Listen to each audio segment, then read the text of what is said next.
I have details of the Grace Dining lunch today, which is chicken fricassee with roasted red onions, tomatoes, pesto and steamed rice, or a chestnut mushroom fricassee with the same accompaniments. And the optional dessert is baked vanilla cheesecake with a raspberry coulis. So £19.95 for the one course, £6.95 for the dessert if you have that as well. Spaces can be booked by going to reception in the main Bristol pavilion, or you can email from your seat, catering@gloucestershire.co.uk.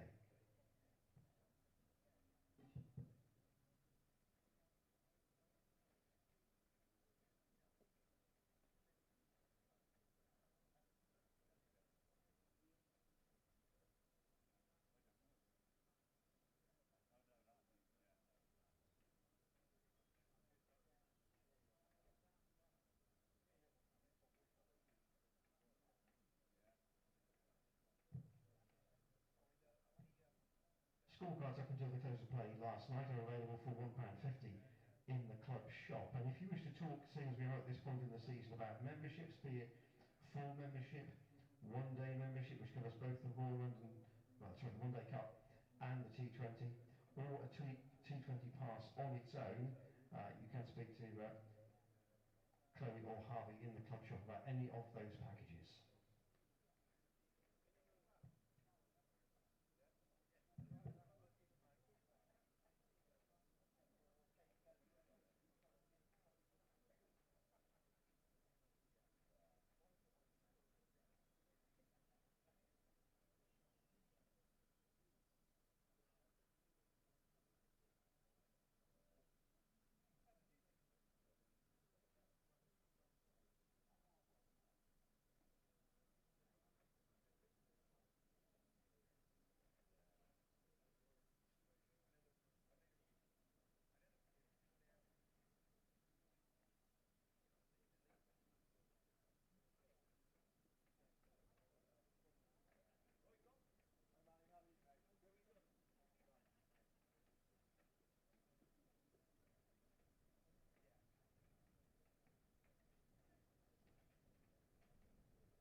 everybody, welcome to the second day of this Rothesay County Championship fixture between Gloucestershire and our friends from Durham. Good morning to our umpires for this match, Neil Pratt and Paul Pollard.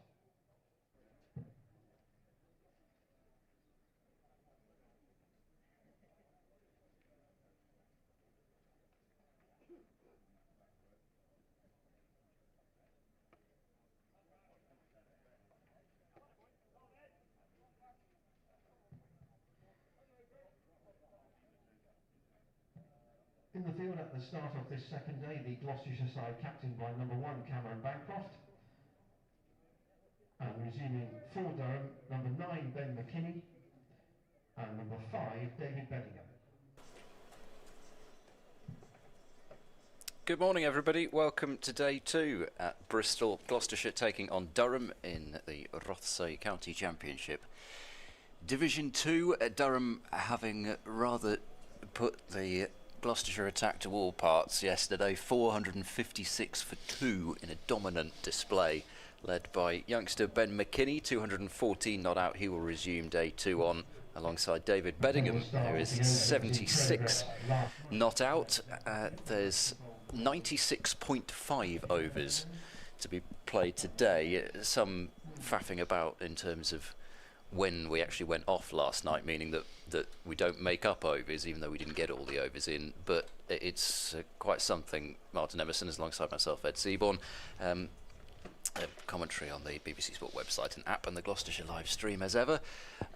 Quite something. Durham still getting to 456 for 2, despite the fact that we didn't get all the overs in. No, William Dobson, the scorer, had an exciting evening last night in his hotel room, poring over computer stats for hours on end. Glad you carried that sentence. Yes, on. Well, I was going to finish the sentence, and that is the highest score in a day's play for Durham in so few overs, because they did also score 456 for 2 at Lords in 2002 when Martin Love made 221 not out, but that was over 104 overs, and yesterday they got there in 88.1 overs. But by the time they went off last night because of the rain and bad light, they were already past the scheduled close of play, so that's the reason why we haven't got any additional overs today, other than finishing off the over that already started.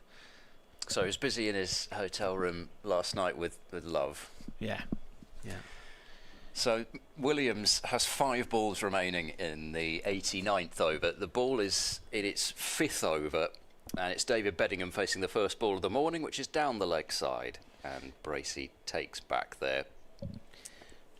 Durham's highest score against Gloucestershire is 552 all out. That was at Cheltenham in 1999, so that's the next thing on the target. It's quite a way off from here, but Ben McKinney is on 214. No Durham players reached 300 before, so that would be a first. He spoke very well last night. I was listening in on his interview with the Reporters Network as Williams bowls. Good delivery, which draws Bedingham onto the front foot in defence. He was talking about, as a lot of them do, and I think he sort of thought, oh, I've actually said something a bit wrong here, but I don't think he did. He was talking about the fact that he wanted to be more selfish, but in so much as you don't think in terms of, I suppose you're thinking in terms of scoring a lot more runs for yourself, but then scoring a lot more runs for the team. Williams bowls to Bedingham. That's worked away to short mid-wicket, so it's still no run yet this morning. And he was also talking, which I thought was an interesting point, which you don't often hear players talk about, because it's always, this sort of attitude is that anything less than 100 is not good enough. But he was talking about actually extending those maybe 50 scores to 70, just that sort of thing, even just before you get to 100, just make that a little bit more. Williams bowls to Bedingham, and that's carved away through the offside square of the wicket. There's protection out on the boundary in the form of Matt Taylor. So Durham have their first run of the morning session, 457 for 2. I'll give you the field for McKinney. We'll just have the 1 ball in this over. It is bright sunshine at the moment. There's already definitely a shower cloud as we look away to the north, so there is already some rain about. The forecast for Bristol seems to be that it's likely to be okay for at least the morning session, and then depending on which outlet you look at, there's varying percentage chances of rain after that. I did promise you the field, but I'm not going to give it to you because it's the last ball of the over. Williams bowling to McKinney, and that's driven to cover, and McKinney already timing the ball as well as he did yesterday, but not quite placing it, so there's no run. So 457 for 2. We now have 96 overs remaining in the day's play. The other thing in terms of conditions today is it's going to be really quite blowy and probably not very warm. I think temperatures high is 12 degrees, but it certainly won't feel like 12 degrees even in the sunshine, I wouldn't have thought. There's some 30-mile-an-hour gusts forecast, and everything's blowing about a bit. Gabe Bell will bowl from the pavilion end, running into Beddingham, who's forward to defend away. So there's one slip, that's it. This second new ball still hard and new. Wide-ish slip, backward point, extra cover, mid-off, mid-on and mid-wicket, saving the single. And then there is a fielder back on the deep third boundary. Didn't see an awful lot yesterday. Fine leg and deep square. Oh, that's a good ball from Bell. Pitched up and just leaving Beddingham, passing that outside edge of the bat. And behind the stumps it goes. So in terms of the match, I suppose, the biggest question is how long will Durham bat for? Because we've already got to a situation, even despite not having a full day's play yesterday, where Durham can just bat for as long as they like, set the game up however they want. Bell to Beddingham, flicked away to mid-wicket and picked up by Miles there for no run. There's the other side of the coin as well, is that the position they're in, they'll only want to bat once, but then you've got to look at trying to bowl a team out twice, which is something Durham have struggled to do in recent seasons, and seeing how easy it has been to bat on this track, it's probably very much in the forefront of the minds as to not batting on needlessly forever, but giving themselves enough time to try and get Gloucestershire out twice. Bell into Beddingham, and that's clipped away towards backward square leg. Good running from Beddingham. He sprints the first and is able to come back for a second, because there is this long side of the ground, the mound stand side. The boundary is huge, and it's not a very big hit over to the car park side. 459 for 2. Beddingham moves on to 79. Yeah, I suppose there's always a couple of different ways of looking at it. Durham have already claimed maximum batting points, so that's not even an issue, even if you're concerned about the bonus points. As Beddingham drives square of the wicket, times it well, and there's that short boundary coming into play. There's no chance for Williams running round that boundary, and that brings up the 150-run partnership between Beddingham and McKinney. And it's funny because we watched so much of McKinney and Lees yesterday putting on a triple century opening stand. Even that the 150 stand doesn't actually still feel that long. And it's coming 182 balls, so that's partly why. Bell to Beddingham and turned away to mid-wicket, and that's the end of the over. 6 runs from that one. Bell 19 overs for 95. Only Williams taking wickets yesterday, 2 for 108. Everybody else, all 8 bowlers that Gloucestershire used. All the others are. You could imagine that McKinney could become the first today. And as you said yesterday, it's a case of getting yourself out, really, isn't it? Bowler coming in round the wicket, and that's pulled by McKinney. It's a shortish ball. He's pulled it out to deep mid-wicket for 1. Moves on to 215. 464 for 2. So Durham got the batting points on the board yesterday. They wrapped them up when they got to 450. Where was it? In 86.5 overs. The cut-off's 110, so they were well ahead of where they needed to be. Bowler in again to Beddingham. Beddingham plays this to short mid-wicket, no run there. Williams has bowled 19.2 overs. He's taken the only wickets to have fallen in this innings so far. He's got 2, but for 109. Yeah, even Gloucestershire's control bowlers, who really did exert control at Lords, even if the wickets didn't tumble there. That's been taken away from them by this Durham lineup. Next ball flicked away by Bedingham to deep square leg for 1 as a magpie flies past our window. I think we know whose sorrow it is at the moment, I'm afraid.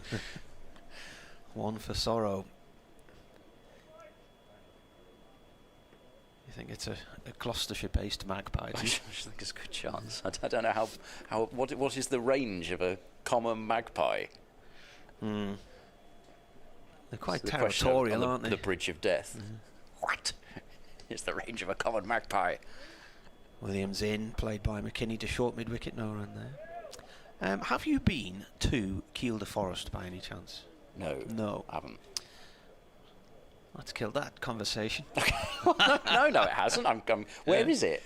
Where's Kielder Forest? Kielder Forest. It stretches it's in Northumberland. It stretches right up into Scotland. It's one of the biggest man-made forests in Europe, and Kielder Water, the reservoir there where we get our tap water from, actually. As Williams comes in again here, that's gone down the leg side, an attempted pull by McKinney, but he doesn't make a connection as the keeper takes that one. When we get our tap water from the tap, I don't know about going to a reservoir for it. Yeah, we have to drive up in convoys of tankers and fill up at the reservoir and then drive them all the way back again. It's the reason we'll never have water rationing, in theory, until all the data centres take all the water. But the because it rains so much. Well, it's but it's a massive reservoir. If you were to go around the lake shore, which I've done the bike ride, it's about 26 miles. In comes Williams again, and this is turned off to a long leg by McKinney. Gets a single. End of the over, so he has 216 and will keep strike. And Durham are 466 for 2. Bedingham has 84. So the reason I mention it is because it is the 100th anniversary of the creation of Kielder Forest. So in April 1926, a small area of experimental planting of trees took place in a remote part of the north of England, right up in the hills of Northumberland, on the border with Scotland. It also stretches into Cumbria as well. And now the forest spans 250 square miles. So it's 100 years since they started developing it. How many trees are in Kielder Forest? how many trees have they planted? Because I just can't get my head around this number. It's silly. A silly amount. And then you start thinking, how many people were involved in planting all those trees? It's a daft number. So think of a silly number and then double it. Here comes Bell. There's a leg slip in place. He's bowling round the wicket to McKinney on 216. Down leg side. Missed by everybody apart from Bracey. I don't know why I keep saying that, because there's only one person who's going to miss it other than Bracey, and that's the batter. Anyway, a billion. No, that well, you said double a silly number. So. Well, yeah, but I mean, I thought you'd be a bit sensible. 2 million. You see, now there you're way below. Yeah, I was going to say that's why I went for a really silly number and then even doubled that. Bell bowls again, way down leg side. Good take from Bracey as the ball continued to swerve away from him. 100 million? It's more than that. Yeah. And so these have all been my silly number planted. was 500 million. All right, okay. Well, 158 million trees have been planted in Kielder. Yeah. 158 million. That's a few sore backs, isn't it? Unless they have special machines to do it these days, probably. Bell bowls on driven. That's a lovely shot and an excellent piece of fielding at mid-on. I think that's Hammond who's found himself at mid-on. It's not a particularly usual position for him, but at least not in red ball cricket. But he's there and executed a good diving one-handed stop. But it was a really flamboyant on drive from McKinney. This has been the sort of pitch where you can drive straight. 466 for 2. Bell to McKinney once more, down the leg side and missed. He's thinking about planting that one probably into that balcony where there's a gaggle of people. third floor of the Graveney apartments. Might get their hands ready. Whilst there is a leg slip, fine leg and a deep square as well. If McKinney gets any bat on that, that is flying away. Bell to the crease and bowls into the hip area. It was in the air for some time, but lands short of Williams down at fine leg, and they get 1 for 67 for 2. Are they all the same? No, there's lots of different, lots and lots of different ones. Yeah, we don't want this monoculture, do we? They didn't start felling them until the Second World War, but there's lots of different varieties of tree there. But it's an incredible visitor attraction. I mean, you can go up there and spend days and days exploring the forest. There's loads of mountain bike trails and water sports and all this kind of thing. Bell to Beddingham, who drives and won't get a run. Hammond fields up at mid-off, so just the 1 run from that over. 467 for 2. Gloucestershire still don't have a bowling point. They've got 17 overs to take 1 wicket. The over rate was level, thanks to some of the overs of spin that were bowled last night, but probably even got to watch that with seam bowling first thing this morning.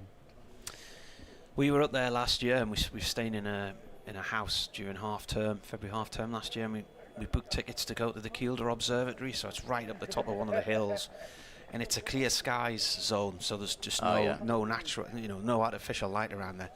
And the things we were looking at through the telescope were just absolutely mind-blowing. You couldn't get your head around what you were looking at, Here's Williams round the wicket with a bouncer, taken down the leg side by Bracey. Seeing stars that exploded thousands and thousands of years ago, and you're thinking, well, why are this? How can I see that? How are they still there?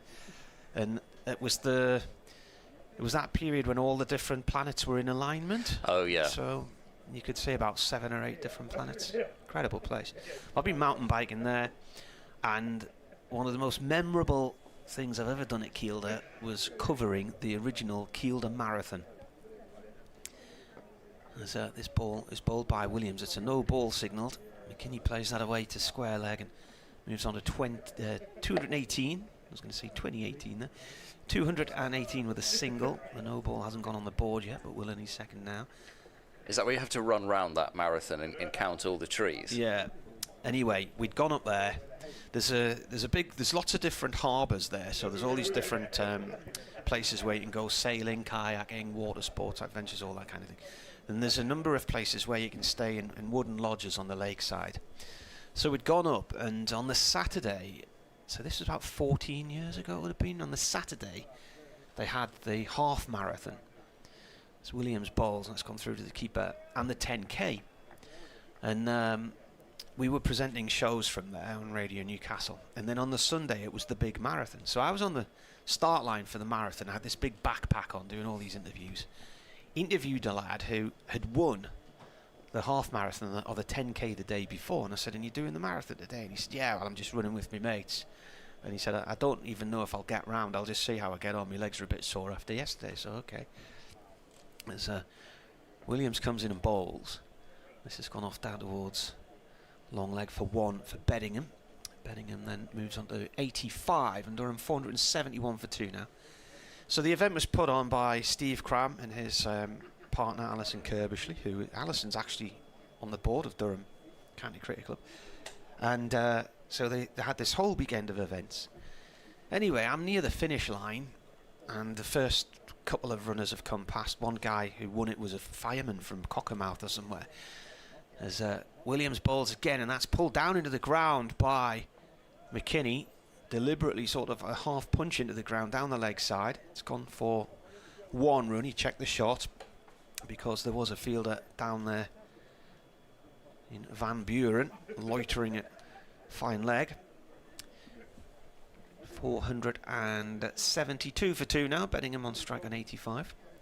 So the first guy wins, and he's a fireman, and I interviewed him and I said, what will you be doing now? Will you be going home and having a rest for a few days now that you've won this marathon? Williams bowls again, Beddingham up to mid on, no run there, and he said, oh no, he said, I think I'll go home and have another run to warm down. And he'd just absolutely flown around this marathon course. Then another guy crosses the line. I interviewed him, and then just as I was starting to walk away from the finish line, I could hear Alison on the PA system saying, "Oh, and here's the winner from yesterday's 10K, and he's coming in third. What a weekend he's having. Fantastic weekend." I thought, wow, he's done well. Williams bowls again, pulled by Beddingham over deep mid-wicket and away to cow corner for 4. Just rocked back on his back foot there and just pivoted on that one and helped it on its way fairly effortlessly. And he's eyeing up a century here. He's on 89. Durham 476 for 2. So he comes over the finish line, does a little chat with one of the PA people, and then off he goes. I'm finished by this point. I'm loading all the broadcast kit back in the car. And I kept hearing this PA system announcement. Could the guy who's finished third in the marathon please come to the finishing hut for the presentation? And I was thinking, it's a bit strange that he hasn't. Where's he gone? Why is he not there? And said, surely he won it yesterday, so he must know he's got a medal to collect, you know. And anyway, I get in the car and I drive away. A few hours later, I'm walking into the pub, and a mate of mine, Keith, says, "Oh, I've just been up stewarding on the Kielder Marathon." I said, "Oh, surprised I didn't see you. I've been up there covering it for the radio." He said, "Have you not heard about the guy who finished third?" His bell round the wicket to McKinney, angled down to deep third for 1. And apparently he'd got the bus. So he'd gone halfway round the course, decided his legs were too sore from the day before. There was a bus coming past, so he flagged the bus down, jumped on, sitting there with his number on. A lot of the people on the bus are the relatives of people who are running in the marathon. And then just before it got to the finish line area, he asked the bus driver to stop about half a mile down the road, got off and jogged into the woods. And then the allegation was that Bell to Beddingham down the leg side, flicked away aerially, but between deep square and fine leg, splits the gap perfectly and goes for 4. Beddingham moves into the 90s. Durham 481 for 2. So somebody who was walking their dog around the woodland trail where the marathon was coming along had spotted this guy hiding behind a tree. And then at some point when some runners have come past, he sort of jumped out and started jogging along. And the allegation was that he wanted to finish the race, or look like he'd finished the race, but he obviously thought lots of other people had come past first, but he'd actually ended up finishing third because he jumped out of the trees too early. So Bell pulls well down the leg side. Bracey gets a glove on it, but it's not enough to stop it from going for 4. It's going to be Bracey just doesn't even look at the umpire, just stares off at the ball. 485 for 2. Anyway, I put something on social media saying I'm hearing the most incredible story about the guy who's finished third in the marathon, and got it checked out the next day, sure enough, and the story went around the world, absolutely around the world. Bell jogs up there and bowls into the hip area of Beddingham, and that's been tucked away to deep mid-wicket. There'll be a comfortable 2 added. Beddingham to 95. And anyway, he was then kicked out of his local running club, and investigations carried out, banned from taking part in events for a particular period of time. Quite a few months later, he agreed to do a documentary with our local Inside Out team. Bell running in now. Bell's a shorter ball, and Beddingham gets out of the way of that one. And he handed over his fitness watch and said, "Look, I did the distance. Here's all the proof. I didn't cheat." And they got the watch and they had a look at it. They said, "Well, at this bit here, you're doing 35 miles, 35 miles an hour." So, but he continued to maintain his innocence for a long, long time. Were there not people on the bus who could attest attest to it? Once the story came out, lots of people came forward to say, "Well, we saw him on the bus," you know. Bell in once more down leg side, and Beddingham will keep the strike as he turns it to deep backward square. He's got 96. Durham have 488 for 2. We've had, what have we had? About 6 overs this morning, and no alarms as yet. It's probably one of those things where there turned out to be about 3,000 people on that bus, you know.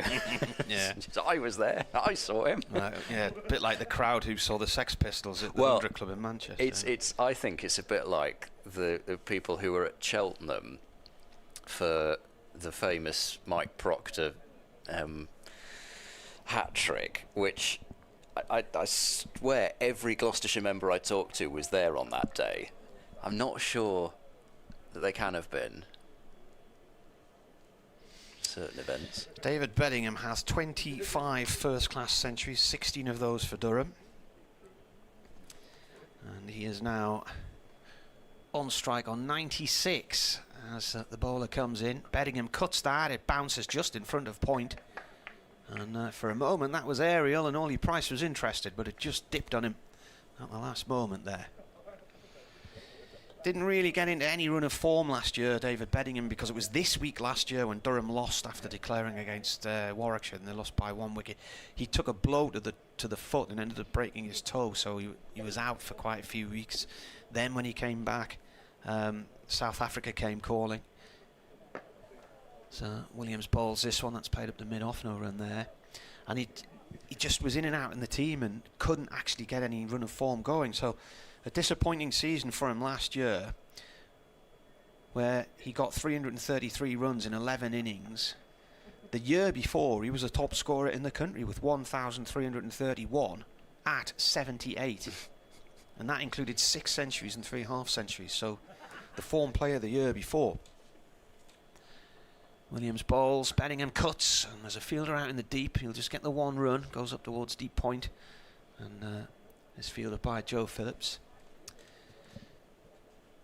So nice to see him get back into a run of form early in the season from a Durham point of view. Must have been a new thing for him to have to juggle the international commitment, you know, in the same year as playing county cricket.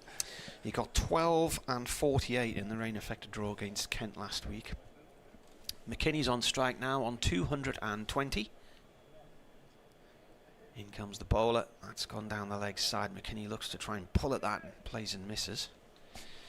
So in terms of where's McKinney on the ranking list for Durham, then that's what we'll have to look at now. Could be another day of records today. Will be.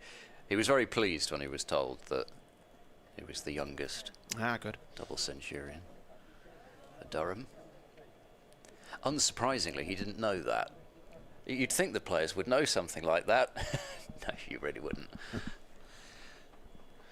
He's on 220 at the moment. Williams bowls. He's come down the track and walloped that out to deep mid-wicket. Where's that gone? Has that gone for 4 or 6? I lost sight of that. I think it Six. has gone all the way. It has gone all the way. It's gone for 6. He's just come down the track and attacked Williams and pulled the ball way out onto the leg side boundary to the mound stand, but from the moment it left the bat, I lost it in the darkness of the windows in the apartment complex at the far end of the ground. So he moves on to 226. It's the seventh highest score by a Durham player at the moment. In comes Williams again. That's surely illegal on where that's bounced and the height it's gone. Yeah, it's signalled as a wide. Unplayable. So he's just gone past Keaton Jennings, who made 221 not out against Yorkshire in 2016 in Chesley Street. That was a season where Jennings scored 7 centuries and was the Cricket Writers Player of the Year. No Durham player had scored 7 centuries in a season before. And it was the first time a Durham player had finished as the highest run scorer in the country as well. He's actually overtaken as well something we talked about yesterday. This is a little uppercut. A bouncer which he's uppercut for 4 over the keeper and down to third man. Nice shot that. So that's 10 runs there in 2 legal deliveries, and Durham reached 500 in 94.6 overs. 500 for 2. That also probably would have been a wide if he'd left it, but that's quite some way to put it away. He's got plenty of time. Williams is just banging it in, hoping that he hits it straight down somebody's throat, but you know, he's not trying to beat him for pace. But Gloucestershire have not managed to come up with any sort of a plan even to get McKinney to try and hole out to somebody. Bell into Beddingham, and that's defended into the offside. Right, there's a couple of other stats here. So he's now gone above, what's he got now? 230. So he's just gone above Cameron Steele's 224 at Leicestershire. That was when Cameron Steele became the youngest Durham double centurion, which we were talking about yesterday. So he's overtaken that one. The next target on his list is Martin Love with 251 at Middlesex in 2002. That was the other innings where Durham made 456 for 2 in a day. Bell's a fuller ball, always gone whooshing after that as Beddingham, and he's missed it. That one did just leave him a little bit. It was a very confident shot. It looked fantastic, it's just it didn't hit the ball. Mike Hussey made 253 against Leicestershire at Grace Road in 2005. That was on his debut for Durham. Michael Di Venuto, 254 not out against Sussex in Chesley Street in 2009 when Durham retained their title and didn't lose a game. Bell jogs up and bowls to Beddingham, who's defending almost to prove a point. That time to himself, yeah, back, treating each ball on its merit, as it were. Beddingham made 257 against Derbyshire in Chesley Street in 2021, and in doing so became the first Durham player to get more than 300 runs in a game. Martin Love 273 against Hampshire at the Riverside in 2003, and David Beddingham 279 it was against Lancashire. Oh, we'll have to run him out then. This is defended back to the bowler. He's got some time, but he's got what, 49 runs, and then he'll have to run him out.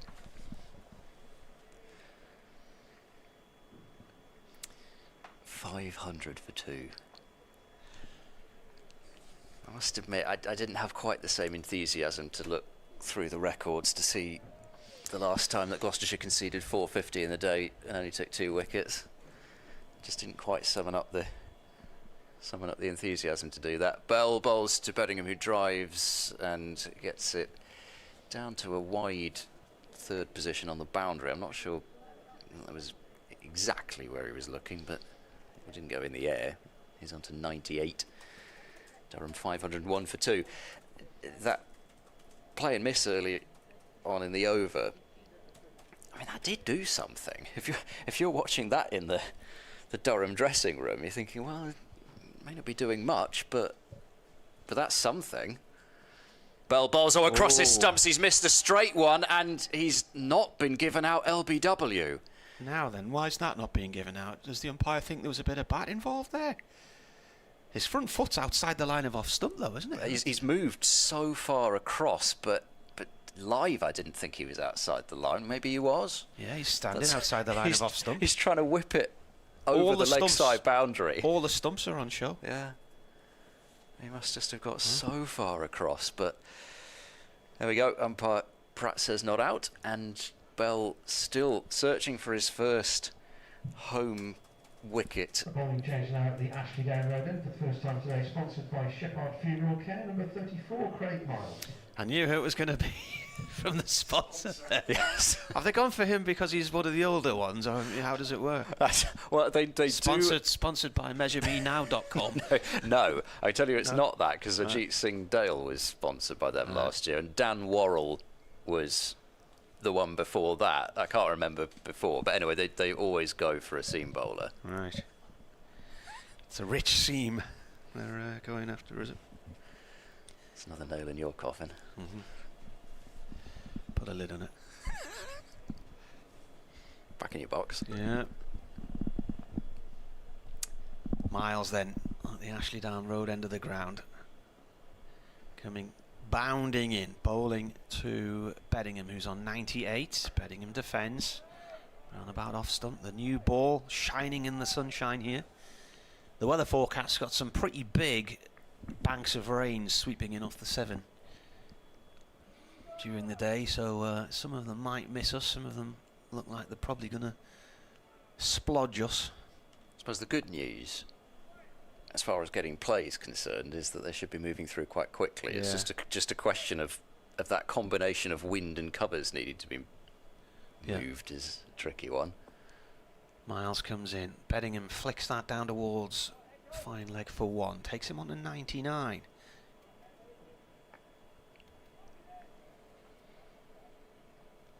And also how much they deposit, even as they're moving through quickly.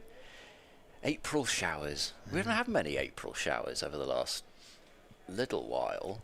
Generally 2 years ago it was more like in April. well, last year we barely had any because it was so beautiful and sunny at the start of the season. The previous year it was less April showers and more April deluge. Yeah. And the previous year. McKinney's on 230 as Miles comes around the wicket and he jabs away a Yorker on leg stump, plays enough to square leg for a run. Can you remember the spring of 2020 when we went into lockdown? Yeah, I was going to say, but further back, we had 2 years in a row of just freezing cold, but bright sunny days every day. Start of the season in 2016, Durham played Somerset at home, and I don't think the temperature got above 3 degrees the entire match. I think I do remember that from ages ago. Beddingham on 99. Miles over the wicket. Beddingham cuts the ball. It's gone to point to Cameron Bancroft. No run. Actually, at the start of the 2021 season, when we were still crowdless, that was cold. Oh, here, there's a great shot of Churchy sitting in the marquee that we were in during lockdown, just sitting on top of a heater, just straddling the heater like the coldest man ever. And outside, because the players had to come from over the dressing rooms, whoever was getting interviewed at the end of the day had to come all the way across the ground to be interviewed with a long mic from a distance. Stephen Lamb was doing the BBC in those days. Miles again, that's flicked away towards backward square leg for 4, and that is the century for David Beddingham. It is his 26th in first-class cricket. Durham's David Beddingham, 126 balls, 13 fours and 1 6. His 17th for the county. There's been very little doubt, I have to say, since Beddingham walked to the crease that he was going to get there. He came in a pretty strong position, I'd say. What was it, 311 for 2 he came out there, but yeah, Gloucestershire with a tiring attack at that point, and you don't want to be bowling at Beddingham if you're at all off. Miles in again. That's left alone by Beddingham. That nearly went down the edge of the strip. End of the over. 507 for 2.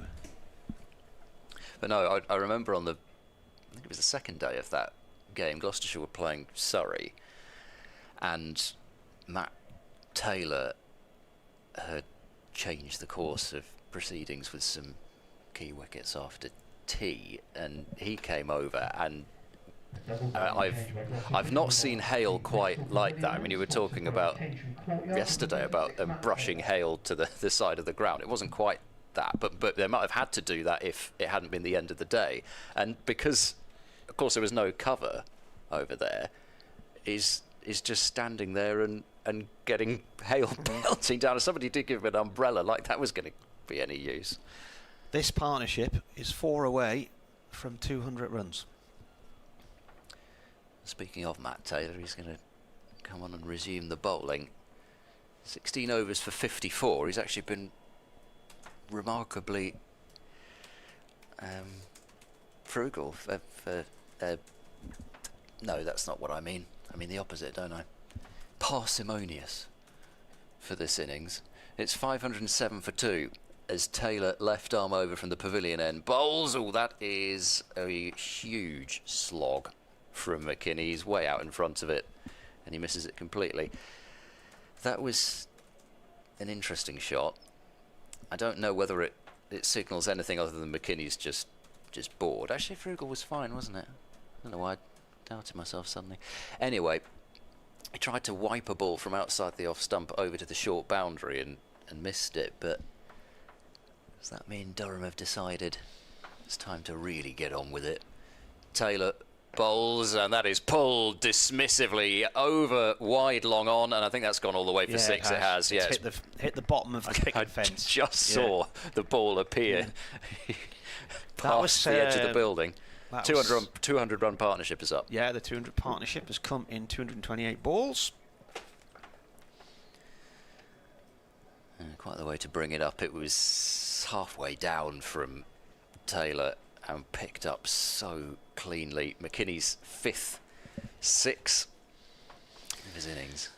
Yeah, that was from the verb to howk He's howked that. Taylor in and struck on the pad, but high and leg side. So not much of a shout. Ball loops off into the offside, and McKinney's told to get back in his ground by Beddingham. Sorry, just say that again. Howk. Howk, yeah. How do you spell that? I would say H-O-W-K. Okay. Yeah. Not O-U. O-U? Why would it be O-U? Well, no, it probably wouldn't be, would it? Just it's got an H at the regional. Howk. Huh. Original word. Could have been anything. Taylor in bowls short ball to McKinney. Pretty well directed one, but McKinney decided that he was going to duck underneath it. And again, whilst Taylor's got 3 fielders back on that leg side boundary, forward square, backward square, fine leg, even a top edge is going to fly. So short to that corner of the ground where the flats meet the car park. Put a dent in Silent Hobo's work down there on the shed. Taylor bowls, that's dragged into the onside. It's gone high and far enough. Oh, it's been dropped by a spectator. The levels of fielding among spectators these days is really poor, isn't it? I mean, he moved to it as though he really had it lined up. It was fairly still, and then the ball missed him by about 3 feet and went over his head and into the car park. Six more. Let him down, the school down, the club down. He's really not got very much of that, McKinney, no. But he doesn't have to get much of it. It's cleared the fence by 3 or 4 yards, landed in the car park. It's obviously hit a car tyre at some point because it's ended up in a different area to where we last saw it travelling. Sixers that went in the car park yesterday missed the cars as well, didn't they? Yes, yeah.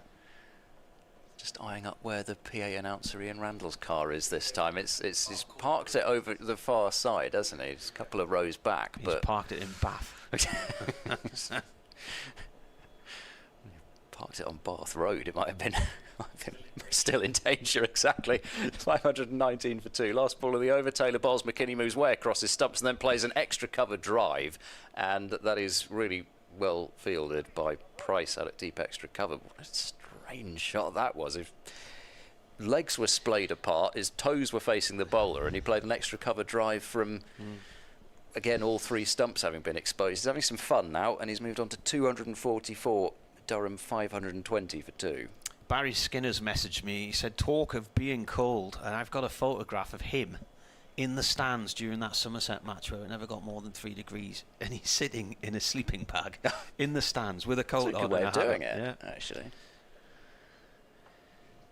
Yeah, but that when we went into lockdown in 2020, Tyne and Weir was the warmest and the driest place in Britain, and it broke records going back 169 years or something like that. Driest I could see. Warmest, that is a surprise. Yeah. Sunniest, the sun never stopped. It was just incredible.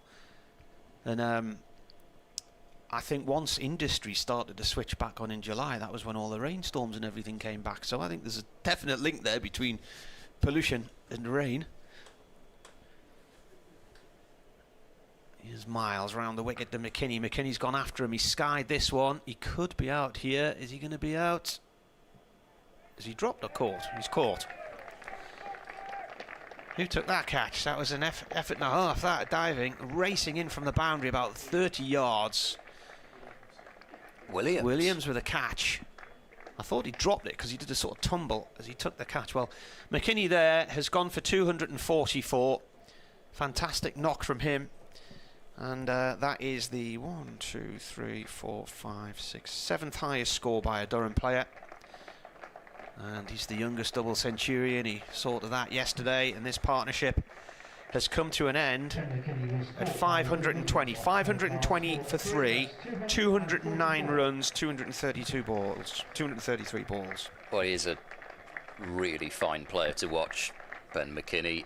Wherever his career goes, I'm sure that will still remain the case, and whilst it doesn't necessarily factor into it, he seems like a really top chap as well. Really nice interview last night, and he's gone on and added 30 this morning, but he was clearly under a brief to really get on with it, or at least he gave himself the brief to get on with it, and he's done just that and just this time decided to take on one of the longer parts of the ground rather than shorter one. It's a really good catch, because I did not think that the fielder was going to get there, and then I was expecting it to be, you know, somebody like a Hammond or a Bancroft or somebody who fields out on the boundary a lot who took that catch, and it's Williams who's got himself there, and Craig Miles perhaps not in the way that he would have been hoping for, but he has got his first wicket back in Gloucestershire colours, and Gloucestershire, as it stands, are on 0 points in the table. They've moved out of the minuses. Miles bowling to Graham Clark, the new batsman. Clark got a century on his last visit here. 2023. So that was the third wicket, and it finished at 209. So they were 70 short of the record, 71 short of the record. Alex Lees and Emilio Gay against Yorkshire last year in Chester Street. Miles again comes in and bowls. Clark turns this out towards deep square leg for 1 run, and he's off the mark. I'm not saying this about this partnership, but it is amazing how many times you look at records recently, and because especially of the dreaded Kookaburra rounds, those partnership records come from the last couple of years. It's been a great couple of campaigns if you like your partnership records. Next ball tickled down towards fine leg by Beddingham. Van Buren dives in and stops it, and then it's hit the inside of his right foot, ricocheted off his left foot, gone back onto his right foot, but he's managed to stop it going over the line. Leg byes? Was it? Okay. I thought it went quite quickly down there to have come off the pad. I don't think Beddingham looked too aghast, but then he's got 103 runs, so perhaps he's not too bothered about 2 more. I wouldn't know the feeling. Miles in again. Beddingham plays this off towards mid-wicket for a single. Just jogs towards the other end, and 1 ball left of the over. Beddingham on 104. Clark back on strike on 1. Durham 5-2-4 for 3. Well, so far no signs of Beddingham going on the charge, so either McKinney took it upon himself, or he was the only one who was told to play that way. Miles in again. Clark defends, the ball rolls towards point. What did the wicket fall at again? I didn't write it down. Where's the last wicket? 520. 520. Yeah. Right. So 99th over. Elsewhere, first look around the grounds. Middlesex are 120 for 7, replying to Worcestershire's 191. Hannon Dolby 4 for 40 in his second match on loan for Worcestershire.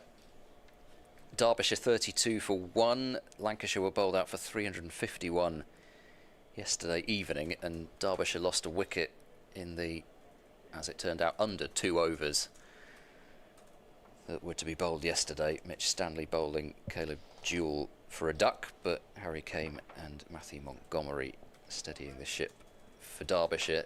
They have yet to play at Canterbury today, which I'm sure is a great relief to Kent supporters, with Northamptonshire 437 for 1 overnight. Taylor continuing, bowls an in-ducking Yorker, which Beddingham tries to help into the onside, and then ends up pretty much just having to dig it out back to the bowler. In the game moving into Division 1 between Essex and Somerset. Somerset 208 for 5. That's a lead of 59 runs over Essex, who were bowled out for 149. Craig Overton has been on the attack, 64 not out. Taylor round the wicket, bowls to Beddingham. Oh, that's come in a bit as well, and that's a thick inside part of the bat from Beddingham, who came down with a straight bat, and the ball squeezes off to backward square, but he gets a single. Everybody back on the leg side. 525 for 3. Glamorgan, whoa, 91 for 8, replying to Nottinghamshire's 279. O'Neill 4 for 14 from 11 overs. Josh Tongue's only got 1 wicket. He's only bowled 4 overs. All must be doing a little bit. Here comes Taylor. Bowls now. Clark forward. And blocking into the onside. Surrey still batting against Leicestershire at the Oval. 488 for 7. Jordan Clark and Tom Laws adding on more runs for Surrey this morning. And Sussex 71 for 2, responding to Warwickshire's 267. Taylor bowls to Clark, who drives, times it well. There's a hand on it, I think, from short extra cover. Van Buren tracks across from mid-off, cuts it down to a single. 526 for 3. Clark on to 2.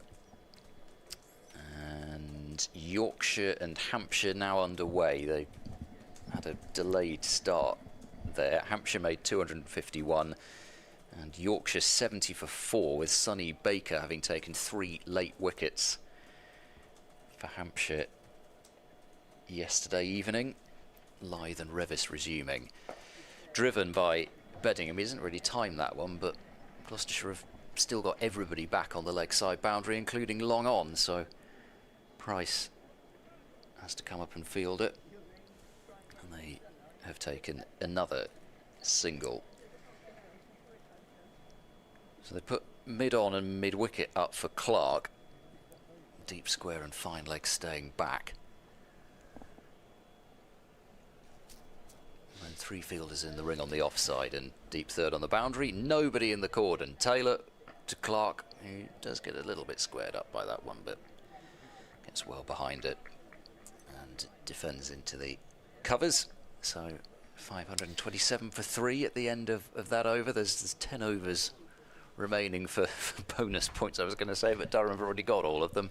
Gloucestershire need 3 more wickets in those 10 overs to take a second bowling point. That's the highest partnership, by the way, for any wicket for Durham against Gloucestershire. 209. Beats the 195 Alex Lees and Graham Clark put on in Chesley Street in 2023. Again, I would say it's a big partnership, but again, it does sort of show how little the two teams have played, that a double century is the all-time record. Miles in to Beddingham, who absolutely hammers that into cow corner. That's gone up near the flats, onto one of the balconies in the flats, I think. Yeah, I think it bounced off the first floor balcony. Yeah. There was a gentleman who stood up right at the back of the stand, looked as if he might take the catch, and then it was over his head, and he was probably just putting his hands up to protect his head as it bounced back off. Thankfully it didn't go on to him. He could have climbed up onto the advertising hoarding at the back of the stand, stood on his tiptoes, leapt up and called it one-handed. But he could have done, and then that would have probably been the last thing he did, as he collapsed backwards onto the concrete behind. Yeah.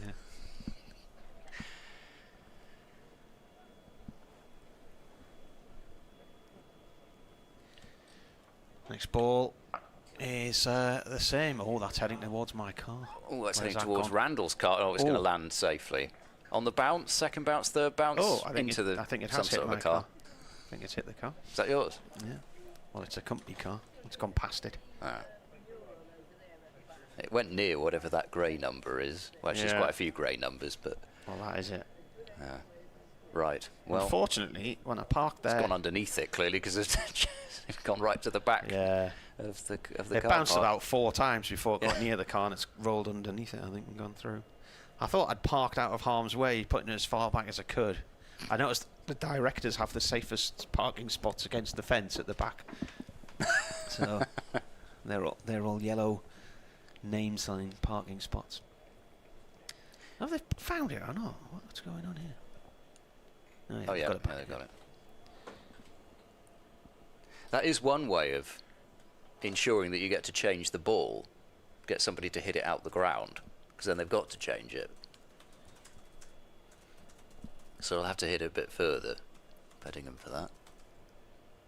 Oh, there's one fielder saving the single now, not counting the wicketkeeper. Next ball is going to be out. Try to go for a third successive thump, and Beddingham is caught at long on and departs for 118. That sounded heavy on the bat, that one. And he's punched his bat as he walks off, but it's been a cracking knock. Durham are clearly trying to accelerate now. He's out for 118 from 134 balls. He's looking to pick the long on boundary, but it's gone too high and not long enough, and he's been caught just inside the ropes. So he departs for 118, caught by Taylor off the bowling of Miles. It was a full toss, wasn't it? It was a sort of almost knee-high full toss, certainly shin-high full toss, and sometimes you see those being the ones that are tricky to pick up, because it was picking up length the previous couple of deliveries. It was bowled a bit wider. He still tried to fetch it to the leg side, and as you say, it just sounded clunky immediately. He knew that he was going to be caught the moment it left the bat. Ben Rain coming out about now.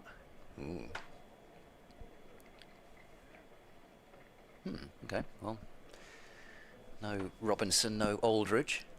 You'd have thought they'd both fancy coming out and having some range hitting practice. Left hand, right hand combination was going to be key, I think. I think they're just trying to keep the runs rattling along, aren't they? So what did he get? 118, did I say? Yes, 118 from 135 balls. And included 13 fours and 3 sixes. I could do Ian Randall's job. No. 5-3-9 for 4. First ball's gone down the leg side. There was 19 runs added there in no time at all. When was that wicket? Was that the last ball of the over? 19 in 2.2 overs in that partnership. 100.3 when the wicket fell. So when wickets have fallen, they've fallen in clumps, actually, we could say. You could. and you know, again, 2 consecutive overs from the same bowler. Williams did it, and now Miles has. Next ball bowled by Miles to Rain is a dot ball, goes off to the leg side.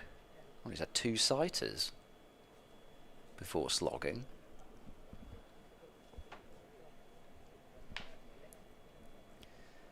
I don't think anybody's going to be shouting, get on with it. Innings run rate of 5.35. Not too many people in to shout, get on with it anyway. I think those that came yesterday were chastened by both what they saw and also what they were feeling in terms of the cold. Miles with a bouncer. What's the square leg umpire going to signal now? He hasn't signalled anything. He's happy with that one. End of the over. Score 5-3-9 for 4.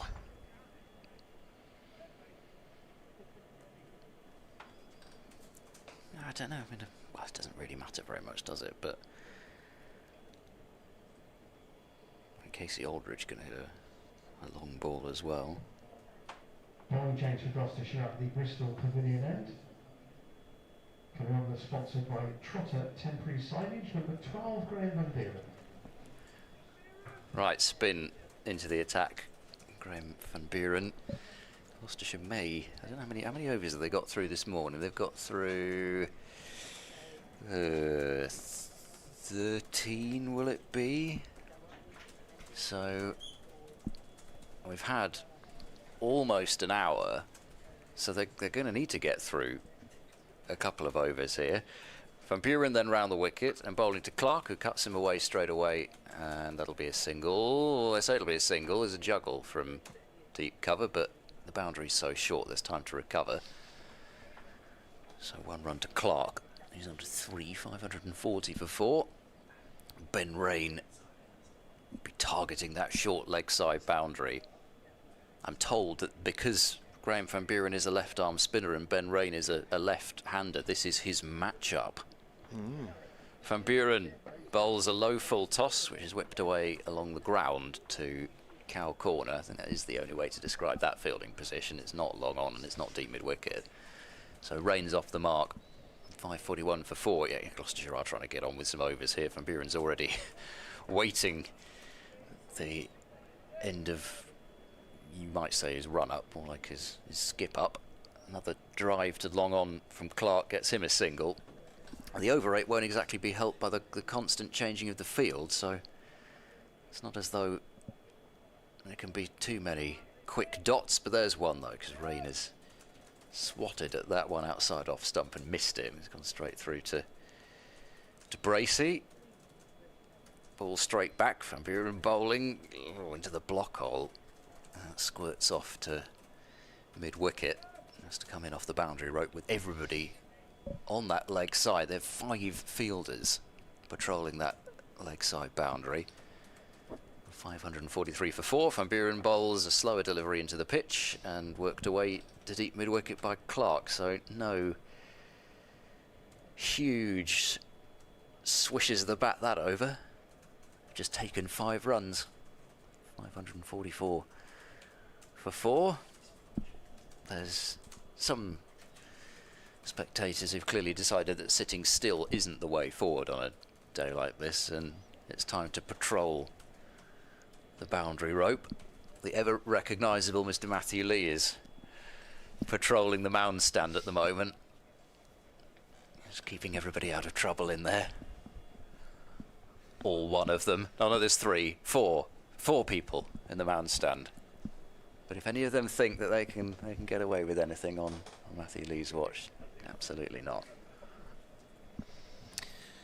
Here comes Miles from the Ashley Down Road end. Not quite timed there by Clark, but he has found a gap in the offside and plays the ball through the covers for 1.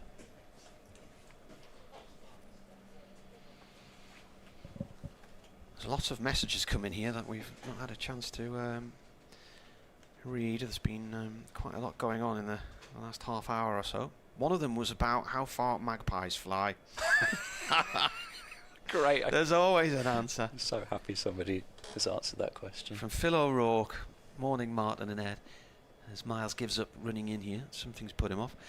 He said the range of the common magpie is across Eurasia, from Portugal, Spain to the Kamchatka Peninsula adjacent to Siberia on the Barents Sea. Said magpie may have a Spanish accent. A tough day for Gloucestershire yesterday, but McKinney and Lees showed their class. Thanks for the superb commentary.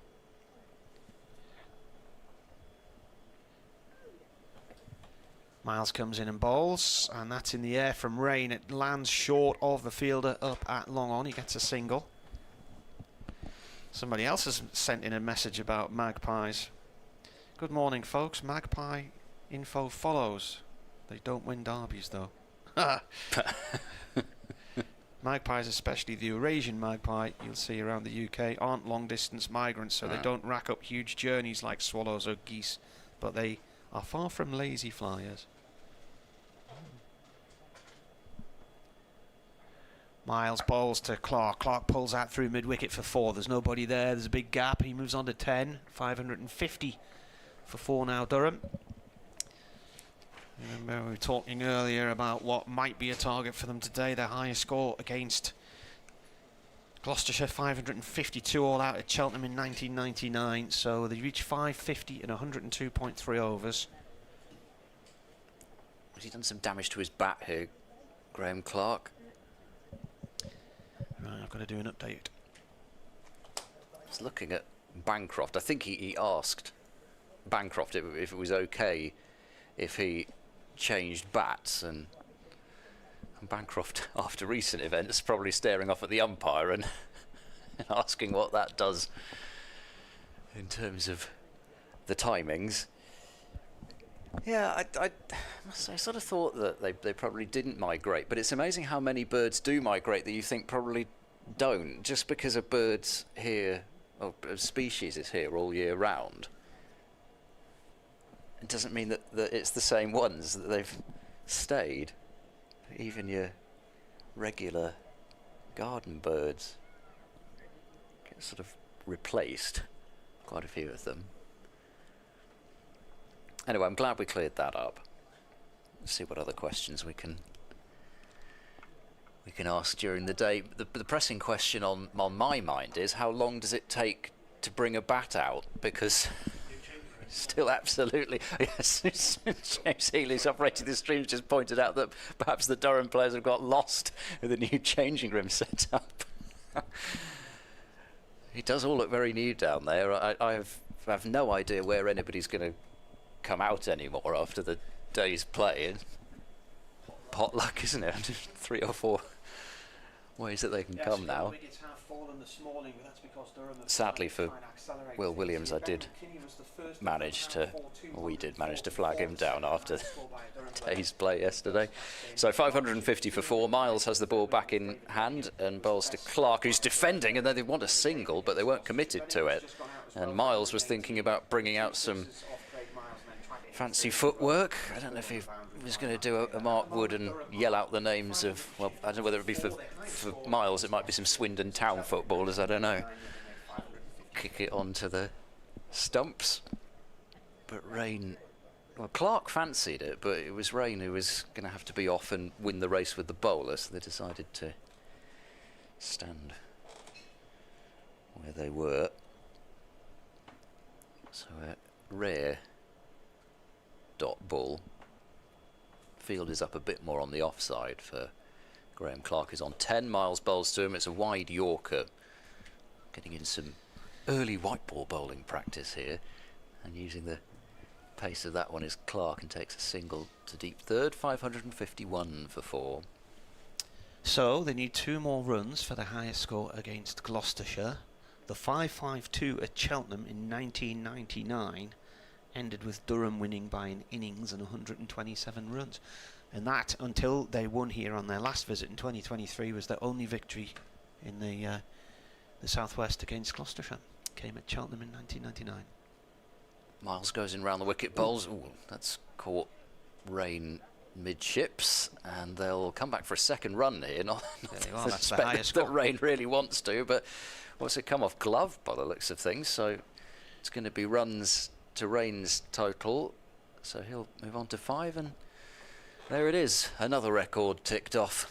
You're a lucky lad being able to witness all these records. Oh yeah, I feel privileged. Yeah, it's always a privilege to sit in this chair. I'm losing count of the many privileges that I've had over the last day and an hour. Still 55 minutes to go until lunch. Graham van Buren into Graham Clark. Not spelt the same way. Driven to long off for 1. 554 for 4. What's your favourite spelling of Graham? Graham. There's the next question for people. Well, do you go A-E? Do you have an H? Van Buren bowls short and wide. That's clattered off the back foot through the covers. There will be 2 runs. What is this? 556. Oh, wow. For 4. What? You've just received a shoebox. There's a box arrived with some muffins in it, I think. 4? Are they muffins? What are they? I've not got a clue. Are they donuts? Donuts they could be, couldn't they? Van Buren bowls. Slog sweep from Rain. He's hit it high in the air. Fielders on the boundary stare at each other. Charlesworth dives and takes the catch. It was a decent catch because not only did he have the boundary rope to contend with, but there was another fielder that he was staring right at. I think it was Bancroft on the boundary. Gloucestershire have grabbed a 5th wicket. Ben Rain with that slog sweep doesn't get very much of it. Went a long way up, but not far enough in terms of distance. So Charlesworth takes the catch. Van Buren has a wicket. Rain gone for 5. It's 556 for 5. There's a card attached to it as well. Yeah. You'll have to read that out on air, I suspect. Yes, hang on, I'm writing a wicket down here. Oh, no, come on, get on with it. There's far more important things than noting down the wickets. Yeah. 17. Where are we overs-wise? What does that say? 104th over 103.3. Who's coming out now? Robinson. Yeah, it is Robinson, so no further amendments to the to the batting order. Well, When Gloucestershire are now one more Durham- wicket away from a second bowling point When here. did Durham pull the plug here, I'm wondering? This is a nice box, actually. This. The batter for Durham The was Leonardo Robinson. collection, it says on the box. They would be quite small shoes, actually, if it were a shoe box. Right. If the shoe fits and all that, Malati. Dear Martin Emerson, you're my favourite commentator. I like you so much better than that annoying bloke next to you. Oh no, it's a tax demand.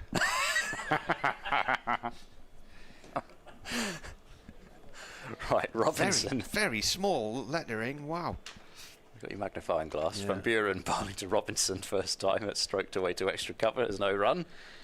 Hello Martin, welcome back to Bristol. We met briefly 3 years ago on the pavilion balcony when I told you that you were my favourite commentator on the circuit. Oh, that's a good shout for LBW here. Not out, says the umpire. He propped forward at Robinson. The ball didn't turn. I think he played for turn, didn't get it.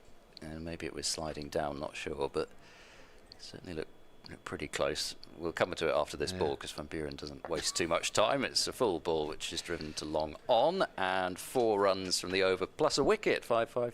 7 for 5. Right, pressing business. Right, and provided you, Ed and James, with rum bar bars. Yes, I remember that. Nothing has changed, so here we are again with the rum bar. Oh, the rum bar bars again. Oh, is that what they are? Ah, right, yeah.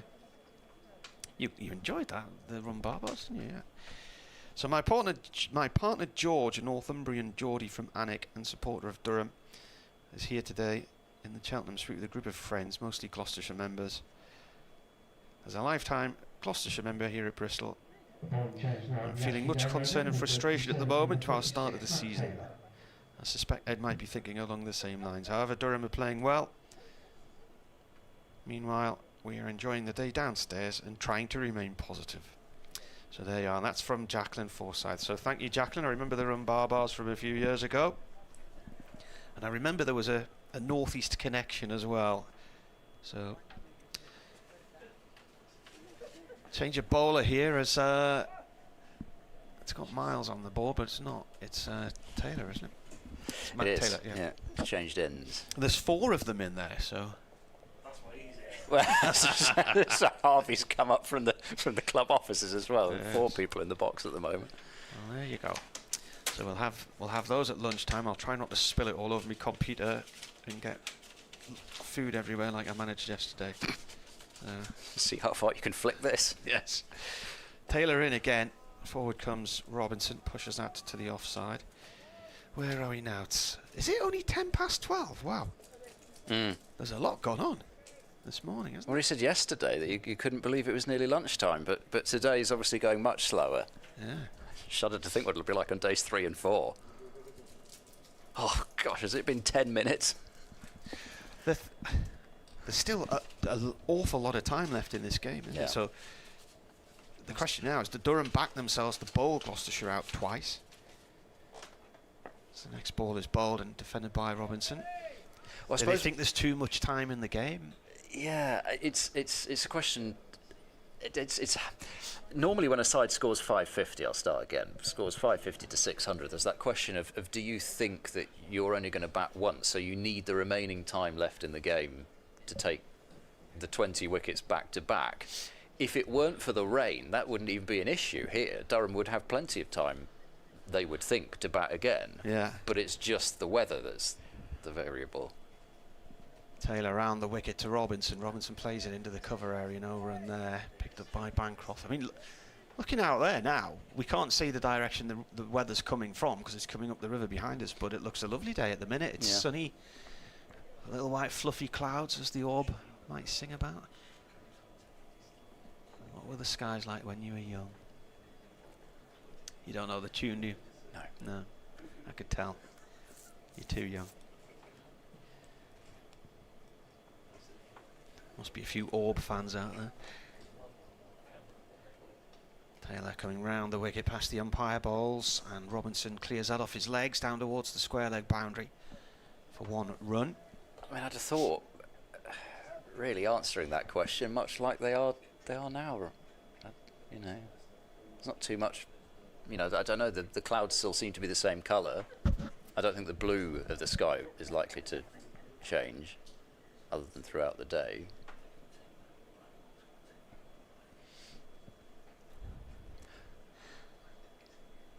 but perhaps, you know, due to variations in the Earth's orbit, maybe the shade of blue would change slightly. Oh, that's gone through to the keeper. And Global Cricket's pointed something out, because I said the 209 from McKinney and Beddingham was the highest partnership for Durham for any wicket. Where technically it is, but of course there was the 305 for the first wicket yesterday, neither of which have got on Cricket Archive, and that's how my mind works at the minute. I'd already forgotten about that partnership yesterday. So, yeah, quite right, well spotted. You're just getting too excited with all these records that we've been privileged to witness. So all of a sudden, excitement abounds as there's 5 overs remaining to take 1 more wicket for another point, and unless Gloucestershire have moved into the minuses on the over rate again, might move into positive numbers on the table. Van Buren bowls to Robinson and he's defending, so there certainly does seem to have been a tempo change since Robinson's come out there. Either that or he's just trying to get them to bring the field in and then he's going to go over the top, but that's another good ball from Van Buren, which is defended.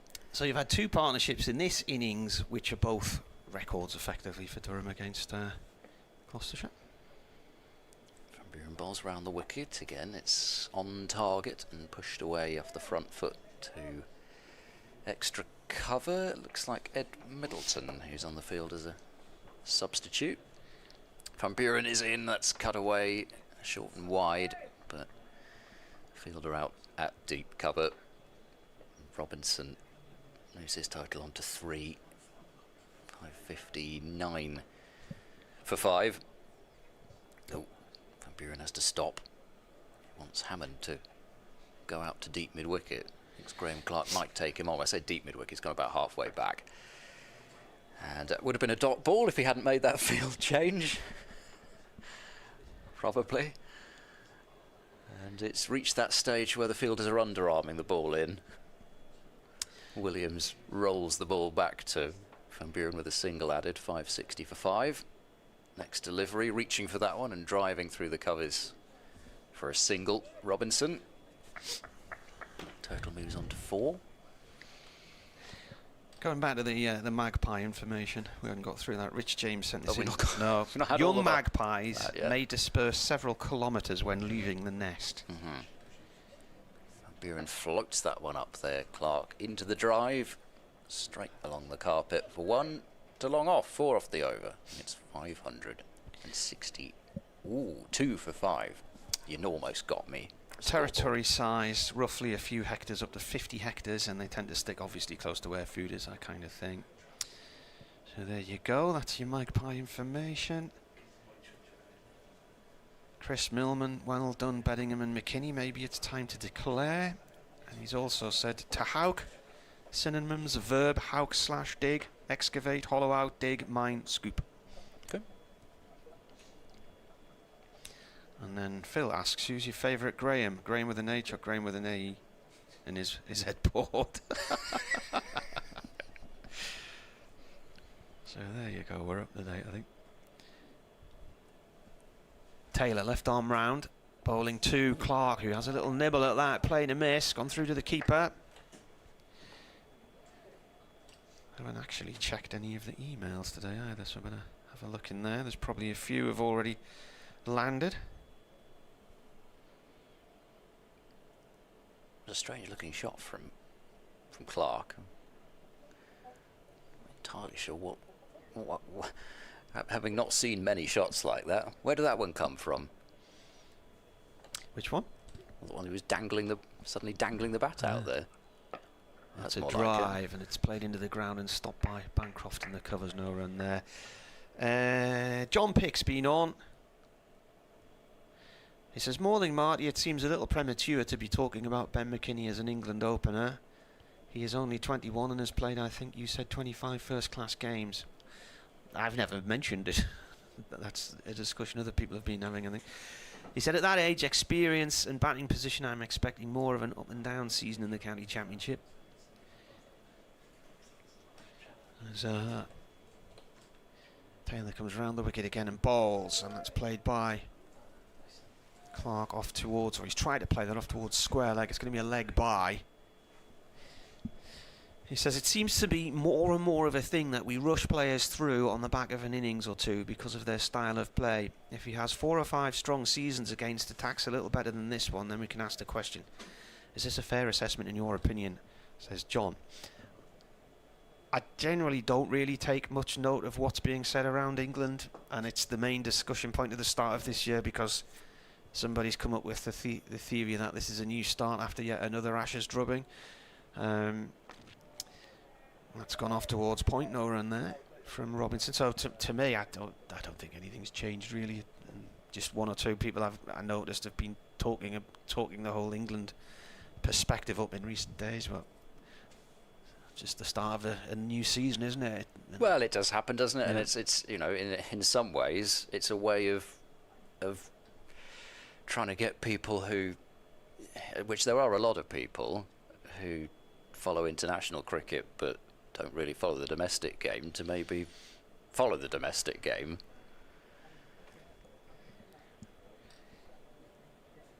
Taylor comes round the wicket and bowls.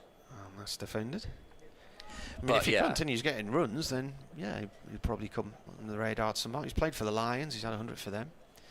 But yeah, he is still young, and his career's still in its early days. Well, there's this school of thought that that the step up to international cricket is so large that you've got to select people early in their career so they can make that step up, and I just don't really buy that. I'm with the school of thought that you learn your game and then you step up to international cricket. Half volley wide of off stump, driven out into the covers by Robinson for 1, moves him on to 5. Durham 5-6-4 for 5. We were all asked for our predictions, and I just didn't really. I never look forward to the Ashes, particularly in Australia, because England tend to get hammered there every time, and then each time, whose fault is it this time? Well, they can't blame the county championship for it this time, because half the players didn't play. We had that dreadful Kookaburra ball experiment for 3 or 4 years, where the majority of the time, the people who were having to make do with the Kookaburra ball on English fields were not the test team. You know, there was an example of a round of Kookaburra ball games last year where there was actually a test match taking place. England were playing India, so none of the test players were playing in that round of county championship matches. So, and it was, let's have it in April this year. Oh no, we'll go back to having it midsummer now. Just constant tinkering. But yeah, I just think in a different way to you, as we're going to change your bowling. Bell returns, replacing Van Buren, and Robinson blocks the cover. One of the big arguments last year was there's never been a better time to play, quotes, a weakened Australian side, and I didn't buy into that. And when we were being asked for predictions, I said, well, I can easily see England losing 5-0 again, and a colleague took great pleasure in the fact that it was 4-1 and not 5-0, and I'd got it wrong. And I just thought, well, if that's all you can, that's all you can pick out of that whole series. So Bell approaches steadily and bowls a fuller ball and angled past a dive at backward point. Fielder mops up on the boundary. Ollie Price, 565 for 5 with a single. I watched very little of it. It happens in the middle of the night. You're in bed asleep. I've got family and responsibilities. You'd wake up in the morning, turn the radio on, hear the score, and turn the radio off again. I maybe saw in all an hour and a half, something like that, across the 5 tests. Goodness knows they did throw some situations away again. Inside edge there from Clark as he's looking for the drive onto his pad. And in terms of actual defeat and losing the Ashes, wasn't it a record number of days in which it happened? Yes. In terms of speed, it was the the least amount of time for an overall Ashes victory. 2 tests that went 2 days. Yeah. First and the fourth. England's win in Melbourne and the first test at Perth. Bell, short ball, hooked away. He's kept it down well as Clark. Doesn't interest Miles at deep square other than to stoop down and pick the ball up. 1 run, 566 for 5. Yeah, I just, in terms of the constant England talk as well, there seems to be this desire from some people, as though they're sort of the first person to realise that this person might be an England potential. I said he'd play for England, and he did. Forward goes Robinson and defends back to the bowler. Never mind the 7 times that they said that a player would play for England and they didn't. I just that doesn't interest me at all in terms of making the big bold call on a young player that they'll go on and play for England. Just give up with that. It's you might feel really good about yourself, talent identifier, New England scout potential, but somebody else has probably seen their potential before. Bell in on driven. Oh, it's a lovely shot from Robinson, and that will go to the boundary. It's almost gone straight through the pile of sawdust behind where Bell is running in, and that's how straight he hit it. Just to the onside of the stumps, 4 runs. Conversations where players have come from foreign football teams to play in the Premier League, and then people say to you, I spotted him years ago, I thought he was going to be a good one. Yeah, you spotted him playing in the Champions League on the telly. Yeah, I know. I understand the people who want to, there's nothing wrong with looking at players' potential. I'm just saying that I'm particularly loath to make such big calls because players are young and development isn't linear, and there's only a certain number of spots for England anyway, and I don't think heaping that on young players is really a great way forward anyway. 570 for 5. Morning, we're into the afternoon now, but day 2 of this Gloucestershire Durham match in the County Championship. Something's put Taylor off as who's running in there. The same thing happened to Miles a few overs ago. Coming in from that end. Paul's emailed, hi Marty and the gang, greetings from a fairly overcast and showery Costa del Hartlepool. Excellent start by Durham. Hopefully they get another 100 to 150 and then bowl Gloucestershire out fairly quickly. Well, what were they overnight? 4-5-6? What are they now? 5-7-0. Taylor bowls. Oh, that's what you might call a French cut. I don't really know how it's ended up where it's gone down to fine leg, other than off a thick handside edge from Graham Clark's bat. It's flashed across the stumps here. Oh, it's come right off the bottom corner, hasn't it? Yeah. The inside edge, bottom corner of the bat. Not missed off stump by much. I don't think Gloucestershire have had a single wicket with a drag onto the stumps yet, but they lost about 4 wickets that way. It felt like at Lord's already. So you can see where that one's going. In comes the bowler. That's edged down towards third man and missed on the boundary by Williams. It's gone for 4 off the bat of Robinson. There's something's just happened to the side screen at the far end of the ground there. Yeah, the camera has blown over, I think. And was it blown into the sight screen? Yeah. There's now a dent in it. Because, yeah, I've just noticed one of the panels in the sight screen's got a dent in it, and some other panels were wobbling, and I was thinking, is that the wind? Has one of the panels become loose there? Can you see it moving? Yeah, I think that's where the camera must have blown into. Right. Oh, that's a bad crack. Comes Taylor again, and this is defended by Robinson on off stump.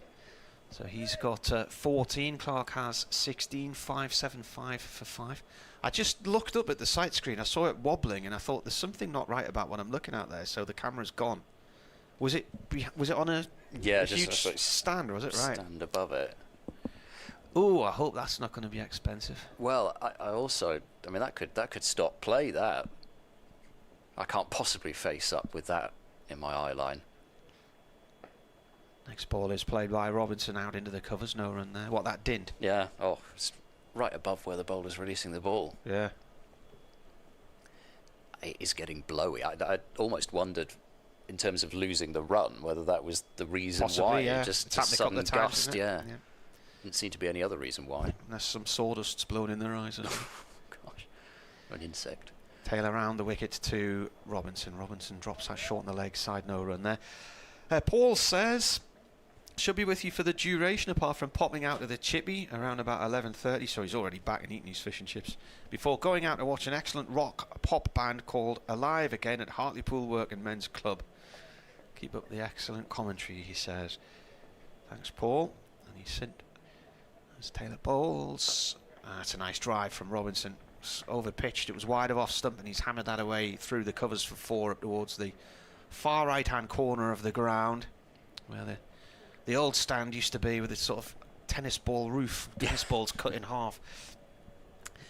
So it's not a way I've ever heard it described before, but well, it was quite a modern design. When it was a little cantilever stand, wasn't it? But it was similar sort of design, really, to the new standard heading, the rugby. Oh, the Howard stand. Yeah. All right, he sent a list of berths, cricket and cycling events on this day. So see who we spot here.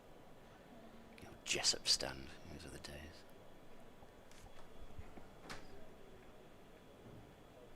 Ian Bell, born on this date in 1982. Do I see England Arthur Shrewsbury there? Possibly. I don't Talking about him yesterday. In terms of highest opening partnerships against Gloucestershire. Here's Bell bowling to Clark, an away swinger, and that's left alone.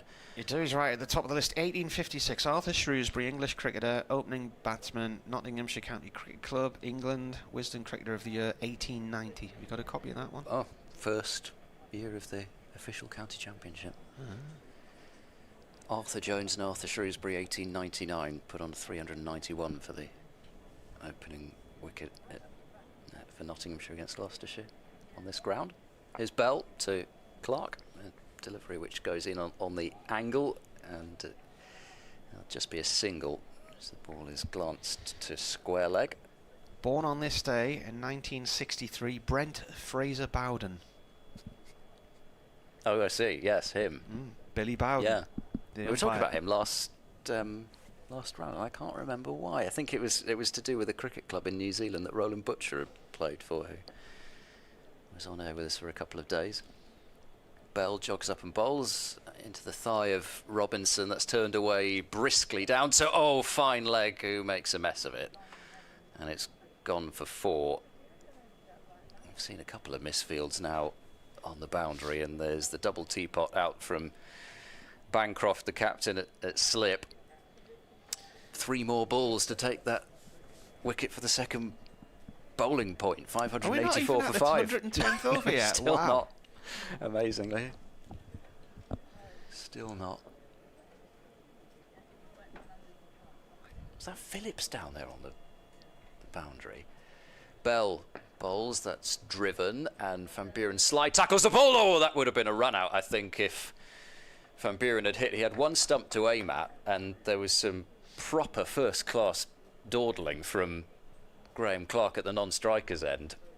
I'm not quite sure where he thought that ball had gone, but he was hanging around outside his crease, and there was some good backing up work done by Hammond to get down and prevent overthrows.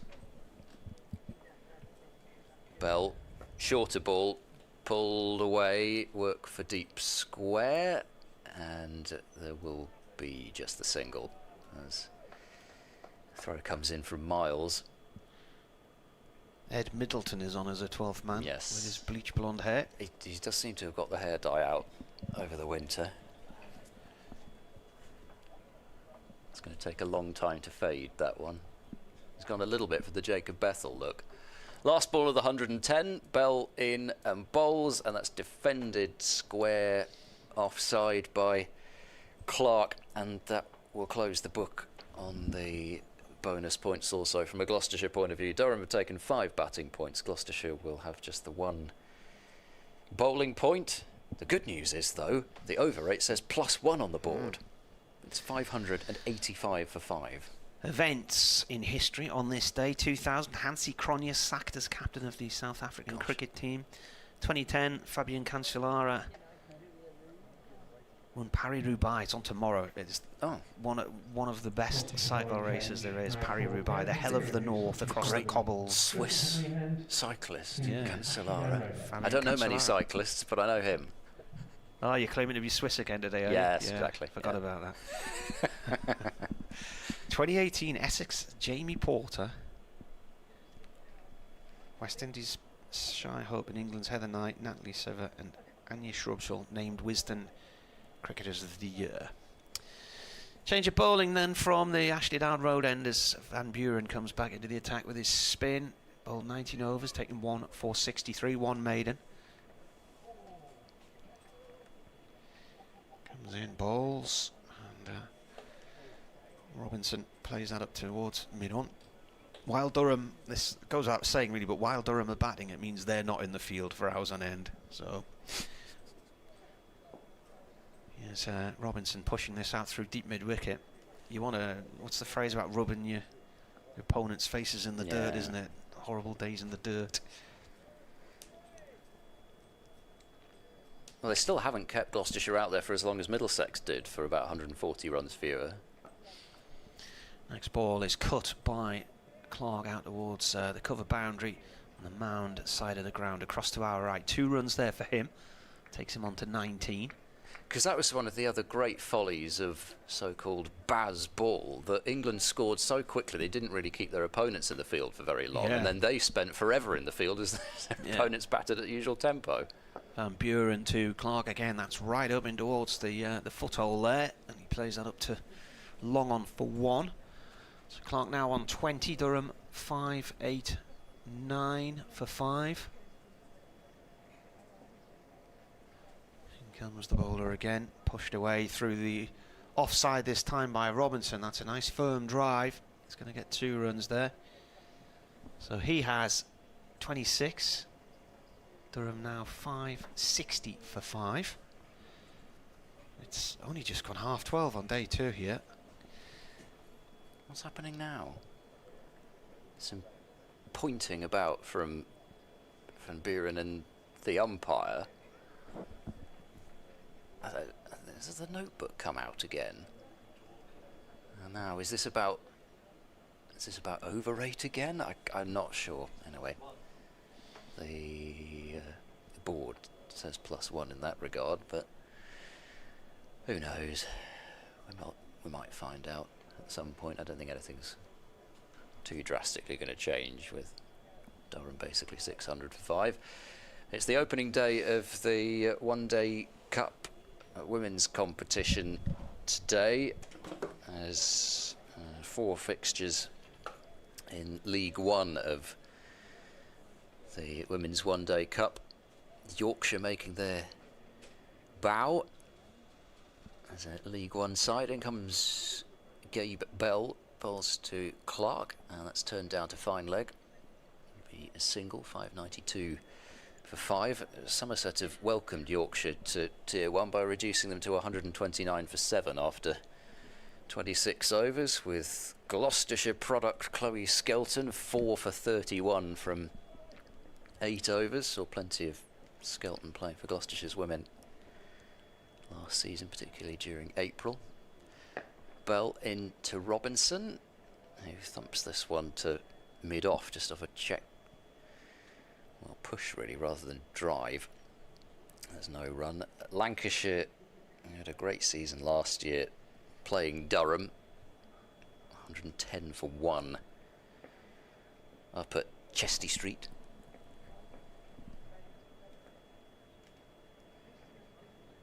Bell approaches, there now bowls tight to the stumps, and Robinson takes a simple single that's offered to him because there's nobody fielding in the circle at cover.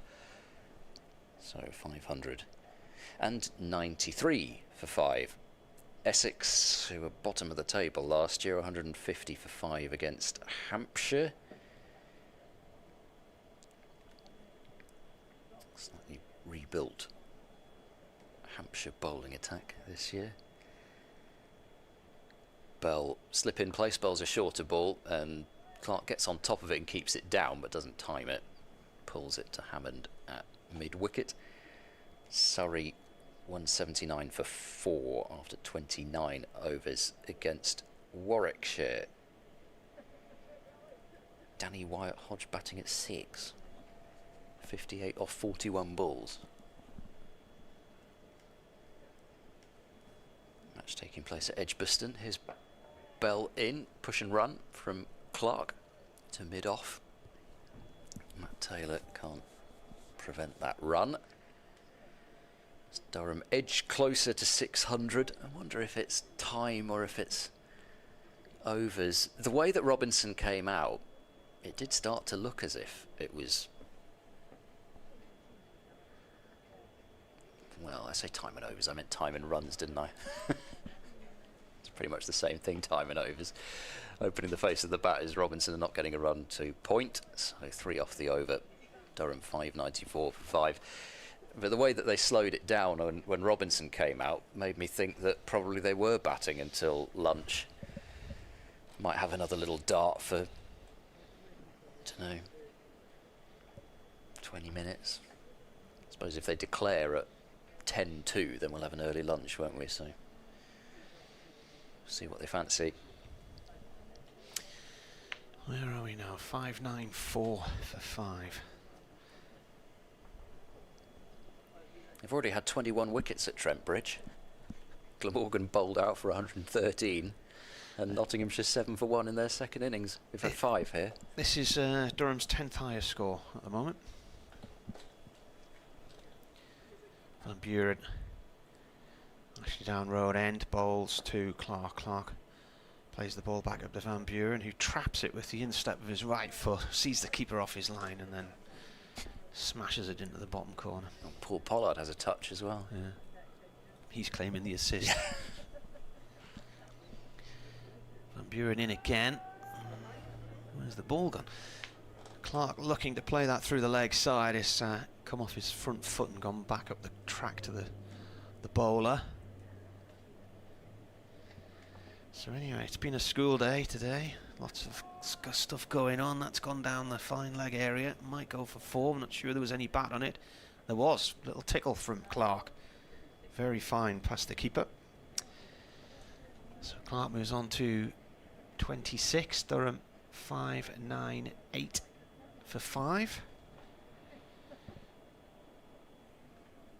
Kielder Forest and its 158 million trees seems such a long time ago. Round comes Van Buren, cut by Clark into the covers, no run. I'd almost forgotten that we talked about it, but it was fortunately it was exciting enough that I still remember it. Yeah. An hour and a half later. Clark plays this one out into the covers as well, no run there. Miles Hammond loitering on that offside. Van Buren again, left arm round.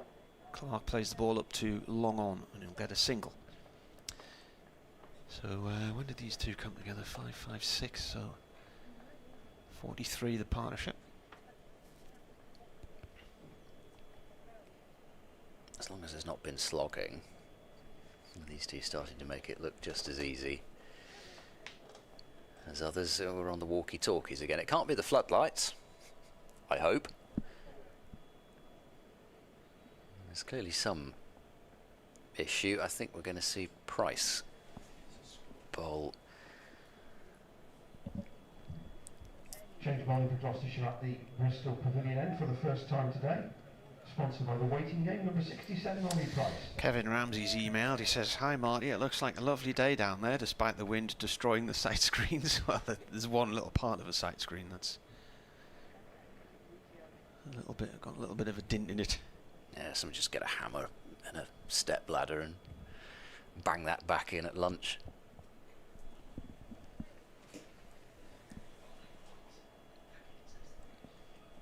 Here's Price round the wicket as I'm being shown footage of when the camera blew over. Just looked rather good. He bowls to Clark, who's defending back up the pitch. It's like if you had one of those GoPros on your head when you fell down that pavement. I think that's probably what it would have looked like. Good grief. Yeah, that's a bit like how I knocked myself out. Price bowls off the hip, flicked away, fielded it backwards square for no run.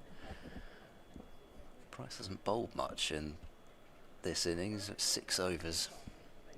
6 overs for 36. He got some tap early from McKinney, although he didn't. Price bowls again. It's short and paddle pull, which should bring a couple of runs. It's so far out there at deep square. Phillips, I think that is, picks it up pretty much where the T20 practice pitches are. 2 runs, 5.99 becomes 601 for 5. The 600 is up. Is it?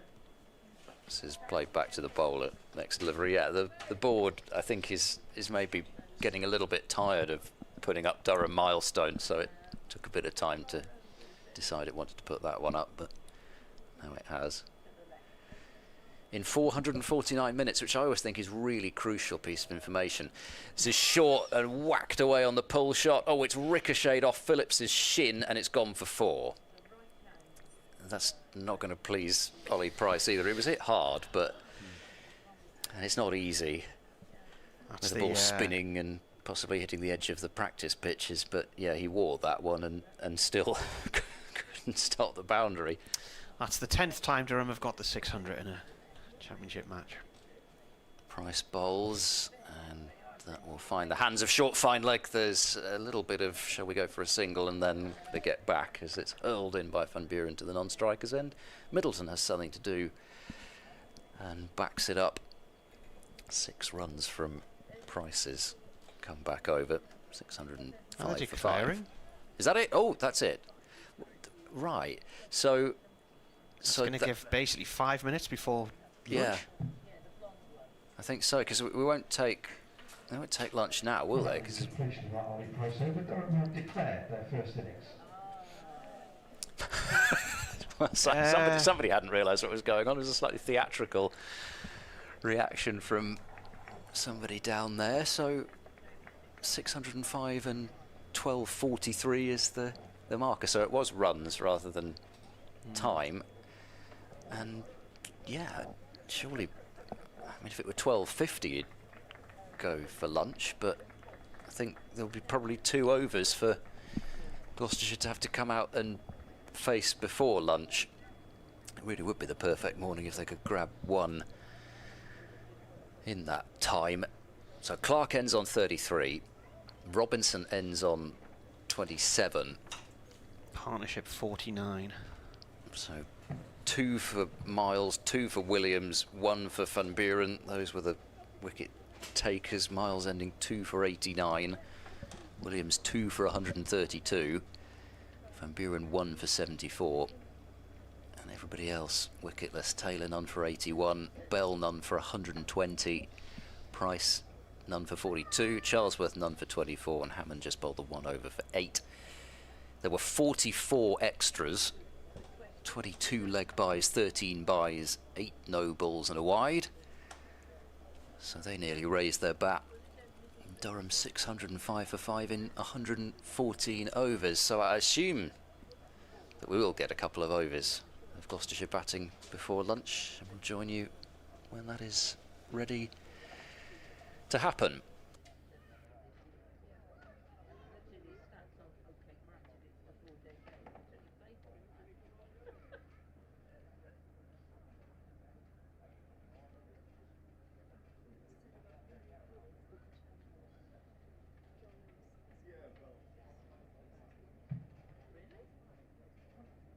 Just to remind you that the Thatcher's Bar and the Legends Bar both open at the moment. Obviously there is still play to come before lunch,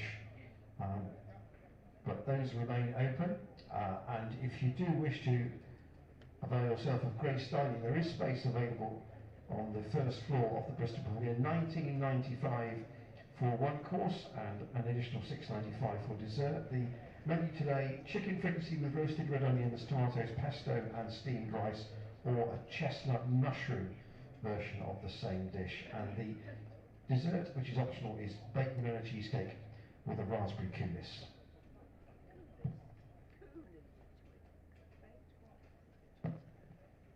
The short form details of the Durham card are on the scoreboard. We'll read through the full details, including the wickets that fell yesterday. Alex Lees bowled Williams 129. Ben McKinney caught Williams bowled Miles 244. Emilio Gay caught Bancroft bowled Williams 5. David Bellingham caught Matt Taylor bowled Miles 118. Graham Clark not out 33. Ben Rain caught Ben Charlesworth bowled Van Buren 5. And Ollie Robinson not out 27. There were 44 extras, 22 leg byes, 13 byes, 8 no balls and 1 wide. And the Gloucestershire bowling figures: Matt Taylor 21 overs, 2 maidens, no wicket for 81. Gabe Bell 25 overs, 1 maiden, no wicket for 120. Will Williams, 22 overs, 2 maidens, 2 for 132. Ollie Price, 7 overs, no maidens, no wicket for 42. Craig Miles, 13 overs, no maidens, 2 for 89. Ben Charlesworth, 4 overs, no maidens, no wicket for 24. Graham van Buren, 21 overs, 1 maiden, 1 for 74. And Miles Hammond, 1 over for 8 runs.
So as the players head back out for this mini session before lunch, please welcome back our umpires Paul Pollard and Neil Pratt.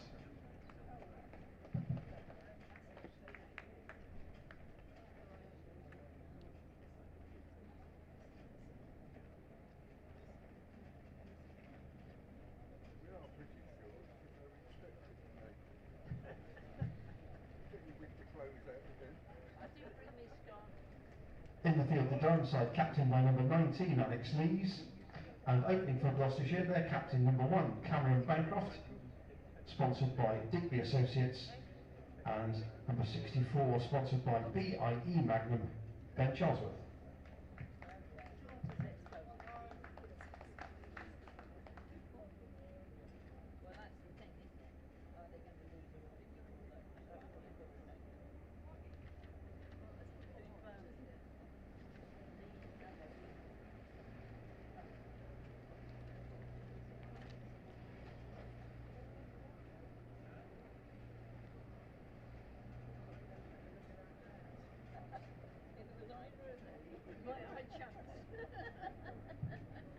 And to open the bowling for Durham from the MATCHDAY road end, number 66, Kimara Roach.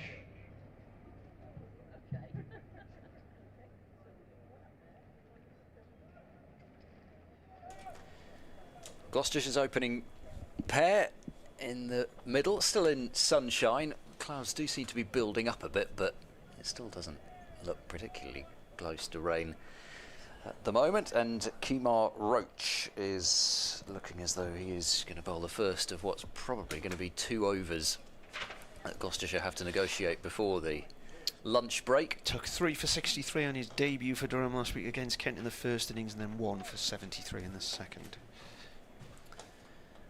He's running in, even though the umpire's not ready, so he's going to have to come back. Bancroft's need to be ready. Now the umpire is ready in a brisk breeze. As Roach bowls to Bancroft with 3 slips in place. Wow, that's a wide. That's almost a no ball for being off the cut strip. It didn't land on the strip, did it? Well, I thought it landed on the adjacent strip. I think the wind got hold of that, you know. Something like that. I didn't think it landed on the cut strip, but anyway, it's 1 run difference for a no ball and a wide in a game where Gloucestershire are trailing by 600 and now 4 runs. Durham have said, OK, you can have 1 back for free. It's an un-Roach-like start. He bowls now to Bancroft, who's driving and skewing the ball through square leg. And he'll get 2. That was a cover drive attempted by Bancroft, and the ball going way away from where it was aimed, but he'll take the 2 runs that he's got for it. And Gloucestershire to 3 without loss after the first ball. Bancroft was bowled top of off in both innings of Gloucestershire's opening fixture. A couple of good ones. Roach into Bancroft, that's well down the leg side. Good stop. That is a good stop from Robinson. Did that take some pad of Bancroft, or was it just speared down there? I think it looked as if it was just speared right down, and Robinson getting across. So Roach is a little bit wild in his first few deliveries, but he's got to get 1 right. So 3 slips. McKinney is at first in the sun hat.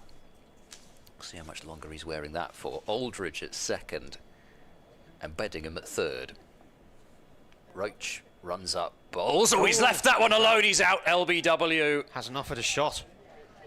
That seemed to come back in, but Bancroft has misjudged that one, and the finger from Paul Pollard was raised instantly, and Durham have got exactly what they were after. They've got the wicket even before lunch. Bancroft is LBW for 2, Gloucestershire 3 for 1, with Durham having made 605 for 5.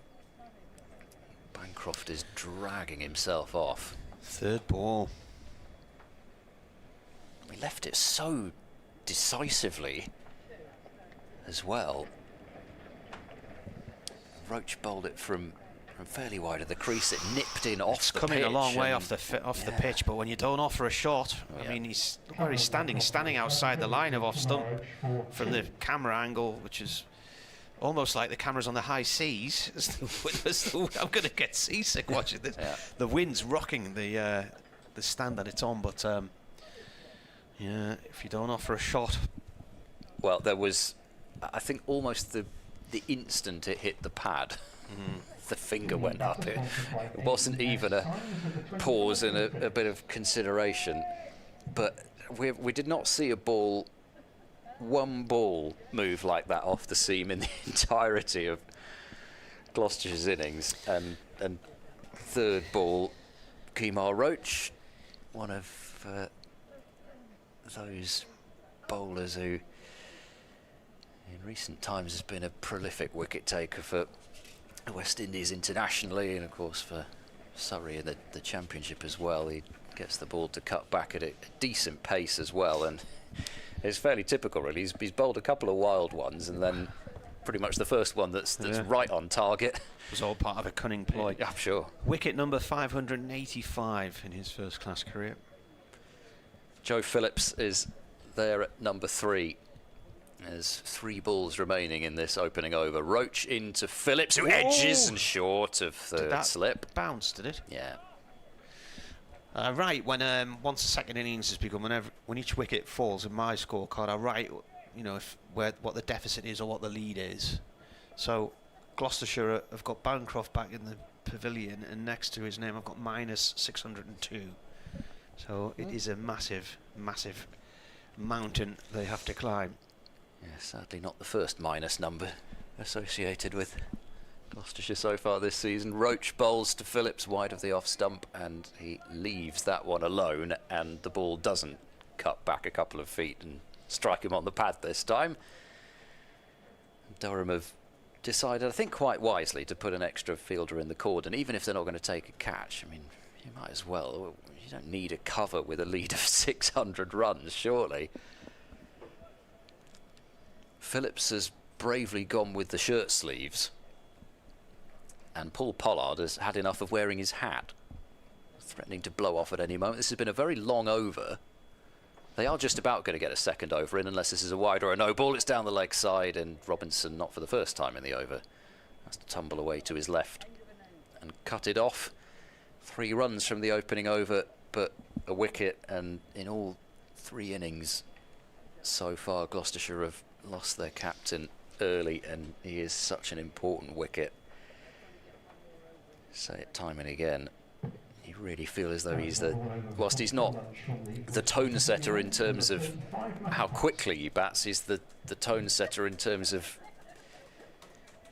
tempo and quick running,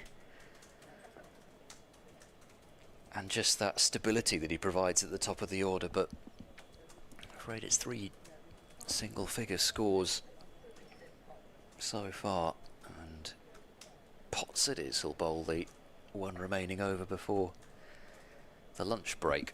They just about got it in, 12:59. Here he comes, bowls. That's a good leave. That was quite tight to the off stump. Gone through to the keeper. Because that's the other thing, when you've seen your opening partner out shouldering arms, the danger is that you just don't really want to leave anything, and then you'd maybe hang the bat at 1 wide of off, and there's 4 grabbers back there plus the wicket keeper to hopefully, from their point of view, gobble up a catch. Potts comes in again. Charlesworth pushes at this one. It's away off to the covers for 1 run. So he's off the mark. Second ball.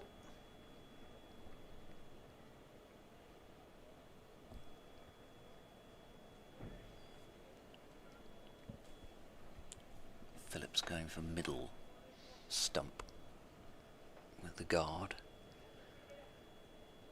Is that a fresh trim by the looks of things, as Matthew Potts? It looks quite looks like a number 1 round the back and the side. Comes in and bowls. Phillips plays the ball to backward point, no run there. Picked up by Roach. It's never been especially long, but it was quite a spell of weather just drifting to the north of us. Even if the covers don't come on, I think they'll be poised over the lunch break. It's getting towards that time where the showers are really forecast to build up. It's not quite 90% for any hour now looking at this forecast, but 60 to 80 for pretty much the rest of the day after lunch. Potts in again, and that is left alone by Phillips. It's 1 minute past 1. I'm going to have to dial in and do an update.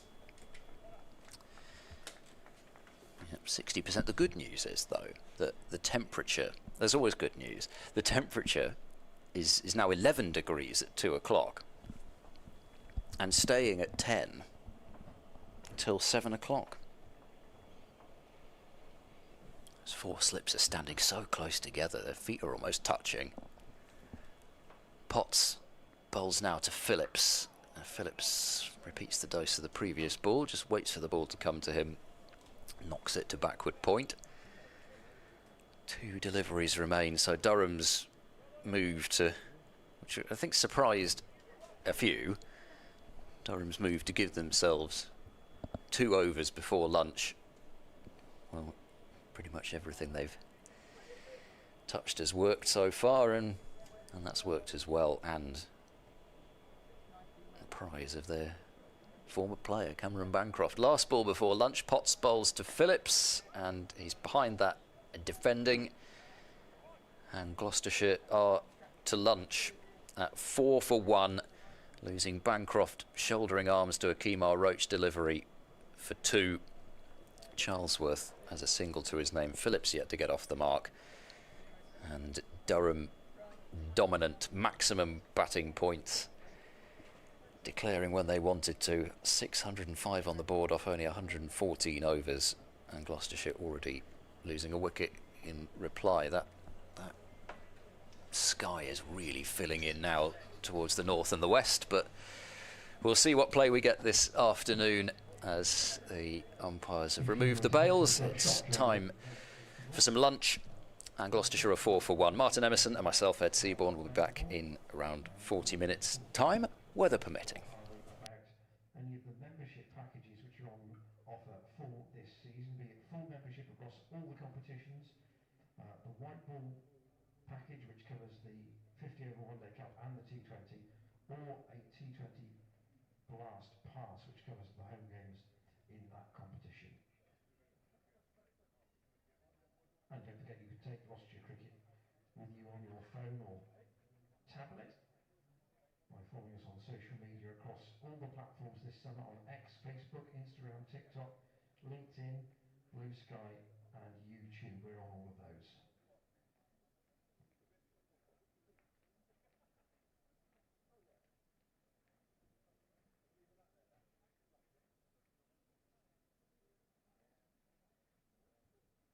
I will update you on the lunch scores from elsewhere shortly, but some diary dates for you just to plan ahead across the summer. Gloucestershire women begin their campaign in the One Day Cup tomorrow. They're at Sapphire Gardens against Glamorgan. Full coverage of that match will be on our social media pages. It's a 10:30 start in Cardiff.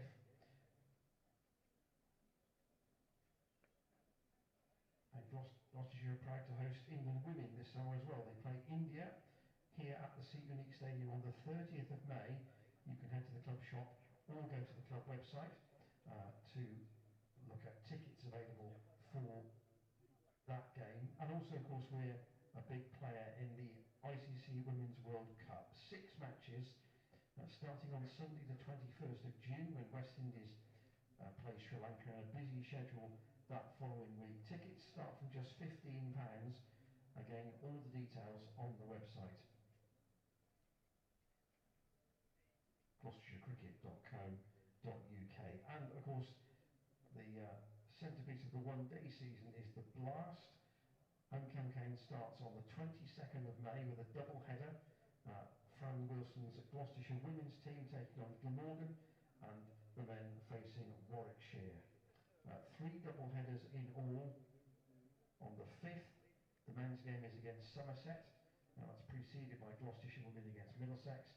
And then on the 7th of June, Worcestershire are our visitors for both women's and men's T20 fixtures. And tickets for all the Blast matches are now available via the Gloucestershire Cricket website.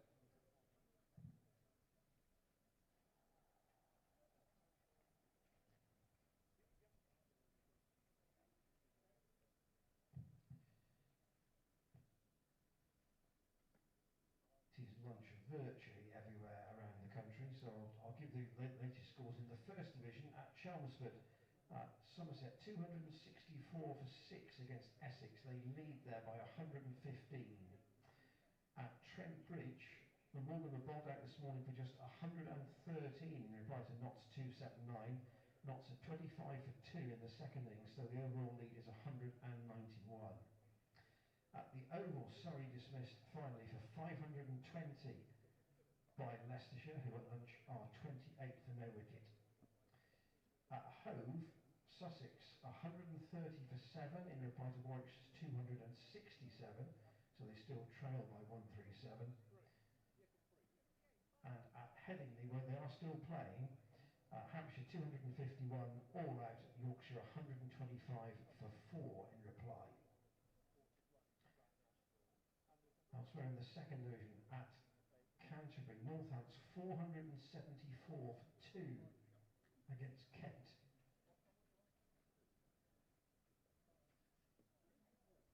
Calvin Harrison there finally out for 153. At Old Trafford, Lancashire 351, Derbyshire 65 for 1 in reply. And they're still playing at Lords, where Middlesex are 9 down in reply to Worcestershire's 191. They're 179 for 9, so they trail by 12.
Durham number 66, Kimar Roach.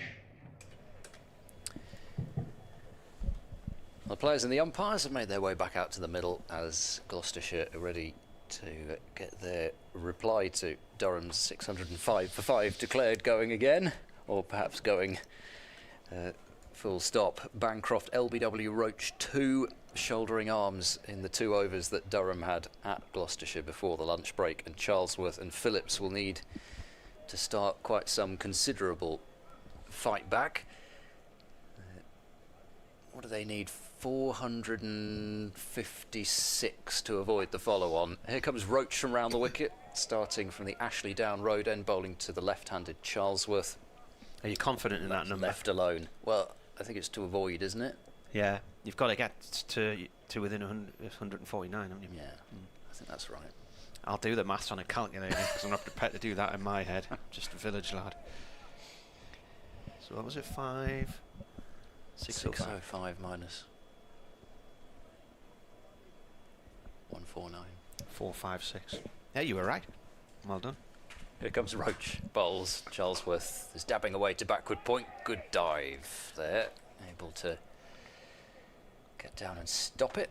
That private education wasn't wasted then, was it? Apparently not. Graham Clark, it is, in the sun hat.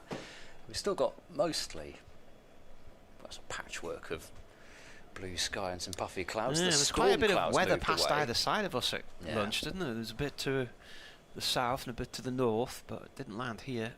Cannons to right of them, or whichever way it is, left and right. Left by Charlesworth through to the keeper. I always misquote that one in the charge of the Light Brigade because I quote it so often, but it's because I always say cannons to the right of them, to the left, and me jokes to the right. Here I am stuck in the middle with you. Is that the one you're about? That would be perfect. Much better than the one I. Was Paul Simon at the charge of the Light Brigade? Was he? It wasn't him though, was it? Was it Steelers Wheel? Wasn't it? We've only just started. What?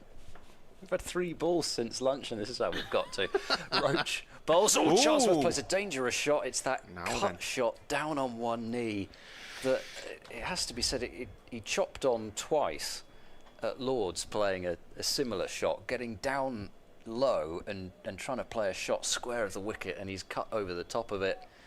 Oh, ladies and gentlemen, you'll be pleased to know the camera's back up at the far end. Yeah, it is. And it doesn't appear to be wobbling around at the minute. There was the Gloucestershire analyst went sprinting across the outfield over the lunch break. There's now 3 wires holding it in place. To put it back up again. Roach bowls, Charlesworth drives, and oh dear, that's bobbled past cover, and so Charlesworth will gratefully accept a couple of freebies. You don't see him misfielding normally. I wonder if that's hit something. It is grey out there though. It's suddenly got rather dark. There's a big bank of cloud just drifting up the left-hand side of the ground here, coming in off the 7 and drifting northeast. The rivers are like big magnets for rain clouds, aren't they? The clouds are attracted to the water. It can be funny here. Sometimes the estuary acts as almost a block for it, and other times it funnels it right to us. Roach bowls, Charlesworth tight leave. Good leave. It's ended up being a good one. 2 off the over. Gloucestershire 6 for 1. Durham are sprinting round, trying to get through as many overs as possible around whatever showers we do get. But I used to play golf at South Shields, and it was right up on the hilltop, and you had views all the way. You could see right up into Scotland, the Carter Bar and the Simonside Hills, and way down towards Whitby and North Yorkshire. But the amount of times you'd be on the golf course and you'd see a rain system coming down the Tyne Valley or coming down the River Wear, which was 5 or 6 miles away, and sometimes you could have weather on both sides of you, and it would be raining over both rivers, and it would be dry where you were on the hill. So Potts bowled 1 over before lunch, and he went for just the 1 run. Comes in here now, right arm over from the pavilion end. That spits, and it's got over the slip cord, and it's going to go away for 4. Very difficult to follow the line of the ball in the gloomy conditions here. I think the lights might come on in a minute, but that didn't half spit up. It really is completely different pitch, seemingly. Here we go. Where's this pitched? It's hit the outside edge of the bat. Yeah. Leapt Phillips up over goes the slips. to 4 runs. A fortuitous edge. I'm going to have to watch through my binoculars here because it's suddenly gone really dark. Floodlights are coming on. Potts comes in, that's left alone, it's gone through to the keeper. I've just been going back through my notes, and there was one thing that I'd missed earlier in this match, was when Alex Lee's got to 129. He's now the joint second highest century maker at the club and shares the second place spot on 2100s with Dale Benkenstein, who of course played for Durham, captain Durham, and then was here briefly. Was at Hampshire as a coach, Lancashire, and now is a batting coach at Durham. Potts comes in and bowls, that's left alone, and the record holder's Paul Collingwood with 25. So Alex Lees is, you would imagine, will have that Paul Collingwood record in his sights at some point next year or so. It really does feel, and we can't see where the weather's coming from, but it does feel as if it's about to tip down at any moment. I think it will larrup down. That's what I think. And I would also add the rider that it's not looking our clever at the minute. As Potts comes in again now and bowls, and that has gone through to the keeper. I don't know where the switch is for the floodlights in this ground, but when they put them on at Durham, somebody has to run into the car park, and there's a little shed they have to go in, and you'd think they'd have one of these giant levers that go as you're pulling it down, and it's not just a little dial that they flick to the side. It's quite underwhelming, really. They should do better, really, shouldn't they? So where do they turn them on? There's a shed in the far corner, so somebody's going over there. I think they're at risk of coming off here at the minute. Potts in again and bowls. This has gone through to mid-wicket, picked up by Emilio Gay. It is that gloomy out there that things in this room are reflecting on the window and making it harder to see what's going on, including for some reason a mirror that's behind us. I've noticed that. Why is there a mirror there? Well, it's just on the days when we have commentator cam, I'm sure it's very I'm gonna have to move that mirror. It's right where the wicket is. I just don't know why there's a mirror in this room, randomly up against the wall. Here comes Potts. Bowls. Oh, it's a Yorker length ball. It's played away safely though by Phillips up to Rain. End of the over. The floodlights still haven't come on yet. Oh. They have been ordered. Oh, here they come. Oh, there we go. Just like that. It's going to take another over for them to warm up. So, yeah, I'm squinting to try and see the ball out there. I don't think I need my eyes tested, but 10 for 1 the score. It's a particularly dark red ball, seemingly, this one. Covers are blowing about right behind Roach. That would put, well, some people off anyway. Roach starting his third over. Herky-jerky action and bowls, and it's driven back to Roach by Charlesworth, looking to one drive. Yeah, those covers could be a distraction, couldn't they? They're flapping around at the far end there. He really does rotate a lot through his action, Roach. It's almost like draws himself back and then he catapults himself through to generate good pace through his action, but really skillful bowler. Round the wicket he bowls to Charlesworth, who allows that one to go by. That one doesn't do anything. Charlesworth's playing in his 59th first-class match, so he came into this with nearly 2,800 runs. He's got 400s, highest score 210 in a home draw against Leicestershire 2 years ago, 110 in a defeat at Derby, and 160 in a home defeat by Lancashire at Cheltenham last year. He made 71 and none against Durham in 2023. Yeah, he got 71 in the second innings of that Cheltenham match as well. This is on pushed by Charlesworth. Gay's hat's blown up. Yeah, it's just he's having to chase off after it. He's just about caught up with it, almost trod on it. There'd be a spike mark in the top of it, and it is now lashing it down. Is it? Oh yeah. It is really lashing it down, and I'm absolutely stunned that the umpires who went off in fairly light drizzle didn't immediately move. And now the players are running off. You know it's heavy when even the Durham players, who are leading by 595 runs, are charging off. God. Well, look at that picture now, the camera on the pavilion here, and the rain coming in sideways. Well, Bizarrely, as we're sitting here, it looks like the rain is coming in from our right-hand side, and on the camera, it looks like it's coming from the left-hand side. Well, it's to the right and to the left of them. Yeah. Well, and I'm stuck in the middle. Yeah. They were nervous at lunch. You could tell the ground staff were nervous because they'd removed the stumps and placed them, one set particularly, quite a way away from the... Oh, sorry to break off, because that is crazy. The wind's getting underneath the covers. The wind's getting underneath the mat now, which is blowing away from the pitch. We've got driving rain, and it's coming across in absolute droves. I've not seen something quite like this. Even the quite heavy matting that they're trying to put over the pitch is blowing sideways. There's water spewing off the covers. Whoa, it's just like the coast in a storm. It's like spray coming off the covers. Coming off there reminds me. I mean, this is really quite dangerous for the ground staff. This really is, in terms of trying to control this sheet.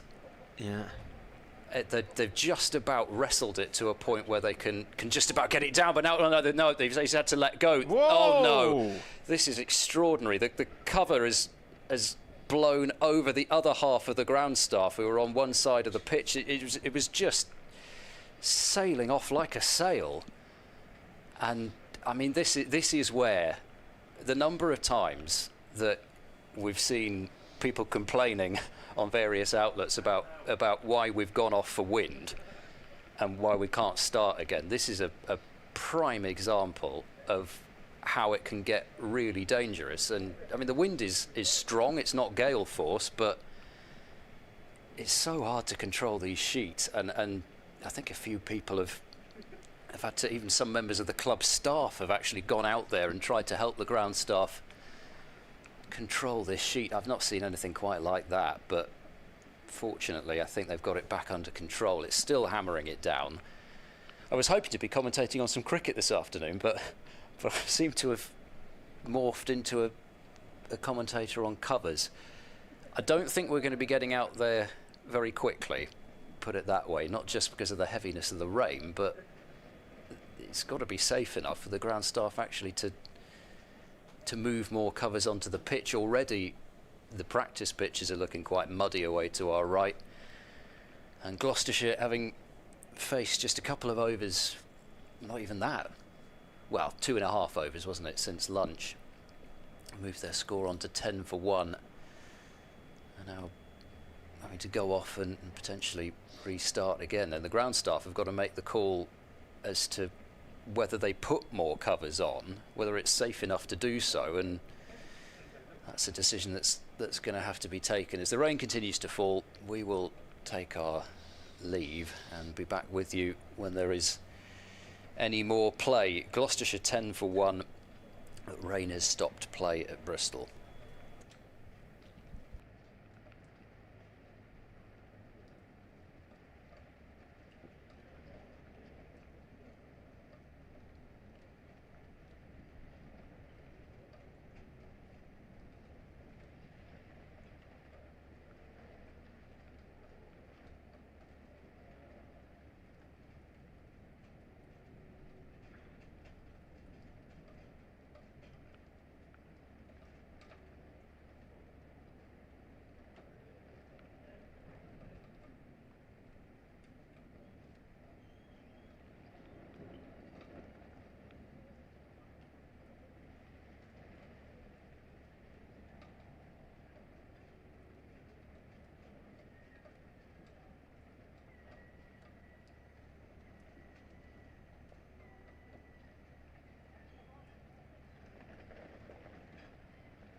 I have the result of the Cotswold and North Wilts 50-50 raffle for today.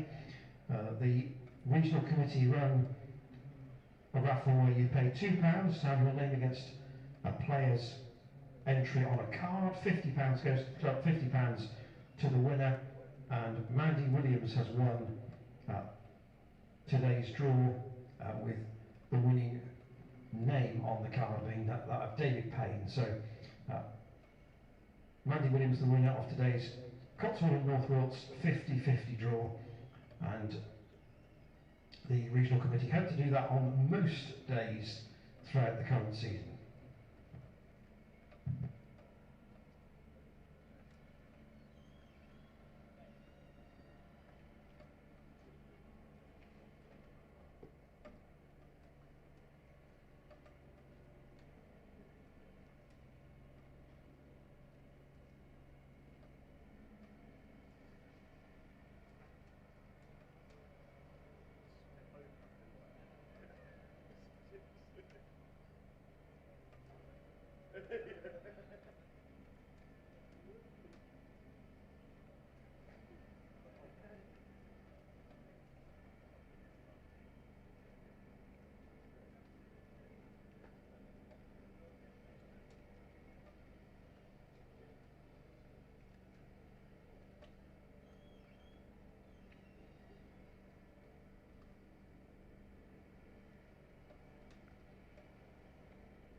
on at the Memorial Stadium, and it's finished Bristol.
Continue with the mopping up process, and they have penciled in an inspection for 10 to 3, so an inspection at 2:50,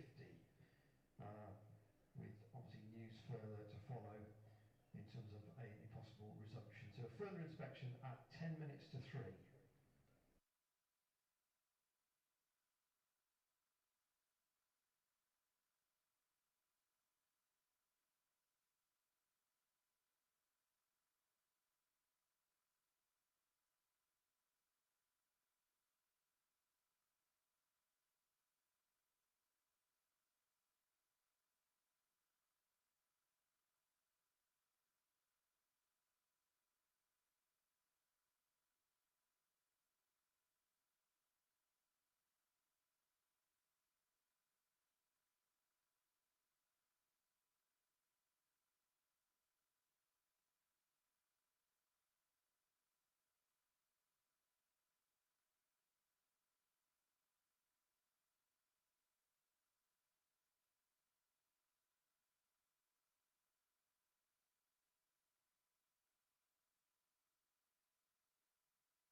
3, and tea will now be taken at 4:30 with a scheduled close at 6:30. So restart at 3, tea at 4:30, and now a revised close of 6:30.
Well, welcome back to Bristol, and the rain is cleared. We've got a fair amount of blue sky away to our left. We can't tell what's on its way, but I think looking at the radar, it looks as if it's going to be okay for the next little while. And according to Martin Emerson, who I believe, without even questioning anything, we've barely actually lost any cricket, even despite the fact that we've been off the field for over an hour. So play finished last night at 6 minutes past 6, so you built into extra time each day half an hour, so technically there's still 24 extra minutes they can use today. So they've only lost 9 overs because they'll also add an extra half hour on tomorrow. So instead of it being 18 overs gone, because they've actually been off the field for about 80 minutes or something like that. So anyway, they're resuming here. We've gone from 65 overs left today to 57, including the one we're in. And they're coming back out with Gloucestershire 10 for 1, and tea will be 4:30 in theory. Well, it'll be fixed, and then close of play brackets, in theory, closed brackets will be 6:30. Yeah, the tea time at 3:30, that's the simple number that I can do, so I'll leave the rest to others. But Phillips and Charlesworth have got a huge job to do, with Gloucestershire having lost that early wicket, and Roach and Potts back fresh again. Ben Rain, Casey Aldridge to come on first change, maybe a bit of spin from Parkinson, Callum Parkinson that is, as well.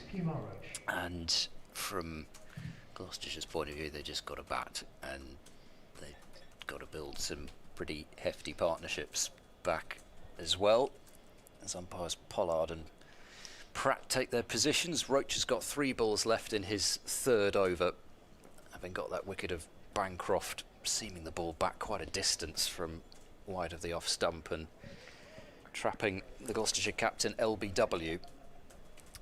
The deficit 595, and Roach is running in from the far end as we look at it. Bowls now to Charlesworth, and he doesn't have to play a shot at that one. And the sunshine is bright. I wouldn't imagine it's very warm out there still, but good news is we've got back out relatively quickly, and I have to say, I certainly wouldn't be a member of the ground staff anyway. Needed danger money today. But yeah, today just one of those days where you realise what they do to get this game on. Roach to Charlesworth, short and cut away, and he beats the dive of mid-off. There was a hand on it, but it's not going to matter, even though the outfield may have been slowed a little bit by the rain. I don't wish to complain. It still goes to the boundary. We were talking about how dark it was just before they went off. We couldn't see the ball. It's too bright now.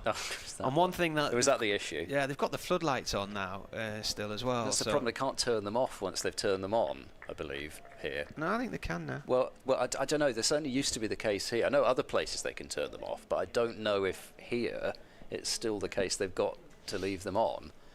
Roach runs in, bowls. Charlesworth gets another short and wide ball. He isn't really timed either of them. He got 4 off the previous one, and that one came right off the toe end of the bat, which he's now examining. Seems to be okay. 14 for 1. Had a situation at Durham last week where they took them off for bad light, and then they it used to be once the lights were turned on in a session, they had to stay on for the rest of that session, and then things just improved mid-session, so the umpires just said turn them off. Yeah, it's very bright here at the minute, but there is still a bit in the radar, isn't there? I mean, looking across to the north, some weather skirting around us there now. It doesn't look overly clever.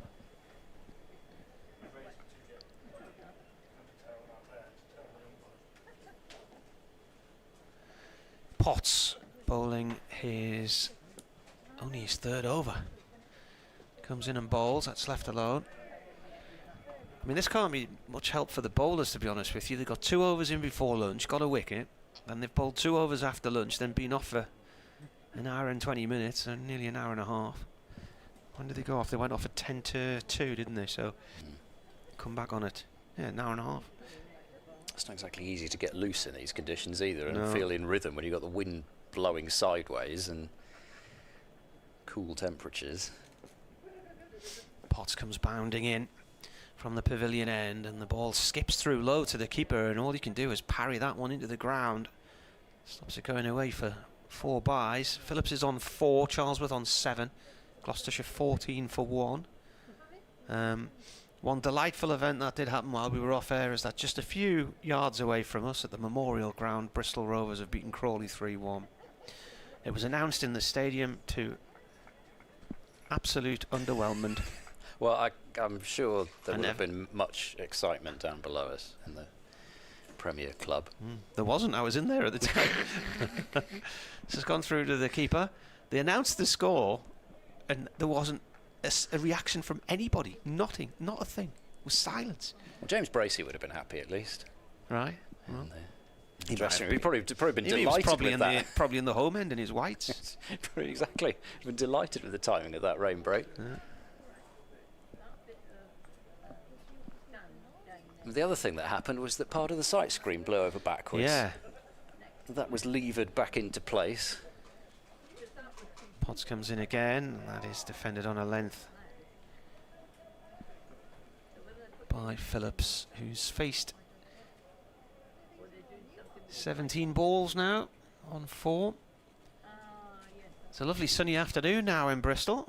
It's like another day. Potts heading back to his mark. It's proper April weather. Yeah. Which month is it that you get the showers in? I can't remember. All of them. All of them. True. Potts again, comes in, bowls. Oh, that was a good ball. And Phillips going back into his crease there, was tempted to try and play it and then trying to leave it very late. Looked like it held its line on him. Yeah. If you want to get in touch, you can email weircricket@bbc.co.uk, WEAR, as in the River Wear. Or you can message me on Blue Sky, @MartyCricket on Blue Sky. I'm not in that other place, I don't go there. Potts comes in and bowls. That's gone down the leg side. That's a sharp take by Ollie Robinson. Leaping to his left, took it two-handed. And it's a maiden. Sun's just gone in again now, so I think the next bank of cloud is up on us, or is near us. I did have a look at the radar. I didn't see. Which site is that you're using? Am I allowed to say it? Net weather. Oh, all right, yeah. I'm sure other sites are available, but No, there aren't. I didn't.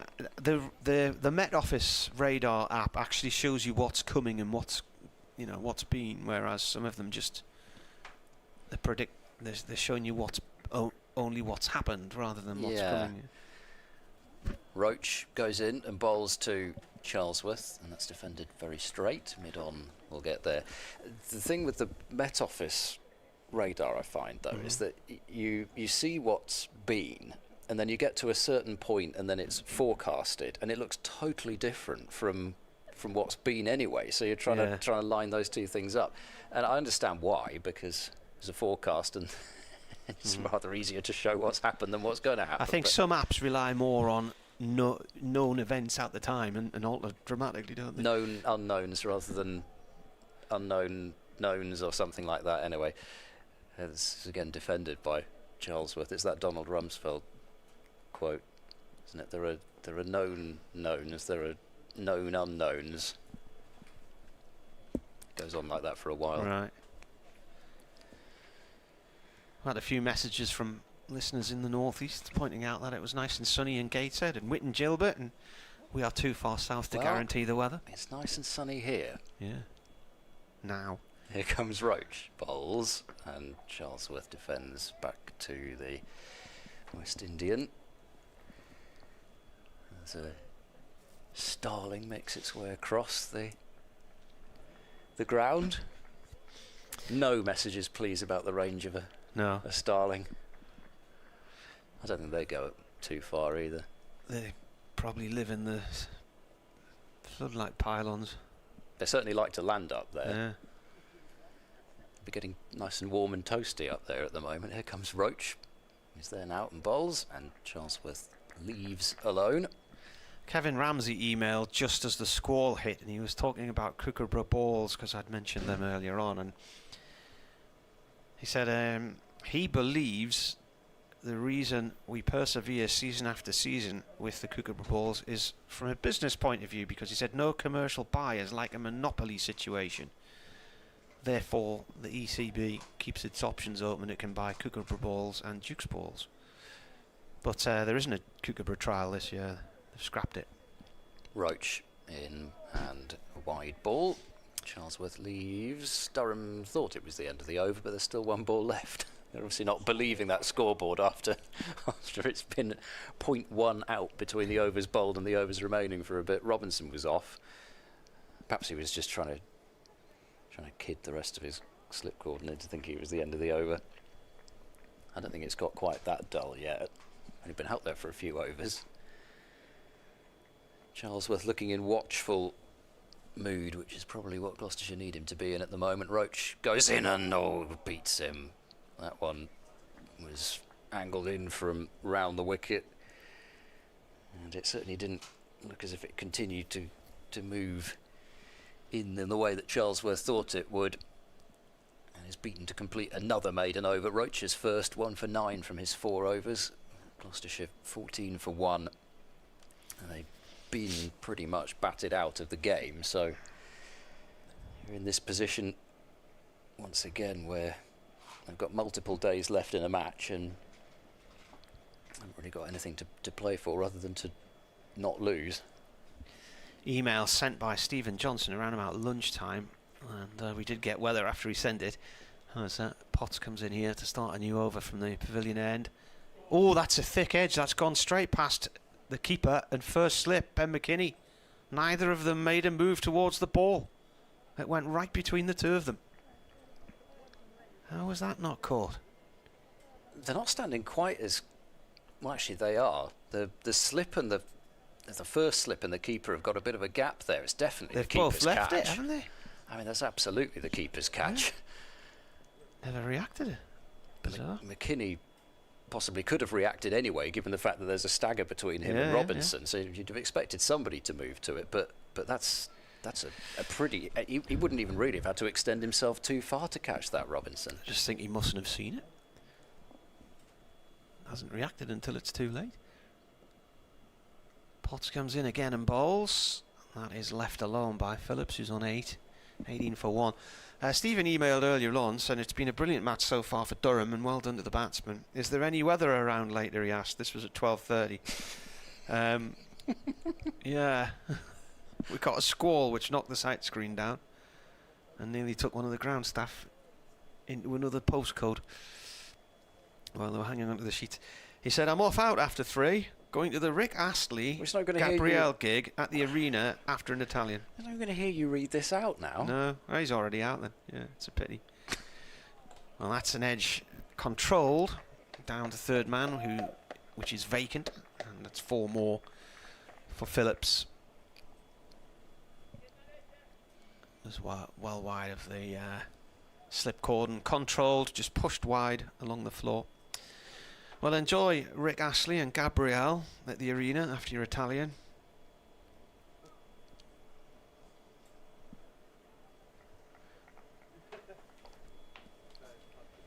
Potts has the ball back here. It got nice and wet. The ball got nice and wet. Yeah. Potts comes in once more. That's left by Phillips. I thought you meant Stephen was going to get whack under the gig, but... But of course he's in the northeast and it never rains there. Yeah, it's nice there today apparently. It's a wonder there's even grass for the cricket ground with the lack of water up there. Thank you. Just about to go there. Yeah. You've just got to go and walk down to the reservoir with your tank and... I don't know how the reservoir fills up given that it doesn't rain, but... Yeah. It comes from Scotland.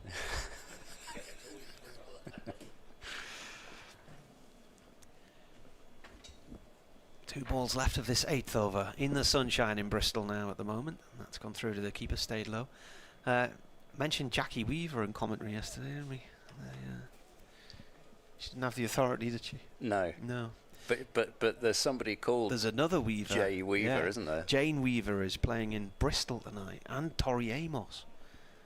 So if I could cut myself in two, haven't seen Tori Amos in concert since about 1994. Don't give Jane me Weaver ideas. I've seen 2 or 3 times.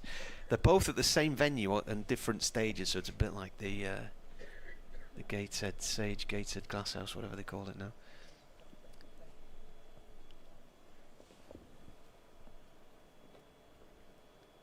In comes Pots and Bowls, and this is played up to mid-on, no run there.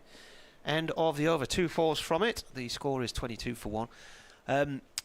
Tori Amos, originally, can't remember if she's from America or Canada, I think America, but she now lives in Cornwall, and she's on a world tour with her daughter, who sings on stage with her now. So I first saw her in 1992 at the Riverside in Newcastle.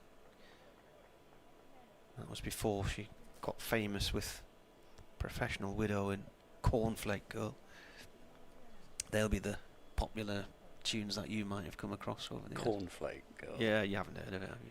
Roach into Charlesworth and beats his edge again. Hasn't followed it, but the ball's left him from round the wicket. Well, you're not allowed popular beat combos on the wireless set in Durham at school, you know? Believe it or not. No. No. Well, no, actually, Were you allowed I don't know electricity? at school, but you see, my dad's a composer of classical music, so Right. Well, your dad really would have come allowed across that. Tori Amos because she's absolutely phenomenal piano player. Roach bowls to Charlesworth, head over the ball, defending back to the bowler.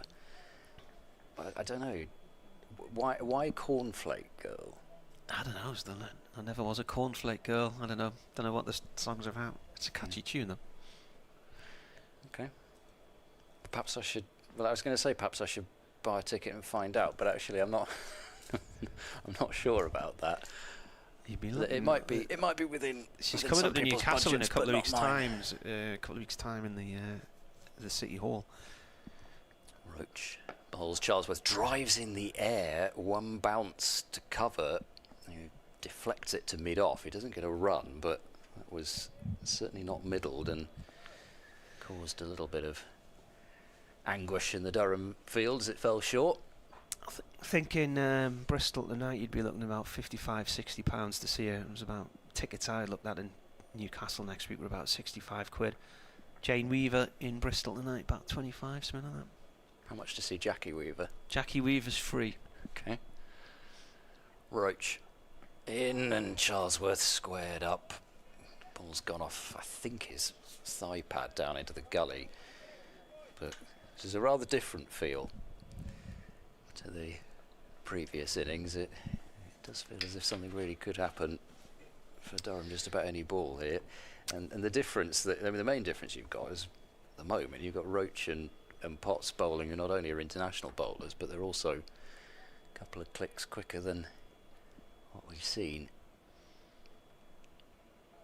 Roach to Charlesworth, and he won't get a run. Turns the ball up to mid-on. Roach staring at him with his hands clasped on his forehead. You didn't see that very often. The other way round. How long's Roach with Durham? 6 for matches, again? I think it 6 was. matches. It was the first block. Yeah, the first tranche. First tranche of matches. He's just putting it on now. He's down southwest.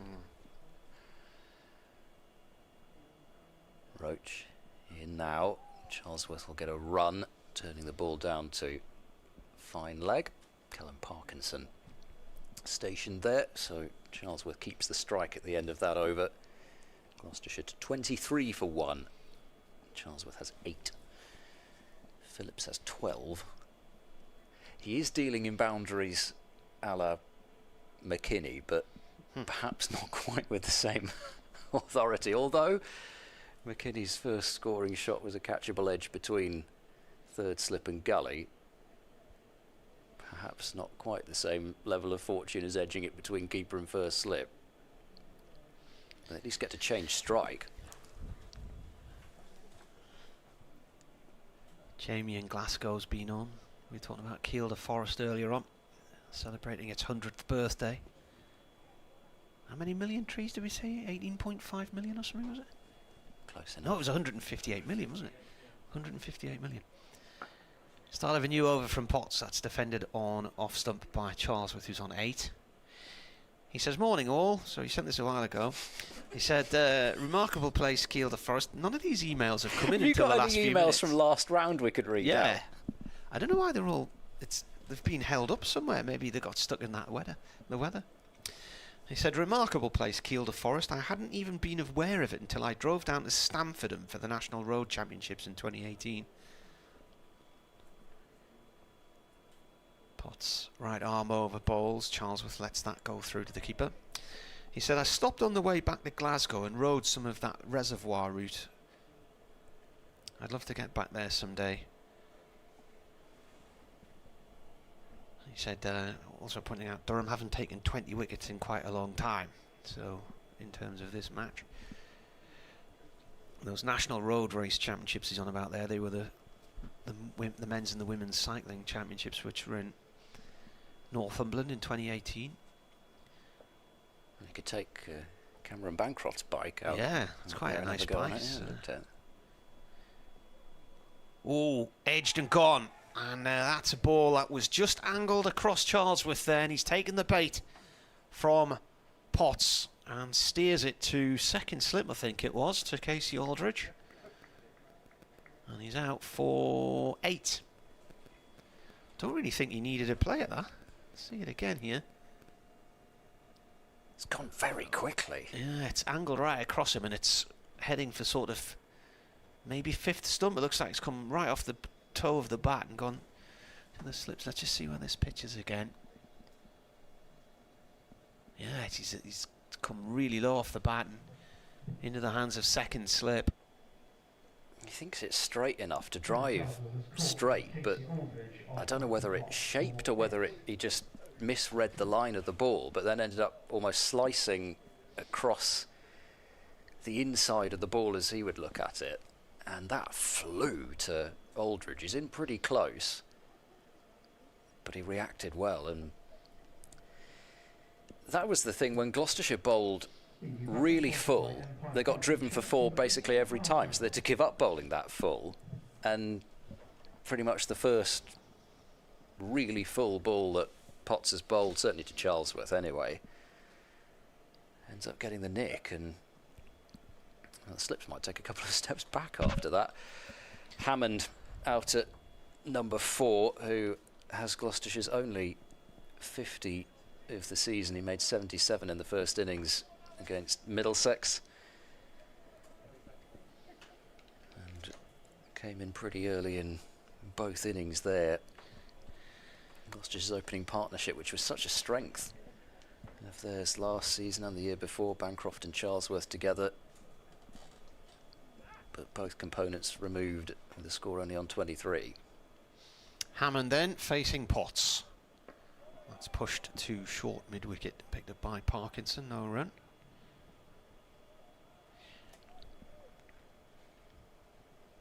Yeah, it's going back to this Jamie's email there, that National Cycling Championships in Stamford in 2018. We went to watch that. It was won by a lad called Connor Swift, who's now riding for the Ineos team. And spoke to him after the race, had a little chat with him. The kids got their photograph taken with him, and I said, where are you heading back off to? He was off down to Doncaster. His cousin's a professional rider as well. This is left alone by Hammond, goes through to the keeper. So I said, how will you be celebrating your win tonight? And he said, probably stop at a McDonald's on the A1 and get a McFlurry. Just become British cycling champion, and he was going to celebrate with a McDonald's. Reminds me of when I interviewed Glenn Phillips at Canterbury. He was wondering what's the secret, because he'd scored a championship 100 there and had been putting bowlers to all parts of Bristol in the blast. What's his secret? Oh, I'm just off to get a KFC after the game. Yeah. The world's best fielder. That's what he runs on, apparently. Next ball's left alone as well. Hammond watches this one go past to the keeper, end of the over. It is a wicket maiden from Potts. He was just off on his own personal excursion. the other Gloucestershire players had gone in one direction towards the centre of Canterbury, and I think he'd heard that there was one on the outskirts somewhere, so he was walking off towards his car to go and get that. I was expecting something, something incredibly sort of protein-based and healthy, but... Well, I think after you've... you just want some calories in you, don't you, if you've been playing. Phillips to face Roach. There's been so few changeovers of strike. I can't really remember Phillips facing Roach much. He's taking a guard anyway and having a stare. We'll see quite a close square leg. 3 in the cordon. Roach bowls. Oh, that's cut back a long way as well. Short of a length. Phillips thought it was wide enough to try and cut, and the ball has ended up cutting him in two. Roach is getting the ball from outside the off stump to jag back. Let's have look at that. I mean, that's gone away. Boomerang, like doesn't it? It's 83 mile an hour off break. Yeah. Where has that come from? It's obviously the water's got on the pitch during that break. Roach bowls a tentative wafty drive from Phillips, misses the ball. And it's a good job from a Gloucestershire point of view, it did, because nothing good could have come out of that one. Just looking a bit uncertain outside his off stump, having just seen what that previous ball's done. You got anything on the Grand National today? No. No, I've got anything to lose.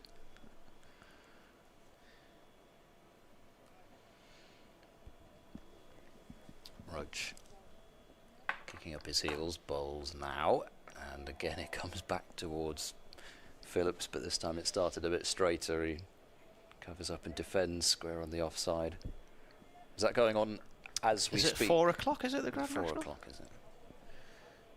I see Rory McIlroy last night, I think he was 6 under at the halfway stage of the Masters. Nobody has had a lead like that in Masters history before the halfway stage. I forgot to check the golf even. Everything just goes out the window and you've been watching random ice hockey matches from Sweden. I think your priorities are all wrong, to be honest with you. But Roach in, and another waft from Phillips. This time a waft in the vague form of a cut shot rather than a cover drive. While we were off air during the rain, Arsenal lost 2-1 at home to Bournemouth, so that puts everything in the air. Man City is still not out of it, hanging around in the shadows. No, I quite like the Masters, but I'll try and watch the final round. I was up late watching that playoff between McIlroy and Rose last year. Roach in angled down leg side. He's getting the ball to come in quite a distance, and he started that one a long way too straight, and Robinson had no chance of stopping that one, so 4 byes will go onto the board, and Gloucestershire will take any runs they can get at this stage. It's 27 for 2. I quite Ipswich wanted... won at Norwich in the derby, so that helps their promotion hopes in the Championship. Borough are 0-0 with Portsmouth at the moment. Who've Bristol City got today? They're away at QPR 0-0 at the moment. Sounds about right. Last ball of the over. Roach running in and bowls to Phillips, and he gets the bat on that one and prods it to point. So that will go down as another maiden over, although 4 runs added to the score via the extras column. 27 for 2. I quite wanted Rose to win that playoff, I must say, even though, because I felt that McIlroy would win it at some point anyway. Whereas I don't know. I hope it's not the last chance for Justin Rose. But when I was, I used to play an awful lot of golf a few years ago, and had a few lessons and stuff. And then one of the things that really helped me was an instructional DVD, which Justin Rose brought out, and it was just basically about be robotic in your setup, your stance. Every time you're addressing the ball, go through this little regime, leave nothing to chance. And it was incredible the difference it made on my game. The shots that I started to save just by going through this setup routine every time religiously. It's a really good video. New over from Potts, left alone by Hammond. I think we may have just broken one of the cardinal rules of cricket commentary, according to some people talking about golf. What? Golf? Why? I don't know. Seems to upset some people. Marty just shrugs it off. Upsetting people. Don't see why.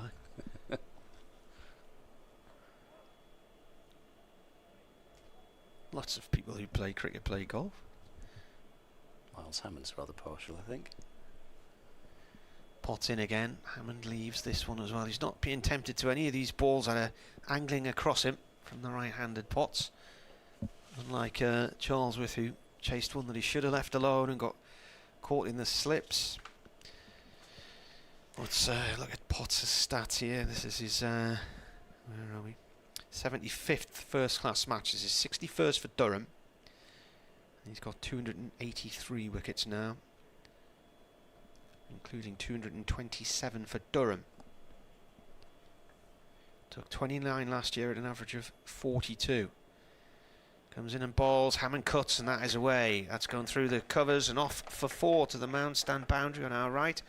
And Hammond is off the mark. 6th ball with a 4. Gratefully accept that one. You can't miss out on those. Not going to get many from Potts when he's in full rhythm, and that was very short and very wide.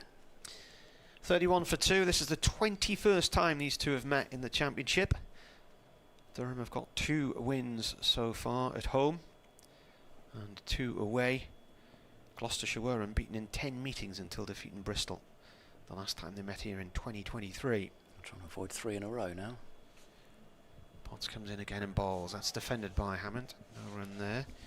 That run had been 5 wins and 4 draws, but Durham went on to complete their first double with a 9-wicket victory in Chesley Street in 2023 after winning here. Of the 11 meetings in the southwest, Gloucestershire have been victorious in 6 of those, so that was 1995 and then 97. Back in those days you played each other once, so if you played at home one year against the team, you'd play them away the next year. Oh, what a snorter of a delivery that was from Potts. It's done too much in the end. I was just expecting the stumps to explode there. This pitch is not slow. No, but that... I mean, the ball was ball quick, here? How's it not hit the target? Well, it just sort of carried on, but it's the life as it looked to me like it was swinging back in towards the bottom of off stump, but as it's landed to me as full as that is, and then it's gone through really quickly to Robinson like the catch off Charlesworth's bat. Potts comes in again, bowls, and that's gone to point, no run there.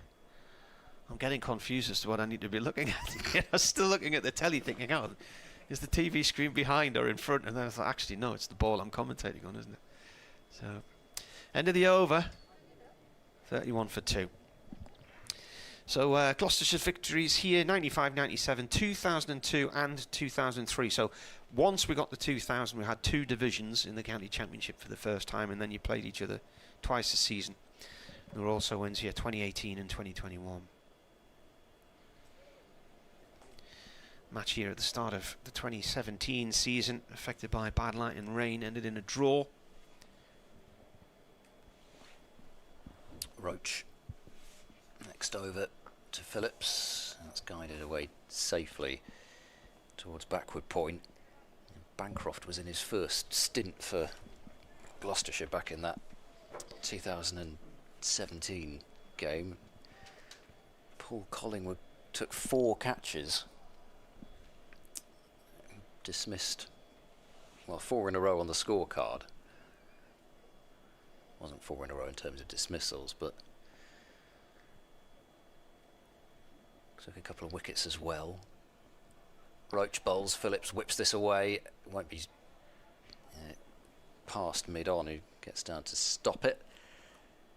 And then he got 97 with the bat as well. He's quite handy captaining the side as well. Yeah, the final day it just rained at a crucial moment when I think Durham were about to declare, and then the rain came and they were off for 2 or 3 hours, and it just took a vital amount of time out of the match. Roach bowls to Phillips.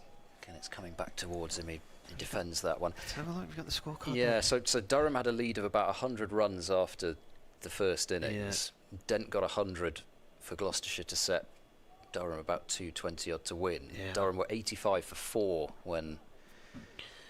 So that's what happened. Yeah. Ended. So Durham came out the bat. They were doing well and they looked to be on track.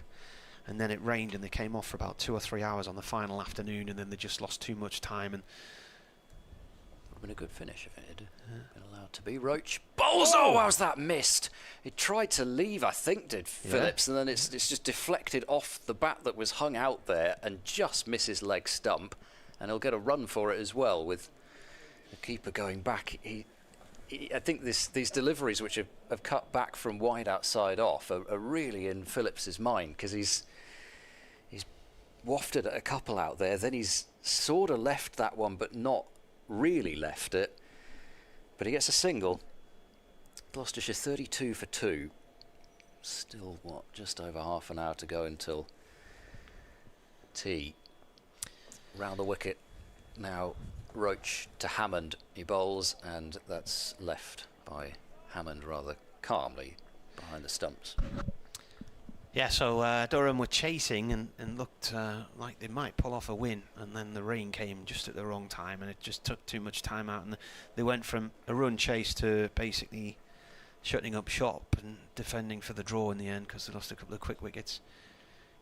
Steve Cook was playing in that one. Got a duck in the second innings. What did he get in the first? Did he get a half century in the first? 64. 64, yeah.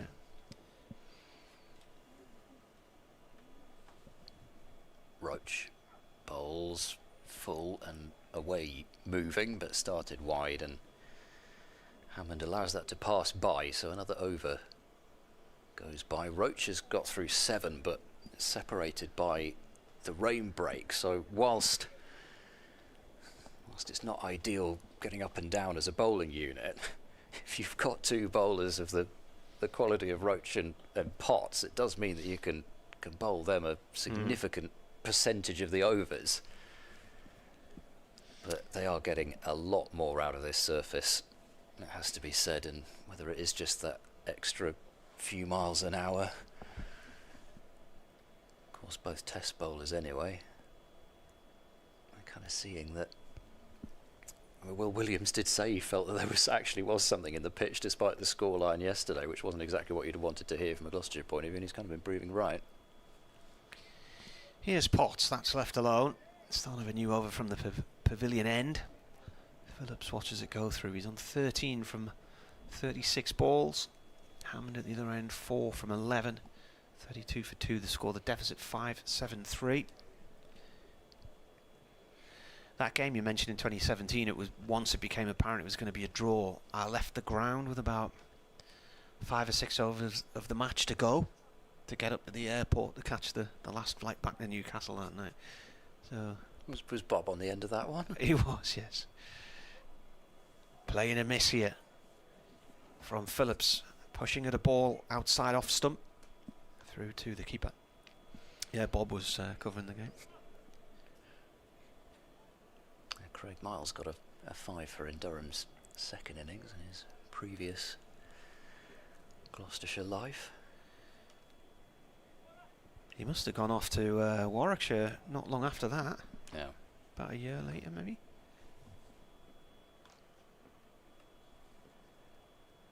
Potts has 3 slips in place as he bowls. This has turned though down towards long leg for 1 by Phillips, who is on 14 now. 33 for 2. Yeah, both Miles and Norwell left at the end of the next season. They both went together, didn't they? It was a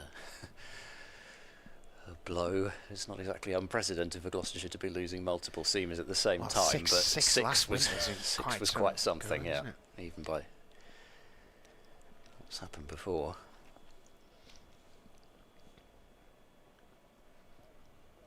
Potts comes in again and bowls, and that is defended. And you just can't rebuild an attack like that immediately. You know, you can't. There were barely that number of available seamers on the market. Well, if you look at what happened to Durham, they got relegated in 2016 by the ECB because of the financial situation at the club. And then you see, for instance, Sussex, the problems they've got in, nowhere near the same punishment. Durham were relegated and docked 48 points. And they were also allowed to sign multiple 3-year contracts before that penalty was imposed. This is angled across the batsman and left alone by Hammond. It almost, well, I don't know. But Durham lost Mark Stoneman and Scott Borthwick went to Surrey. Paul Coghlan went to Notts.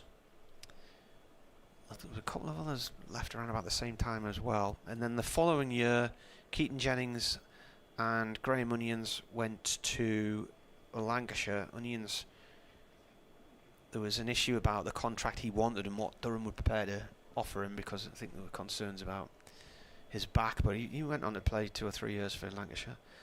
This is angled right across the batsman and left alone. And when you see what happened there, I mean, Jennings, Stoneman and Borthwick all came through the academy, and when they left, that's 3,500 runs in your top 3 gone. Yeah, a year. It's an awful lot to replace, isn't it? Well, exactly, and this then is you had young lads coming straight from the academy who, played in the seconds, who was suddenly in the first team a year or so probably before they were ready. Durham struggled, but equally it also gave opportunities. So we're looking at Matty Potts bowling here. He made his debut in the June that year at Canterbury from the Durham Academy. The problem from Gloucestershire's point of view is that they've not only lost the players who were starting for them last year in terms of their bowling attack, as Roach bowls and Phillips covers the movement and turns it into the onside. Emilio Kay's lost his son out again. That one doesn't quite fit. I don't think he needs to go a size down on that sun hat. But without putting too fine a point on it, with Durham coming here, Durham sign a player from Gloucestershire who's only played a handful of first-class matches, so you're even losing the next level of player down from what was your starting team from last year. Roach bowls to Phillips, and that's pushed to backward point, and there's no run. And what do you get for doing that? Absolutely nothing. And it's almost the point where I feel like this is something I get onto quite often. But why would you produce players, really, if that's what you're going to get?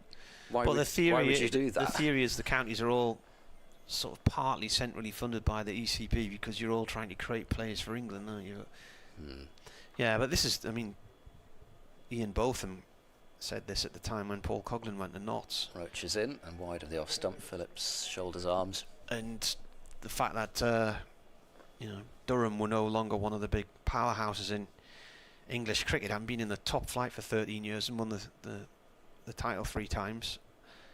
They were there as minnows to have their bones picked by the bigger beasts, and he put out a statement. They were quite angry that they were losing players and getting nothing in terms of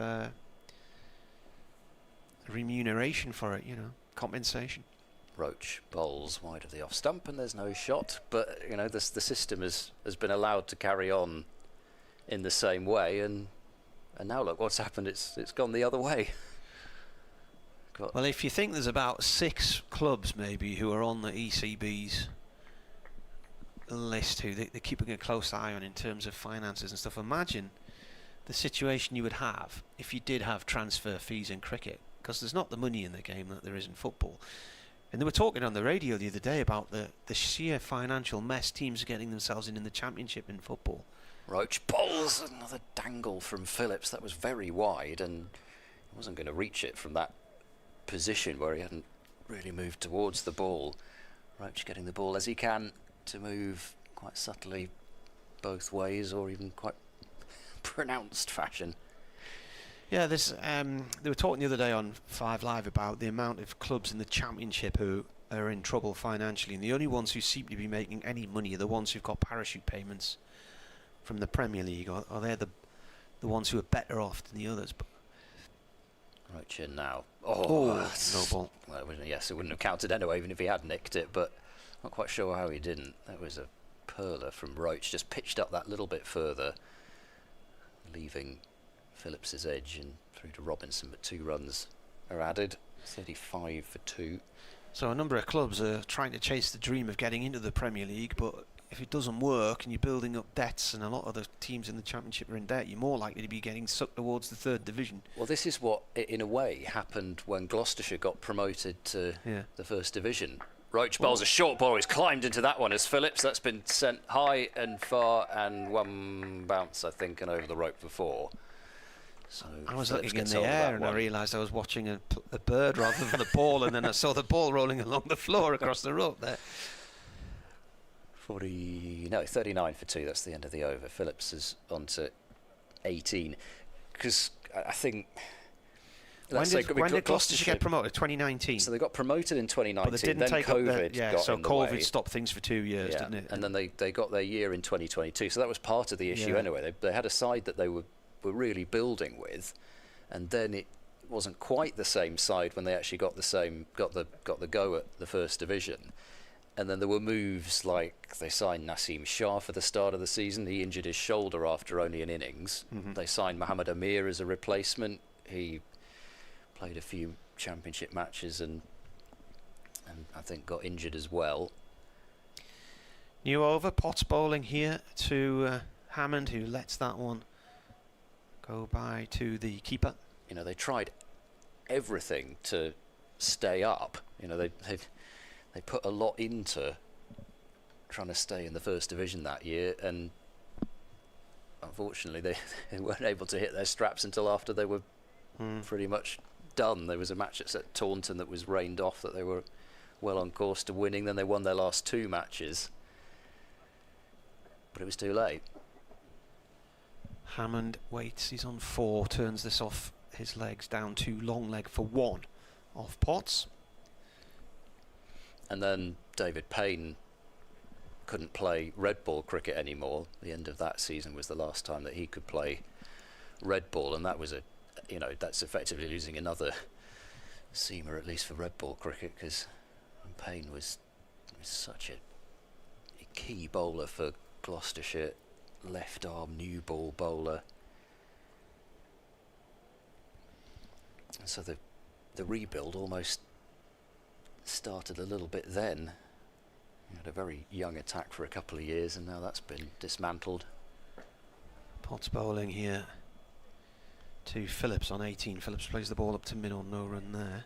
And of course Zafar Gohar as well went off to Middlesex, so you lost your spin bowler, who, you know, there aren't too many spin bowlers that in all conditions can at least tire a side down in 1st class cricket. So, you know, lost 6 seamers last year, but that's only part of the story compared to what the picture was looking like, you know, 3 years ago or so. Potts bowls, and it's wide of off stump, and it's a leave from the batsman. I've had a picture from Derek. So it's been Get Set Day at Upham Cricket Club in Northumberland. So they're preparing for the start of the season, which I think is next week. So there's been a band of merry men and women getting the clubhouse ready, and I think they've had our commentary on as well. So Derek's there with his daughters and some of the other volunteers from the club. So no doubt around the country this weekend, there are lots of volunteers at varying clubs getting things ready for the start of the season next week or the week after. So hopefully they haven't been having covers blowing in their face or anything. Potts in again, and this is played to mid wicket, no run there. So if you're volunteering at your club and you're doing the spring clean or whatever, let us know. Where are you? What you're doing? Who's there? What's the big jobs you've got on hand today to get things ready to rock and roll for the new season? They might be getting some new dressing rooms ready. Ready for day 1 of the season. Refurbished dressing rooms. The big refurb at our local club is they're putting in a lift this winter, so they're going to have disabled access to the bar upstairs. Are you going up in the world? This one's gone off to square leg, no run there. End of the over, 1 run from it from the second ball. So Gloucestershire are 40 for 2 at the moment. Durham declaring earlier on 605 for 5. I think we're going to see a change of bowling. Durham have actually had to change the bowling. Roach has had enough after 8 overs yet. Don't get excited, everybody, because Ben Rain's coming on and bowling. He took 2 wickets in 1 over in the Kent first innings last week to take him to 300 for Durham in first class cricket. I think he's the 5th bowler to get there for Durham. Simon Brown did it. Graham Onions. Chris Rushworth. In fact, I've got the list somewhere. I don't know if Simon Brown did. He must have done. Still 3 in the slip cordon as Rain is into Hammond. That's worked away past mid-wicket. Decent timing, but it's going out to the long, deep, wide, long on boundary. Hammond will get back for 3. He's got to just get a move on a bit, but he is quick between the wickets and does get back for a 3rd run. 43 for 2. Hammond is on to 8, so Phillips 18 back on strike. And you think of those sorts of bowlers that you feel like pretty much every county needs, never mind the fact that he can bat a bit as well. Ben Rain. So, sort of bowler that many counties would look covetously at. Rain to Phillips, bowled him! Might have been a little bit of inside edge, but he went forward and didn't really get forward. And the ball creeps between bat and pad, and that is very similar to how he was out both innings at Lord's as well.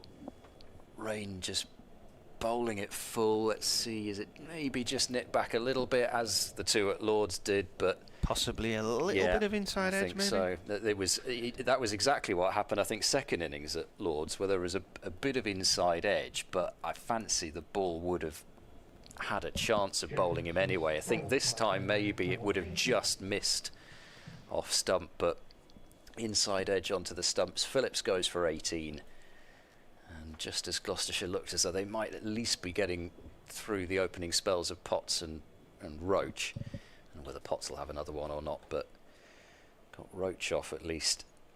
But the first ball that Phillips faces of Ben Rain, he's walking back, and out comes Durham University's Ollie Price at number 5. Who also played for Felling in the North East Premier League. So the list of bowlers for Durham. Let's have a look at my list here. Where are we? Chris Rushworth left Durham in the end with 598 first-class wickets. Graham Onions took 527. Simon Brown 518.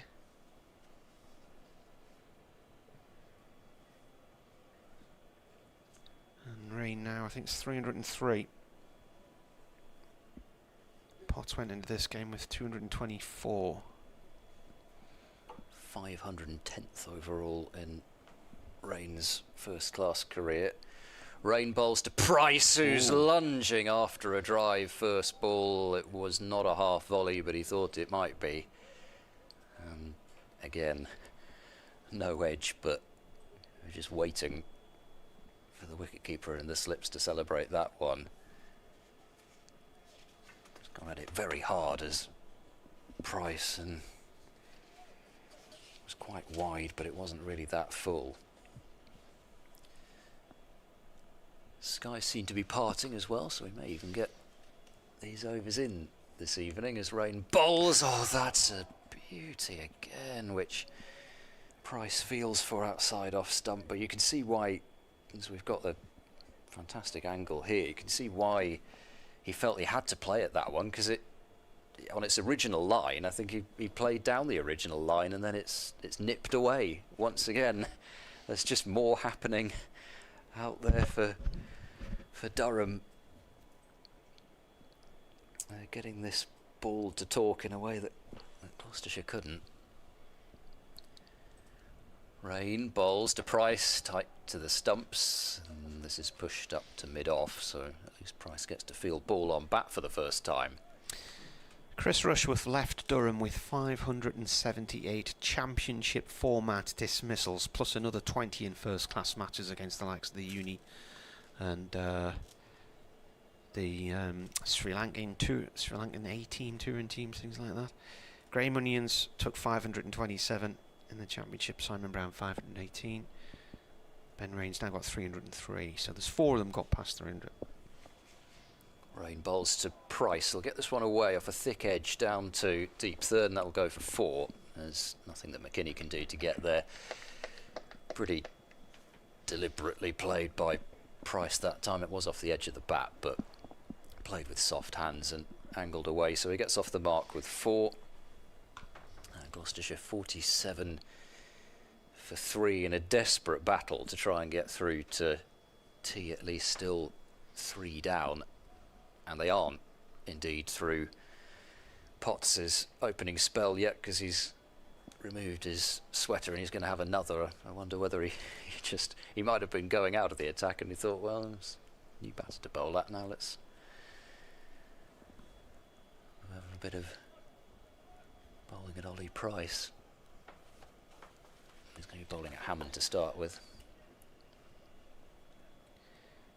In comes Potts. Bowling to Hammond from the pavilion end. It's a Yorker length ball, but it's wide of off stump. Hammond plays it into the ground and off to Parkinson in the covers. No run there. Borough are still 0-0 with Pompey. And they can actually catch Ipswich with a win, but Ipswich do have 2 games in hand. So the old Borough might be having to concentrate on the playoffs instead.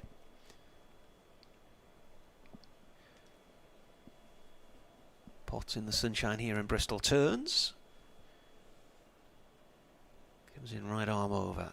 Oh, Hammond's played that down into the ground and it's come to rest right on the crease line there. He's played it into his foot. Stop dead.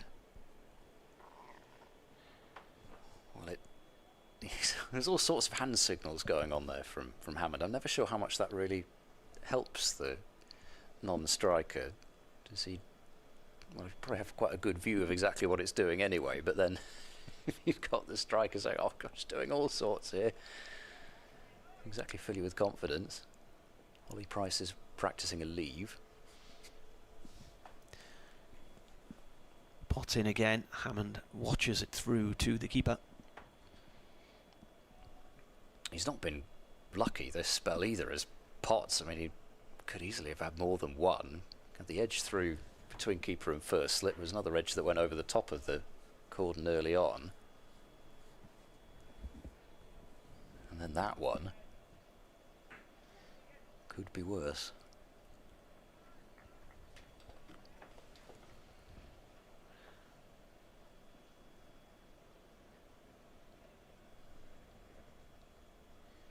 Bowler comes in, running away from us. He bowls. Oh, that's a very tight line. It's a good leave actually from Hammond. I'm just thinking that those apartments at the top there, on the top floor, they're people's apartments, are they? They're not like a communal.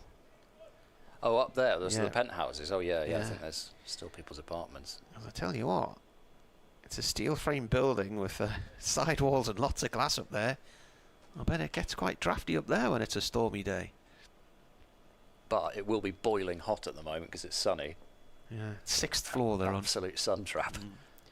Potts in again. Hammond comes running down the track and then watches the ball go through to the keeper once more.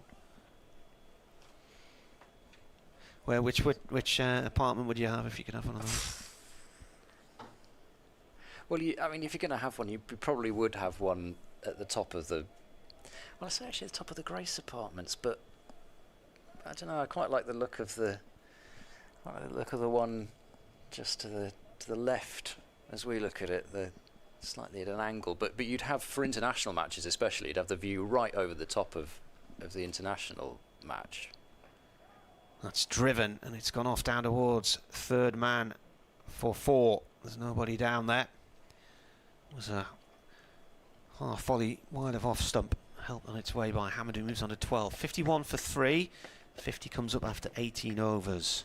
So, and you just think, with England taking on India in a T20 international, July the 9th, that one. It's going to be raining that day. Just think what you could Airbnb that Oh, flat out for. Right over the top of the international pitch, which is in line with that block of apartments, the Grace Apartments. Done some games from up on that balcony of the flat that they use. Position their camera on the balcony up there. Rain bowls to Price. It's over pitched and driven square on the offside. I think the ball's not quite going to get to the boundary. No, it doesn't. It's just pulled in. It's committed chase. Price briefly thought about coming back for 4. It's such a long way out there, but I think probably wisely settles for 3. Has Emilio Gay lost his sun hat again? Yes, he has. He's lying in the dust on one of those practice pitches, so it's continuing to cause him some problems. Price is on to 7. Gloucestershire 54 for 3. Just over 10 minutes to go until the tea break. As rain bowls round the wicket to Hammond, who edges, and I think that just fell short of Beddingham. Only just. But I think he half volleyed it. Sun's catching the camera lens, isn't it? And there we go. I think you should just about be able to see it still. Yeah, I think he's sort of scooped it on the half volley. It was close to carrying. He didn't go at it too hard, Hammond, and that just about saved him. Gloucestershire under enormous pressure. Down the pitch comes Hammond and whips the ball firmly to mid-on. And then, as the ball chucked towards his stumps, he's got to get back in his ground. Might not be a bad move, though, because we've seen, at least if the first 2 rounds are anything to go by, you're not likely to see too many LBWs. If you use your feet, Casey Aldridge warming up at second slip. He's probably only going to get 1 over in. He comes in. Rain to Hammond, and he's felt for that one. Another one beats the edge. There's something happening pretty much every over at least. There's something happening here. Yeah. Well, just compare this to the slaughtering that Durham gave Gloucestershire in the field. 605 for 5 declared. Gloucestershire 54 for 3. Rain into Hammond. That's short and wide cutaway, and Hammond will be cross with that, because in fairness to him, he didn't try and wallop it because it's that short boundary, but he was going for placement and then just didn't quite get it. Cover fielder was able to stop it relatively comfortably. Bit of a discussion between Hammond and Price. I'm not sure quite what there is to say other than the Miles Hammond mantra of just bat.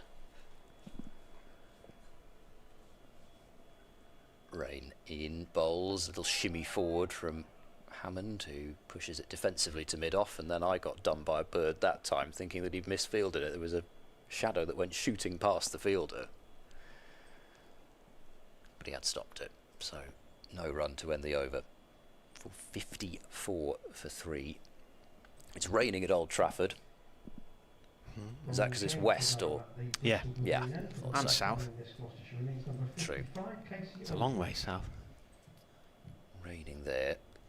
Seems to be the only place where there isn't play at the moment for any reason other than having a cuppa. Derbyshire 187 for 3. I think the weather forecast today suggested there could be showers around the country, so Aldridge is going to have a bowl.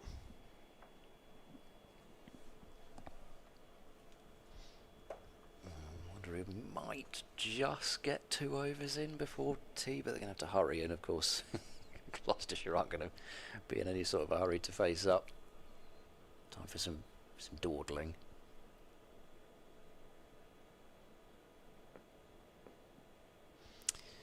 Here he comes, a former Somerset man. Right arm over, and then Controlled edge first ball. It was just slightly short of a length, wide of off stumping. Price leaned into it and guided it along the floor down to vacant third man. I was quite interested to see what length Aldridge would bowl, because he's a tall man and he can extract some bounce out of a pitch, but at least so far it's not been a pitch for really digging it in back of a length, but perhaps Aldridge can find something. Got 55 on his back as he runs away from us. That's played short on the leg side, no run there. Emilio Gay comes in to pick it up. Casey Aldridge, 25 in December, just gone. Born in Bristol. One of the many who went to Millfield School. I don't know if he was north or south of the river. What, here? Casey Aldridge, yeah. What difference does that make, whether you're Well, Gloucestershire or sort Somerset? of Somerset Yeah. side, but it's all a bit messed up with the boundary changes. Next ball's played away by Price out through mid-wicket. He's going to get at least 2 here, possibly a third for the throw.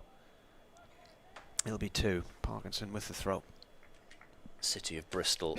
I suppose it's technically its own county now, so... Well, where's the maternity hospital?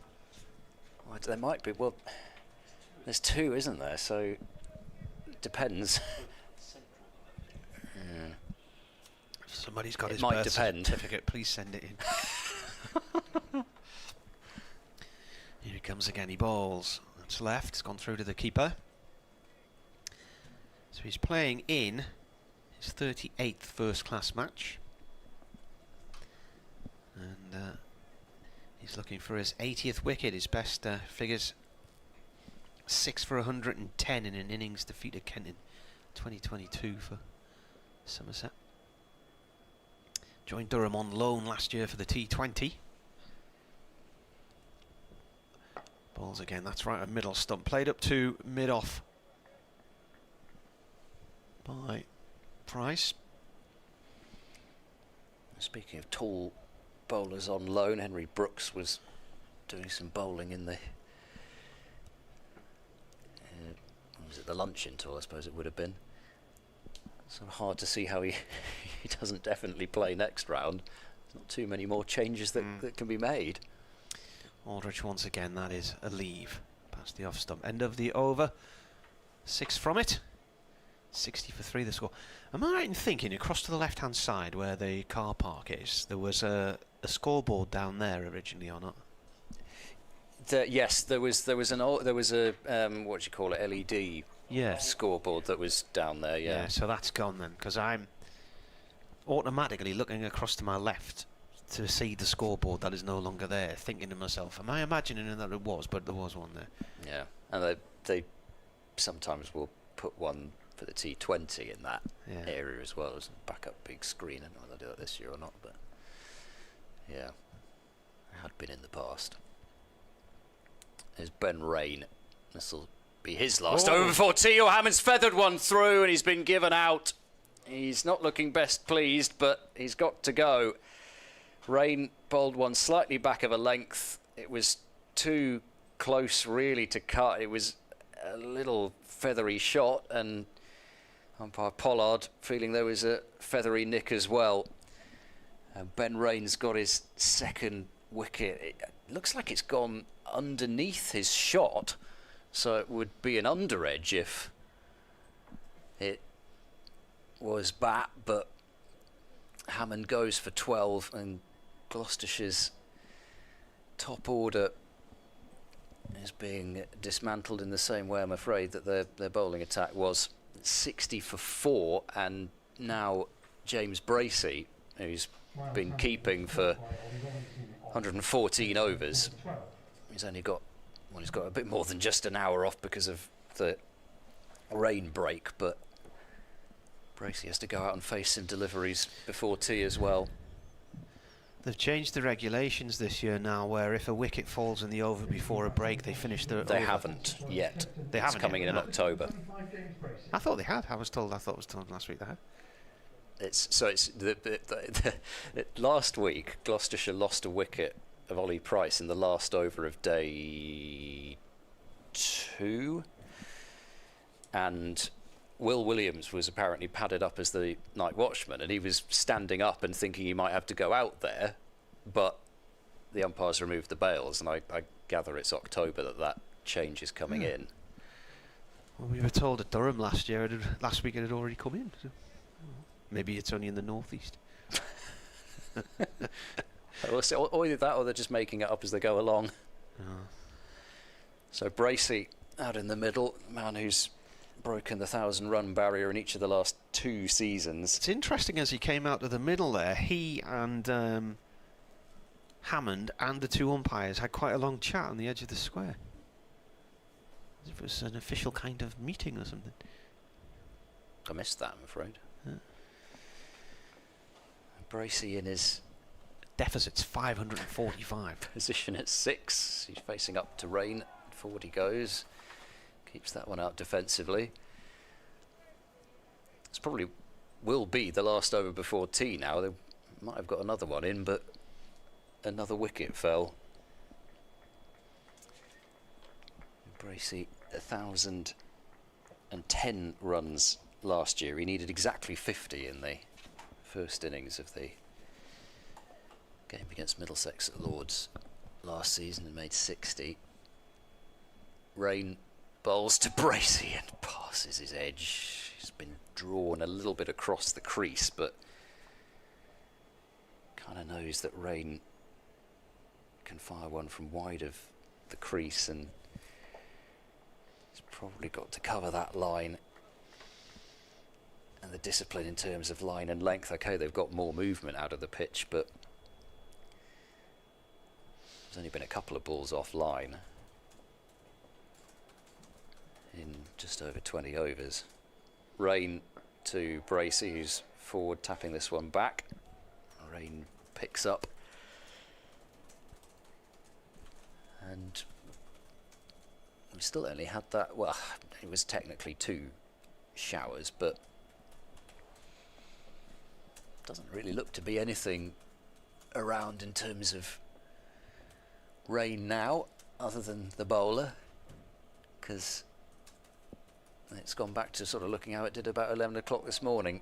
Sunny, windy, chilly, but only puffy clouds. Bracey leaving that latest delivery alone. I do hope, well, in fact, it's come back to that because it's just ticked over to 4:30, so this will be the last ball before tea. 40 overs will remain in the evening session, where the close is scheduled for 6:30. So good luck getting 40 overs into an hour 40. Last ball before tea, Bracey blocks it into the offside in defence, and Durham continue their destruction, their path of destruction of Gloucestershire at 60 for 4. Wicket maiden to end the session from Ben Rain. He's taken 2 for 10 in just the 3 overs that he's bowled. And Gloucestershire, the ship is listing 60 for 4, the same way as the sight screen was earlier. I'm afraid it's looking as if it might just topple over completely. 605 for 5 declared, plays 60 for 4, and 20 minutes for tea. We'll be back with you at around about 10 to 5.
5:10. So play will restart at 5:10.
Gloucestershire.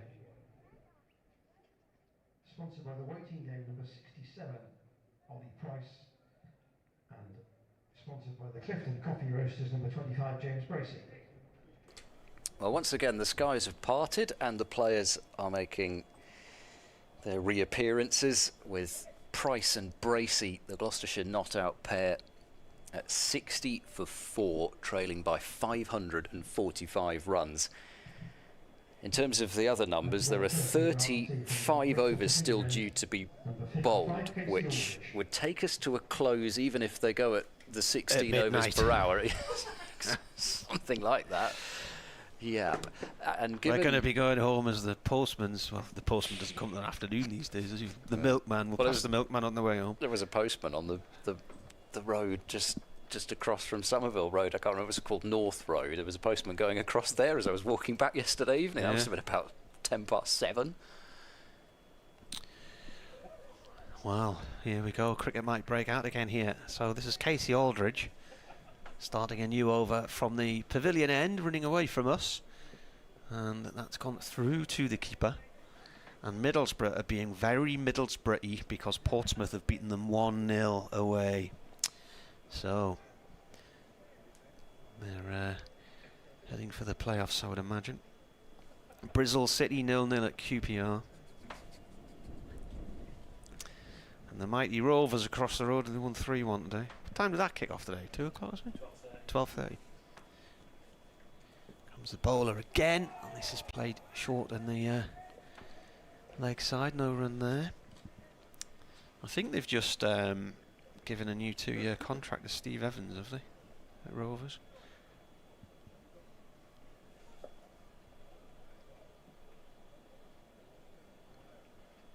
Well, they're in the 4th division, are they? Oh, they are.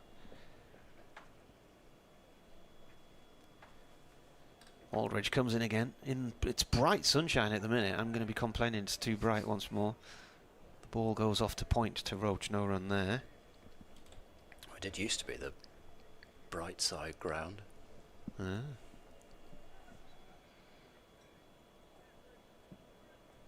Steve Evans marked his new contract by leading in-form Bristol Rovers to victory over relegation-threatened Crawley in League 2. Aldridge bowls, and that's played up to Rain at mid-on, no run. Off the bat of Price. So apparently Bristol Rovers have won 7 in a row, which is something they haven't done for about 50 or 60 years or something like that. So, hence the informed. Yes. Yeah, I think that is justified. Unstoppable. Have a look and see what's going on elsewhere in the county championship, because when you're off and on as much as we are, you sort of lose track of what's happening elsewhere. This is a late push here from Price out towards deep square leg. He's going to get 2. Parkinson comes round to field, takes him on to 15. Anyway, either of the gigs that I was thinking of not going to tonight, Torrey Amos and Jane Weaver, they're done and dusted now, because they're not going to get off here till about 7:20 if the light holds. We'll just be able to walk almost straight out of the gate as well. To where? Anywhere. Well, anywhere that's still open. Yeah. Right. Yorker from Aldridge, tapped away by the batsman. Defensive shot from Price. End of the over. 62 for 4. Might have to try and get some scran on the Gloucester Road tonight. Is this the Gloucester Road, is it? The one that goes up and down, yeah? Yeah, main thoroughfare. Wonder if that little place is still there where I got my raclette a few years ago. Yeah, I remember that. It was an old bank, wasn't it? I would have joined you, but I had another game the next day, so I had to prepare for that one. That was right, yeah. I was going off down to Taunton the next day. That was right for a ladies' match, wasn't it? Heady days of Western Storm. Yeah. You're speaking about other county championship matches. Kent 40 for 2 after Northamptonshire declared on 684 for 2 at Canterbury. Ben Rain continuing and Bracey playing straight. And Rain scoops up. There was a stat, wasn't there, about if you added up Durham's and Northants scores. This was Ian Randall, the PA announcer. And then worked out the cumulative follow-on score for Gloucestershire and Kent. Idea of excitement for what to do during the rain break. Ask him to pass his phone over with that on, and we'll read that out, because the numbers were absolutely daft. Remember, this is not a Kookaburra ball game. Rain bowls to Bracey. There's a nibble at that one, and no contact. What was what did Northants make? 684. Right, 684 plus 605, so 1289. 11. So 456 is here. You're confusing me now. Eh? What are you doing? This is great radio, I'm sure. Yeah, I'm adding it all up. But were you still adding up in your head there? No, I was adding. I added up. So 684 and 605 is 1289. Yeah. Yeah. And right. then I was going to take away 149 from that. But you need to do it twice. Rain bowls and Bracey drives. That'll be 4 runs. Goes out to the point boundary. Just about misses the bucket of sawdust, I think, which is placed down there. That would have been a good landing spot for it. Been able to do all sorts. Right, 66 so that for 4. is Bracey off the mark with a boundary. Oh, you see, so I thought the stat was what a team would need to avoid the follow-on. No, it's what the cumulative scores from Durham and Northants are, and what the cumulative total of avoiding the follow-on is for the other two teams. Yeah, but oh, never mind. Here comes rain and bowls, and that's a good leave from Bracey. Right, Would Durham have had to have done quite a lot to hit off stump, but then we've seen a couple of balls do quite a lot. Durham and Northants have scored 1,289 runs, so in order to avoid the follow-on, then Gloucestershire and Kent are going to have to score 991 runs between them. Okay, so we're making it that they have to be within 300 of the cumulative score then. Yeah. Rather than Yeah. Okay. Either way, Luke Proctor made 261 by himself. Right. Rain in. Bracey comes across that one a little, but does defend it into the offside. Proctor finished 261. McSweeney finished 101. Harrison made 153, and Vasconcelos made 127. And this is at Canterbury. And Kent have already lost Compton for 6 and North East for 0. Crawley is still there though. Ooh. Along with Muyaya. What was Compton out for? 4. No, 6. Rain short and wide, and Bracey tries to cut it and bottom edges it behind the stump. So Compton was out for 4 and 8 against... Sorry, he was out for... Oh. Let's confuse each other even more with some more numbers. Compton made 6 this time. Yeah. Yeah. Right, last week he was out for 4 and 8 against Durham. Okay. North East made 94 and 10. Crawley last week made 9 and 20. Is he still in? Crawley is, yes. Well, in terms of people who are due, Compton is due a big score against somebody. When's Gloucestershire's game against them? Round 5. Well, they're round 5 anyway, probably round 6, isn't it? Because they've got a round off somewhere. Sun is shining brightly here in Bristol as Aldridge comes in to bowl to Price, the right-hander. That's gone off down towards fine leg for 4 up to the apartment complex. The sun has come round the back of the pavilion in the media centre that we're in. It is now shining on the back of the sight screen down below us, and it is very, very bright. It's like somebody's turned on a huge torch and it's firing back at our window again. Is there anything else that you can complain about? There was a mirror in here earlier that was reflecting. I decided not to look into the mirror. Don't know why it was there. Aldridge in again. That's left. Bit of bounce there. Tennis ball bounce. Pigeon flying towards us. Still raining at Old Trafford. Derbyshire 187 for 3. Lancashire made 351. Lancashire coming here next. Anderson 1 for 33 from 14 overs. I wonder if that's another slab up there. If that's been branded as a slab yet, that pitch they're playing on. Aldridge full delivery in a skewed drive from Price, who was looking straight, and it's gone off to backward point. Roach does the fielding. It's in the air for a little bit. Bracey at the non-strikers end has 4. Price on strike on 19. Halfway through this 23rd over, isn't it? 24th. 24th. Seems like we've been here a long time today. And lost about 2 overs. Yeah. Aldridge in and bowls, and Price leaves. Gasps of dismay that the ball doesn't hit the stumps. We've switched ends. I think we switched ends. No, I was halfway through Oh, happily chatting about this over. God, so you were. Yeah. Don't worry about it. Just write that in my little notebook. My name is going on the list. Second time this match that Ed has. Aldrich comes in and bowls, and that is an attempted front foot drive from Price there, but he's got a bit of a leading edge, and it's gone off along the ground to mid-wicket, no run. Sun's glistening on the cars in the car park now. Is it reflecting off now? There's a It's going to be, actually, tell you what, actually, when there's a real problem is when it does, the windows of the flats at the far end, you can get some really nasty angles there. Great, looking forward to that. Last ball of the over. 70 for none. Aldrich bowls, floats it in. It's played up to mid-off. Dot ball picked up by Potts. There's a really nice red car. The colour red. I mean, that might be Ian's car, actually. Right, that's a beautiful shade of red, isn't it? The way that's shining in the sunshine, gorgeous. Ah, no, that's not his one. No. His one's on the next row. It's a little hot hatchback. Yeah. You wouldn't expect anything less in terms of style from Gloucestershire's PA announcer. Yeah. He'll have a hot hatch with a big exhaust on the back and a max power sticker in the back window. Is that right?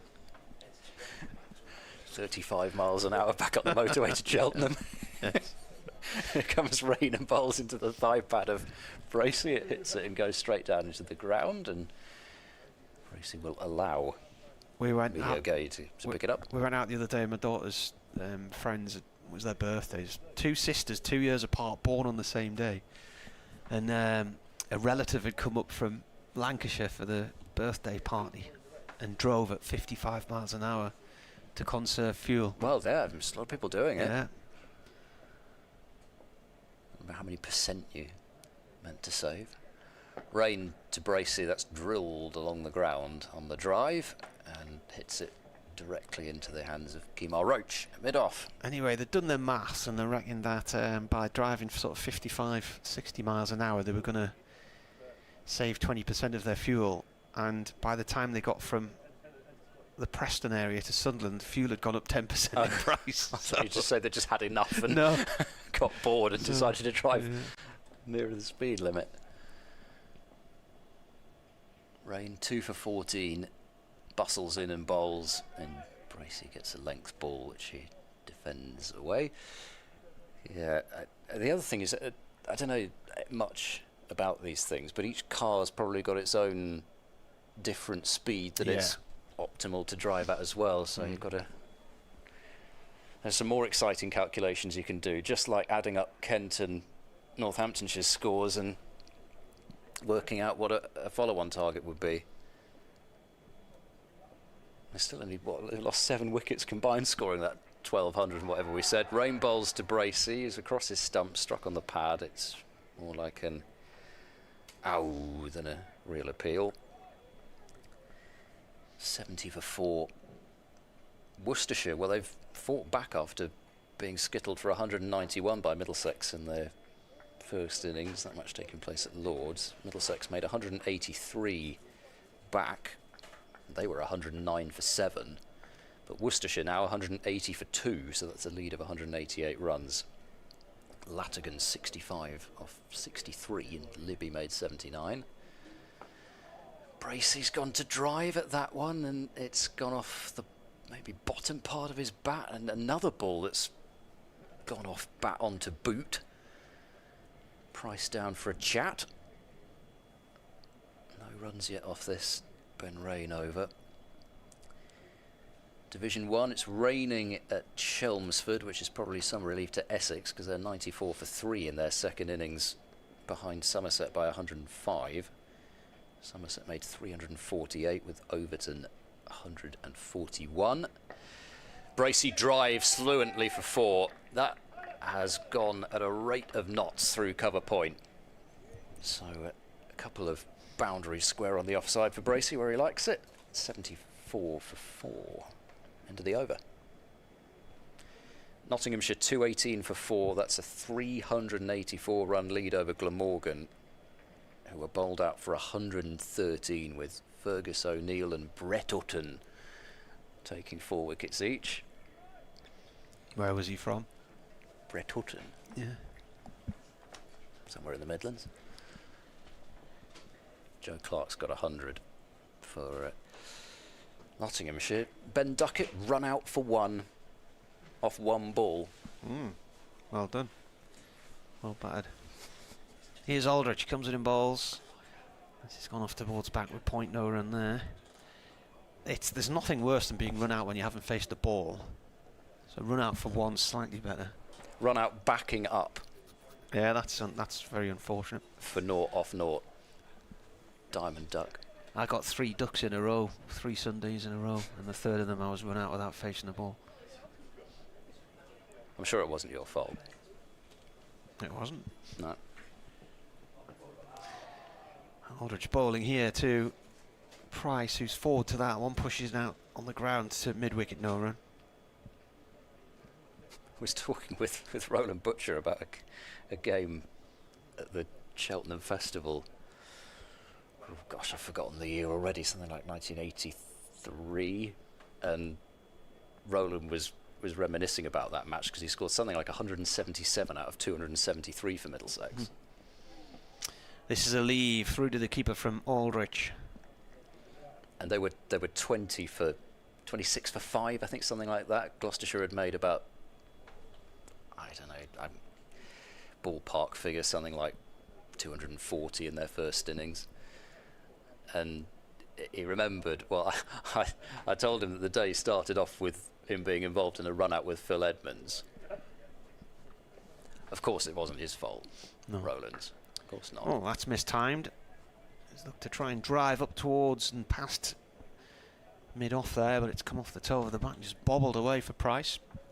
But I did say to him, even if it was your fault, going on and getting 177's kind of a way to answer that in terms of who should have gone. Simon Hughes tells a story of Middlesex playing Yorkshire at Lord's. So Aldrich comes in and bowls. This has gone to short mid-wicket no run there to Emilio Gay. And Jeff Boycott was doing his Jeff Boycott thing and playing his game and going along very slowly. And everybody was fed up, so basically a wicket fell and they sent the next player out to run him out again to get him off the field so they could speed the game up again.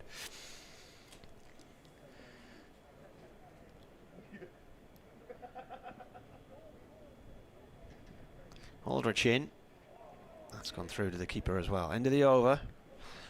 So, a maiden from Casey Aldrich, and Gloucestershire are 74 for 4 and trail by 531. And in theory, there are 30 overs remaining today, which is just under 2 hours. So you're looking at a 20 past 7 finish, possibly. Speaking of Simon Hughes, that was the other thing about that game. So Roland was saying, Simon likes to say how he was involved in something like an 80-run last wicket partnership. Yeah, but how many did you score? He looked it up. 5. They all count, though. Yeah. Well, somebody's got to stay with. Yeah. Top order player. Match ended in a draw anyway. Ben Rain round the wicket to Bracey, waggling that bat as ever, and forward and defending. Leicestershire 256 for 3 against Surrey at the Oval. A century for Rishi Patel. Jake Weatherald fell 4 shy of making 100 himself. So Leicestershire behind by 264, but looking pretty good to avoid the follow-on. Was that loosening up at mid-on?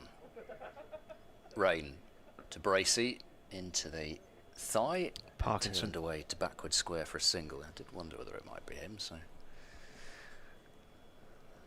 perhaps Durham are fancying not finishing quite as late as 7:30. 75 for 4. Bracey moves on to 9. Fast moving game at Hove. Warwickshire made 267 in their first innings. Sussex all out for 204 back. And Warwickshire 88 for 4, but that's a lead of 151.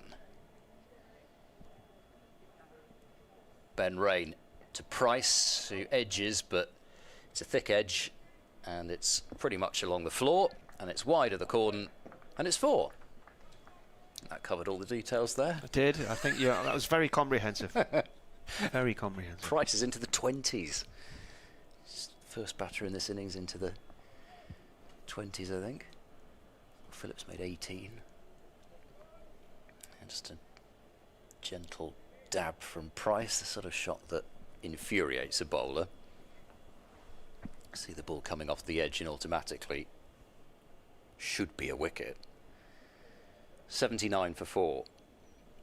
Rain into Price, and he's felt for that one. That's carried through nicely as well. Just left Price and down for another chat, these two. That seemed to have some nice wobble on it from Rain. It just maybe hits the pitch and deviates a bit, and then I think maybe more after it passed Price. See, maybe got in that upright position you see sometimes, and it just swerved a bit on Robinson. Rain bowls to Price, and this time there's decisively no shot. His brother's bowling at the moment, looking at that Hove scorecard. Price brothers separated for the first time in their careers. So they're now half price. I'm so sorry if anybody from the Price family is watching the stream or listening to our coverage. Hopefully they've all decided to just yourself now. Spilling more things next to me now. Spilling food, spilling drink. Before goes Price to this next delivery and defends. Sent pasta flying everywhere. Now it's sparkling water. I don't know why that's got so lively. It's just been sitting there all day. Why has it just exploded all over me? Did you shake that up at tea while I wasn't here? I was going to whisper that to the listeners, but no, wouldn't dream of it. End of the over, 79 for 4. It's still raining at Headingley, so it's raining at Headingley and at Old Trafford. Playing everywhere else. Well, they're only 45 miles apart or something, aren't they? It's probably the same cloud. Casey Aldridge is to bowl a new over here from the pavilion end when we're ready, because Bracey's just taking his guard at the moment, doing a few stretches and things, playing a few shots.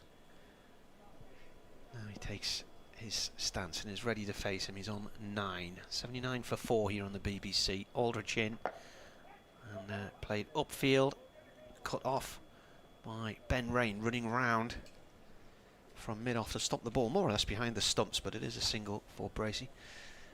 Harry Pearson, the author, who does a monthly column in When Saturday Comes, a football fanzine, but he's written lots of different books. One about cricket in the north of England, club cricket, travelling around, called Slipless and Settle. Very good book. Here comes the bowler again. Nice gone through to the keeper. He's written a couple about the football in the north as well, and went and spent a few months living in Belgium to follow all the classic cycle races 2 or 3 years ago. And he put a picture on social media earlier. I was looking at it during the break here for rain, and it was the inside of a clubhouse looking out onto a football ground in a non-league setting. It's Aldridge bowls, and that is defended. Back to the bowler. So I couldn't see who it was or where he was, so I said, "Where are you, Harry?" And he replied, "I am watching Esh winning against New Biggin, and both sides are lucky to have nil." So it sounds like a classic there. Esh winning against Newbiggin in the Northern League. No doubt a sellout as well, I would imagine. Ticket only it would have been. Here comes the bowler. Oh, that's gone through to the keeper. It was quite tight to the line of the stumps. Remember going to Esh winning to play in a cup tie, midweek cup tie in the early 90s. Former pit village just on the outskirts of Durham. It's probably about 5-6 miles from Durham City. And they had a big road sign at the side of the road, 1992-93, this was something like that. It said, Esh winning welcomes British Gas. And they were being connected to the gas mains for the first time in the mid-90s. That's gone up off a length, that one, from Aldrich there. He's found a little spot, and that just had a bit of springy bounce in it. And Price did well to react and get his bat out the road of that one. It was like that one that hit Phillips's shoulder of the bat and went over everything and went for four. Suddenly that one spot just leapt up. Like you say, he did well to drop his hands because could easily have just brushed the glove.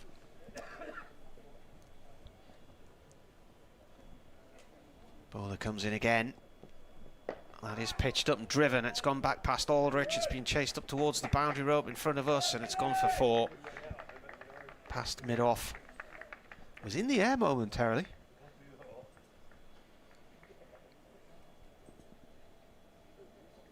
Oh, yes, it was around about chin height as Aldrich was on his follow-through. He threw his left hand in the air but couldn't get to it.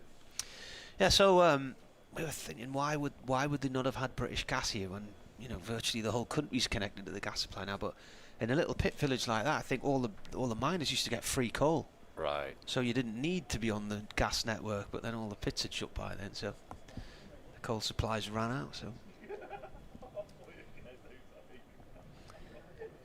here's Ben Rain running in now and bowling, and Bracey just touches that one and will get four for it. There's nobody down on the boundary. Durham have got lots of runs to play with, still over 500, and Bracey will gladly take that boundary. Still a little assistance and wide of the gully and 4 more runs, so 88 for 4. Bracey on to 14. Gloucestershire's women start their season tomorrow with League 2 of the one-day cup getting underway. They're at Sophia Gardens to play Glamorgan. Rain bowls down the leg side, and nothing on it. Could take from Robinson. Been asked to plug, and rightly so. The Gloucestershire Exiles have launched a Women's Player of the Year award, which is a fine initiative. They've issued a release giving some details. The winner will be selected at the end of the season by a vote among the 300 members of the Gloucestershire Exiles, as in comes Rain and bowls. Bracey lets that one go. Inaugural trophy will be presented alongside the men's award at the end of the 2026 season. All players in the 2026 Gloucestershire women's squad are eligible for nomination, and the Exiles also recently donated £3,000 to the girls player pathway, so Exiles continuing to raise money for excellent causes to do with Gloucestershire cricket. Do some fine work. In comes Rain and bowls driving. Is Bracey along the ground. Roach springs across to his right and picks it up. That magpie's back again down to our right. Has he come far? We could just do the whole day all over again, couldn't we? Yeah. I don't think anyone would notice. No. There's still a lot of time left tonight if they get them all in here. Gloucestershire have only just got over halfway through the overs that they've had to bat from the start of the innings to this evening. Rain bowls, Bracey cuts, and a tumble and a save at backward point by Graham Clark. It's another weather system just drifting round to the north of us. It's missed us, thankfully. Adrian said when he was over at Bristol Rovers watching the match, when we got the rain here, he said they got massive hailstones there, and people were getting hit by the hailstones in the stand under the roof. Did one of them mistake the hailstone for the football and kicked it into the goal and celebrate? No, That didn't happen. It's a shame. Because you'd break your foot, wouldn't you, if it was that big? Bracy faces and watches that go through. Yes, because that's the problem with that. With that suggestion. 88 for 4. That solid ice ball. What could possibly go wrong? I initially thought when it started raining here, it was just after lunch, wasn't it? I thought it could be hail, but it wasn't. It was just really heavy rain, wasn't it? I think so. Yeah, I don't think it ever quite got that far, but the gust of the wind. One of the poor people who were trying to control the covers came up to our box and said that the noise of the gust that caught the covers as they just had to let go of it briefly was quite something. Just raw, it's described as. It's probably only about half a mile away, the football ground, is it? It's only about 4 or 5 streets away, something like that. Aldrich comes in, that's gone through to the keeper. It's not far, is it? Not so far, no. It's funny, since that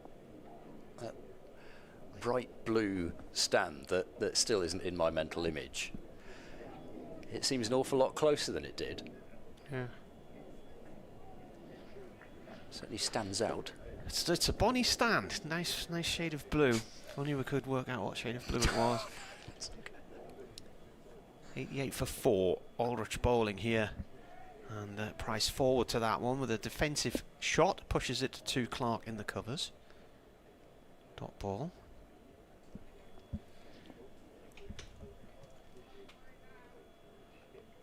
I reckon about quarter of an hour, 20 minutes. What, the next and weather? then the sun will start shining off one of those windows. 3 punters turned up on the roof in the middle of the oh yeah, tower block there. That's not a tower block, the apartment complex.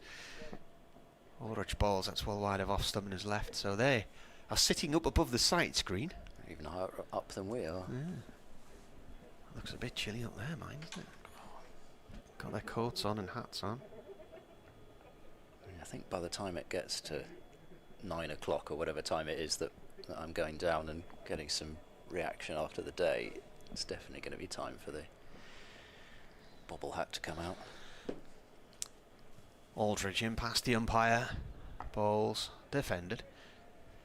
There's somebody in the line of flats right at the end of the middle section above the sight screen, and you can just see in the top, up towards the top there's a watch glistening in the sunshine. That's catching the sunlight there, so they're obviously in the sun. Be quite nice and warm in there at the minute. Keep the old heating costs down. Aldrich bowls again. That's played off the legs and out towards deep square leg to Parkinson for 2. Price with the runs. See Dale Benkenstein down to our right, who's breathing easy after 605 for 5 declared, but he was Lancashire's head coach last season, still when Ollie Price made his 253 not out up at Old Trafford. Aldrich bowls. Price leaves on alone. And over. He came up because they do the interviews at the end of the day, basically in our commentary box. So Dale Benkenstein came up there, and just the first thing he said was, "The number of balls I've thrown at that guy." Yeah. It sort of stood out really, because of course I'm afraid his tenure at Lancashire didn't last too much longer from there. No, it ended midway through last season, didn't it? Thanks to that Ollie Price innings. I think Lancashire were bottom by then, and I think Keaton Jennings lost the captaincy as well. And of course the amount of work that Benkenstein had done with Price while he was here. So much work, and Price had quite a close relationship with him as Bracey's forward to defend into the offside as rain continues into his 8th over. So train them up and then they beat. I suppose it's a bit like what we've done with Australia in cricket, really. Allowing them to come and play county cricket. Well, oh gosh, let's not go there, but I was just meaning more generally, really. Because I mean, we used to just poach anybody who was any good who was Australian anyway back in the day. Gloucestershire did that. Bracey allows that one to go through. I think WG poached a couple of Australians to come and play for Gloucestershire. Sort of 1890s. Billy Midwinter. And they arrived in Bristol on a paddle steamer, didn't they? Sailing ship? What would it have been back then? Well, the SS Great Britain was used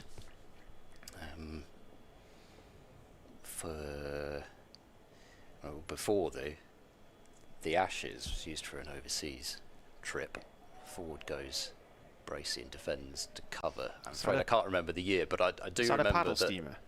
Huh? No, I do that remember was that. Isambard Kingdom Brunel ship, wasn't it? Yeah. I do remember that Julius Caesar was part of the He wasn't touring sailing on it, party. was he? He was part of the touring party. Former Surrey cricketer Julius Caesar.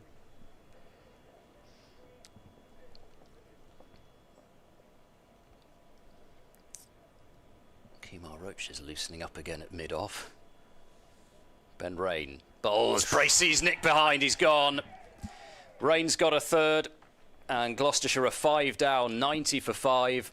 A deflection through, and you could tell from the moment that left Bracey's bat or the line of it that he'd nicked it, because his head was going up to the sky pretty much immediately. He's just felt for it. It's a relatively thick edge, enough that you can see the deflection very clearly. He's played that about 5th or 6th up there. Yeah, he's dragged him across the creases, Ben Rain. But again, the issue is that you've seen that Rain can get a ball to come in from round the wicket, and just by using the crease and getting the ball to move one way or the other just subtly, Bracey's ended up playing at a ball that he, in hindsight, didn't have to, but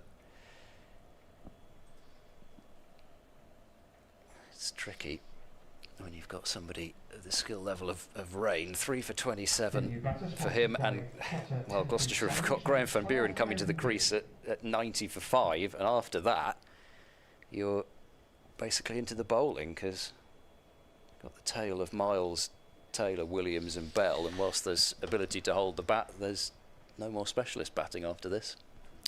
Graham van Buren coming out then, and the deficit is 515. 90 for 5. That's the highest partnership of the innings so far. It's just finished at 30. First wicket was worth 3, and there was a no ball in that total as well, wasn't there? The next partnership 20, the next partnership 20, then 17, and then 30. And there's another spell of Roach and Potts to come relatively soon. Rain has taken 3 for 27 in 7.4 overs, 1 maiden.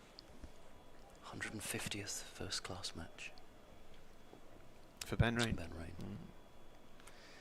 145th first class match for Graham van Buren, who's waiting and getting a ball that he can drive. It was full and it was wide. It's heading off to the extra cover boundary. A couple of pigeons do get out of the way, but the outfield has certainly slowed up a little bit because of the rain that we've had, and the ball does not quite get there.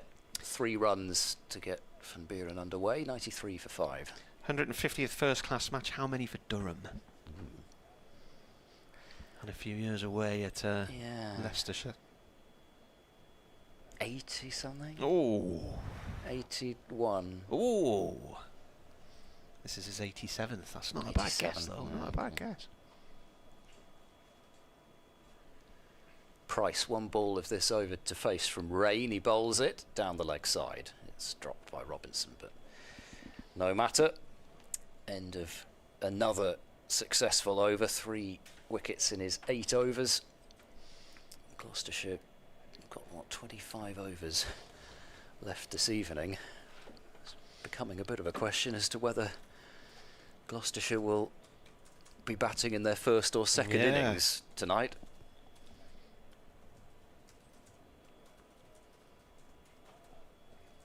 Do take 2 off for the change of innings, but even so. And a batting point seems a very long way away, so Durham currently as it stands there at 0. Durham need one more wicket for a second bowling point. Potts is back into the attack to replace Aldrich.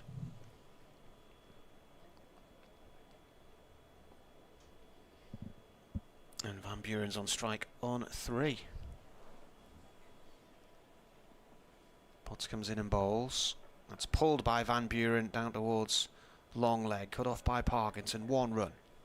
Takes him under 494 for 5. I suppose you do have a certain amount of length adjustment to be done when you've got Van Buren out there with Ollie Price. He doesn't come up to his shoulder, does he? Anything slightly short to Price is going to be really quite short to Van Buren. Potts again bowls, and Price plays this safely towards point. No run there, picked up by Roach. So probably in terms of avoiding the follow-on, I reckon these two have got to put on about 200, and then it might be up to the bowlers to get Gloucestershire the rest of the way. Facetiousness aside, it does show, just despite the interruptions, albeit we haven't lost many overs, just how long these two would have to bat for. Potts comes in, that's left, swings away from the off stump through to the keeper. It's 10 to 6. 10 minutes away from what's meant to be the scheduled close of the day, but we're going to be here till about 7:15 if the light holds. I reckon, looking out towards where my hotel is, it's hoying it down up there. Doesn't look good across there at all. Ooh. Yeah, I couldn't quite see the extent of that cloud from where I am. Potts comes in and bowls, and what's happened there? Is he bowled him? What they're appealing for? It's not being given. The Durham players think something's happened there. They're all celebrating. Has the ball clipped the stump and the bail hasn't come off? What's happened there? I think they're appealing for caught behind, aren't they? I assume. Absolutely adamant that there was a nick. Again, he's really... Well, he certainly wasn't selling himself short with that drive. Well, the bails are still on, so... No, I think they thought that there was a definite edge there, but... Here's the replay. It's they're appealing for a caught pitch, behind at the bottom corner of the bat, but it does look like it's moved a bit off the seam, but they obviously thought they heard something. Potts in again, that is left.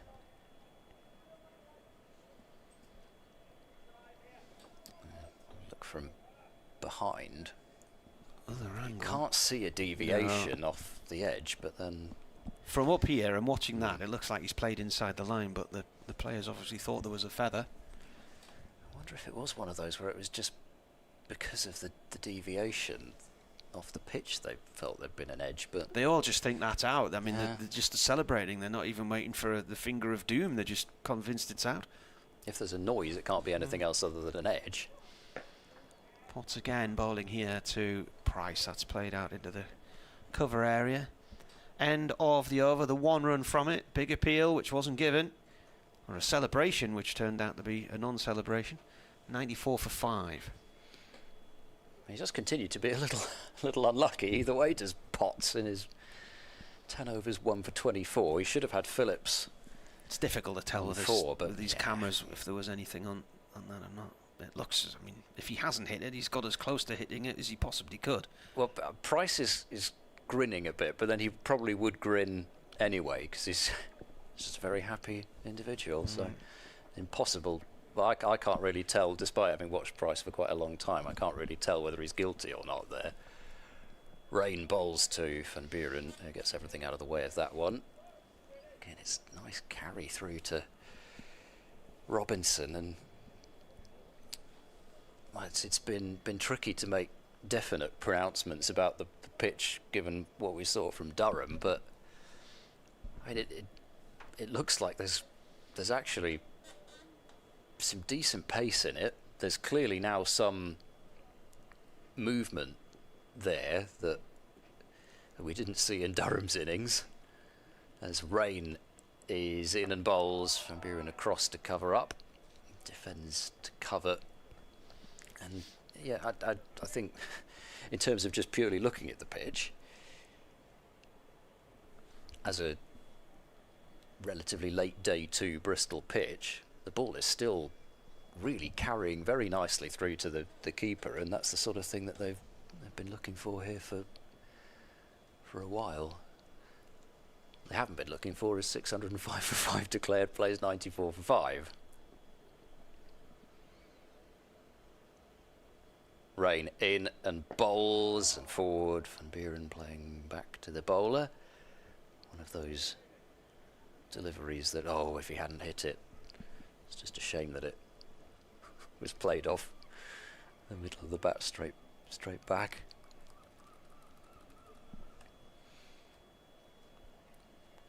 Some considerable scratching at the crease from Graham Van Buren.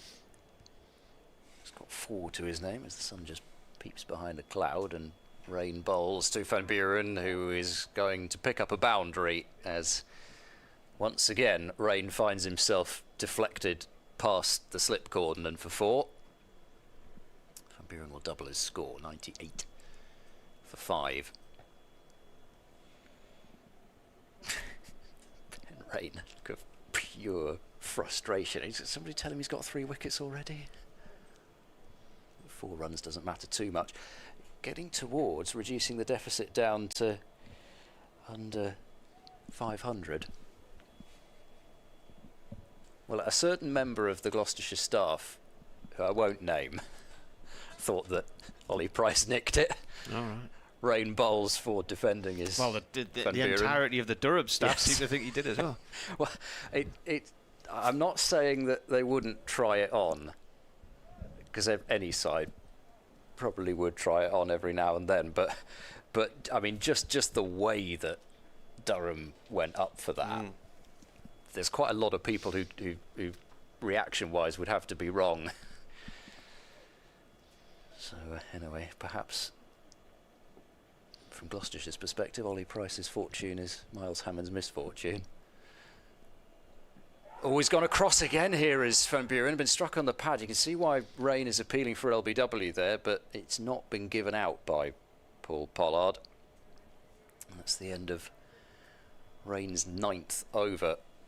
Score 98 for 5. You could see Van Buren working his way across him. His trigger across, he's gone further across. It's high and leg side, so it's definitely not out. And didn't really look out, but you could see where Rain was trying to trap him. Well, that big appeal or the celebration from the Durham players, he's driving at a ball that's moving on him, and so it comes very low off the bat if it has clipped the bat and gone through. The umpire, Paul Pollard, gave it not out.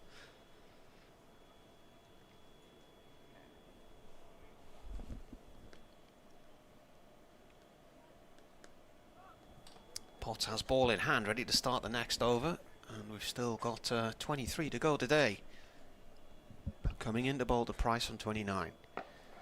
That's played up to Rain at mid-on, no run there. Zach Crawley is out for 26. I know it's up and down the country. I know it's down to the umpires to make the decisions, and you know, batsmen don't really walk these days, do they? But what if he's to go on now and get 150 or whatever, when in theory he was out on 29? Comes the bowler again. Oh, he's nearly out there as well. That was a cracking ball. He's played and missed at that one. Do you know what I think? Would that feel? How would you feel, Ed? If let's say Ed Seabourne's been given the benefit of the doubt after edging one to the keeper on 29. That's bounced over the off stump bail. That one. Best moment of my life. If I went on to get 100. Yeah. Well, I suppose. Do you think when you're walking down the street and people are looking at you, do you think they'd know you had a secret? You were carrying that weight with you all your life. Well, it wouldn't be a weight, would it? No. Because the sailors wouldn't really bother me, I don't think. Pot in again. Oh, now that's as close to getting an edge as you're going to get without getting an edge there. Potts wheels away. Oh, hang on. Robinson had a good job actually taking that one. That just continued to fly upwards. It's gone between bat and hip. I think his right hip. Right, we're now being told that possibly the over calculations are not correct, and there's a message gone to the umpires and the match referee. There was some confusion earlier on about how many extra overs there were and the extra half hour and where it all started in. So there could be a suggestion. Oh, that's another play and a miss there from that delivery from Potts to Price. He's got it on a string, hasn't he, at the minute?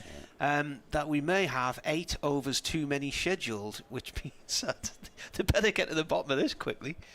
There's 14.2 overs remaining today, so take 8 off them.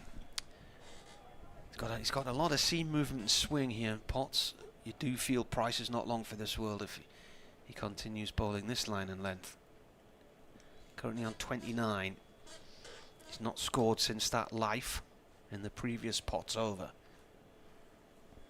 Clouds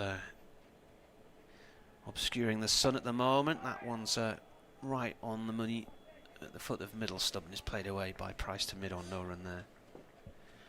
Sun's just gone in and it's got a bit gloomy now. Might need the floodlights back on again in a minute. I can't really think of another Walker since Hashim Amla. He was well known for being a walker. I can't think of anybody else who even has that reputation anymore. It's gone out of the game, hasn't it? Yes. Potts comes in. Price places up to mid on, no run there. End of the over. A maiden over. 2 or 3 times he came close to finding the edge again there, but somebody's probably going to have to run to the shed in the back corner of the ground and stick the floodlights on again in a minute here.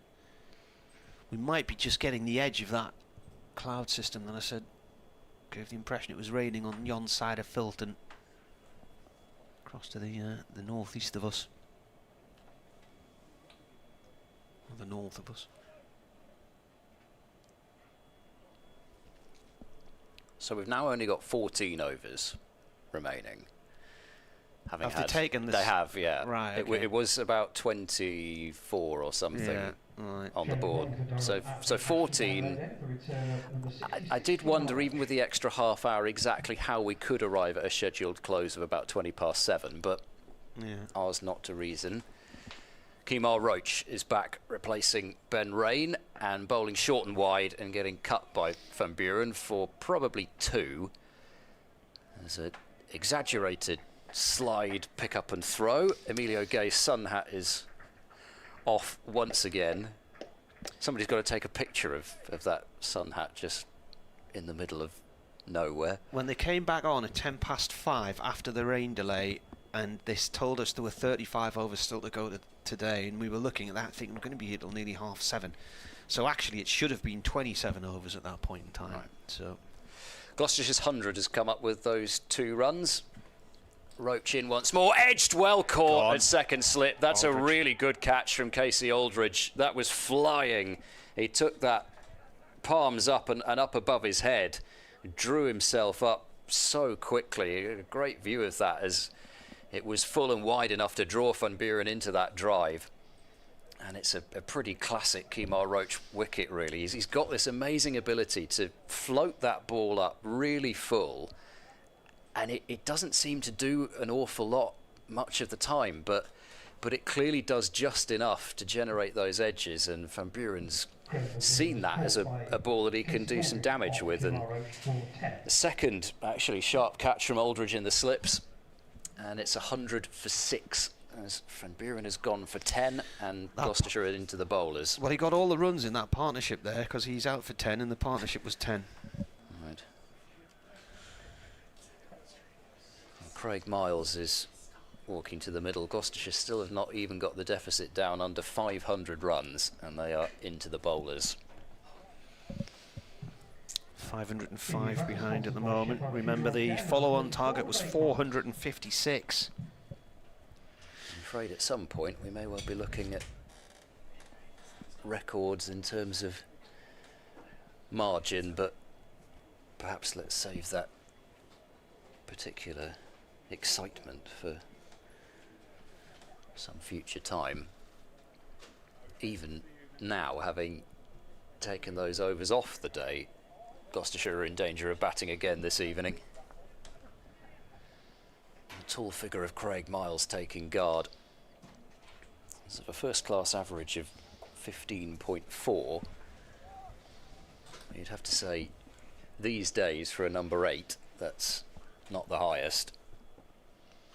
Miles waits as a fielder in a shortish square leg. Oh, that's cut back in a mile, but it's going way over the top, so not out is the call, and Roach knew it. He put both hands up to the umpire almost as if to apologise for appealing, but it's another one of those deliveries that has just gone sideways. Roach bowls it kind of on a length. Emilio Kay's lost his sun hat again.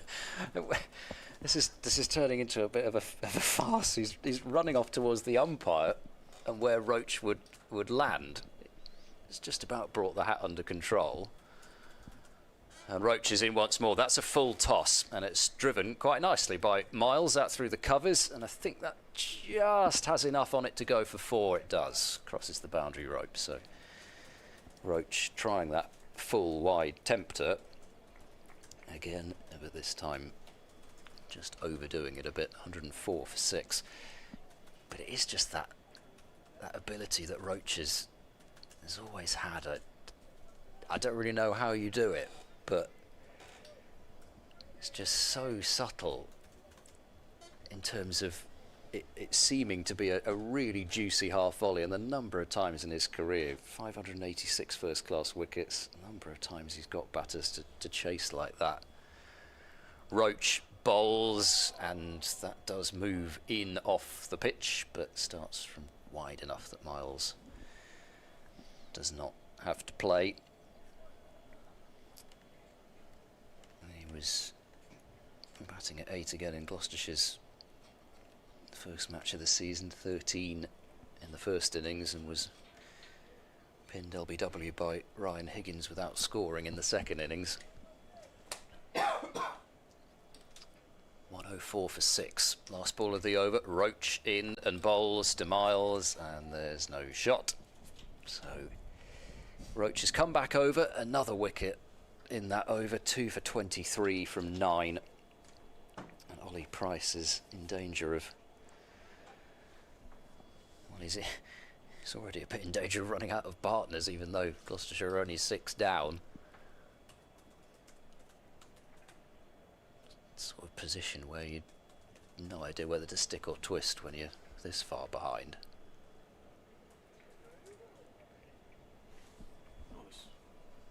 Scoreboard's gone dead. Oh no, it hasn't, sorry. Yeah. I thought I looked at it and it was all black, but unless it did just jump off for a second and jump back on. I'm sure I just looked at it and there was nothing there. Perhaps it's one of those maybe it's reflections again. Here's Potts then coming in to bowl to Price, who's still on 29. Oh, and a play and a miss again. He's fishing a long way outside the line of the stump there, looking to expansively drive.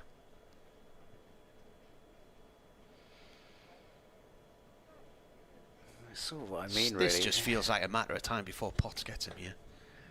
The amount of playing and missing that's going on. Yeah, I was going to say, you'd think you'd get another one in the and slips. And seemingly playing and hitting. 3 before that, but I'm going to put a 4th one in. Why not? He's put a gully in there. 57 balls now. Potts comes in and bowls. Oh, I thought that was the bails coming off with. What's that hit there? Thigh pad, I think. Oh, that's going to hurt. Yeah. The way the ball ricocheted away from the target, I thought he'd hit the off stump there, but that's hit him on the inner side of the thigh pad. I think that's going to sting. He's come for a little walk, and he's saying to himself, ouch. It's that sort of penguin shuffle after he's been delivered a smarting blow. The bruise there. Here comes Potts once more. He bowls, and that's played onto the front foot by Price off the toe of the bat. You know, looks at the toe of the bat. I did rather wonder whether Potts would have another one of those seasons like the last time Durham were in the second division, where he might just show that he was rather too good for the division. Potts bowls, that's going down the leg side, and there's a boundary for Price. He just veered off his line there, Potts, and he's played that through towards cow corner along the floor for 4. Takes him on to 33. Got to say, for any Gloucestershire supporters who are still in the ground at 6:10, the wind howling, the sun actually has gone in now. Temperature's probably about 10 degrees. Air temperature's 10 degrees. Goodness knows the feels like temperature's probably about 7 or 8.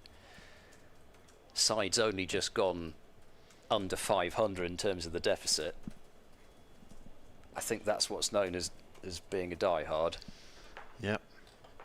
Especially when you've got Bingo to get to tonight. Or Jackie Weaver. Yeah.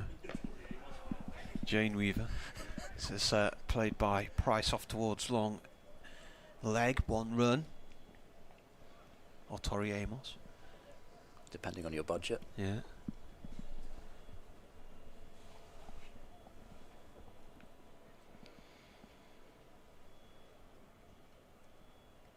The floodlights have come on, which probably means there's a big patch of blue sky away to our left.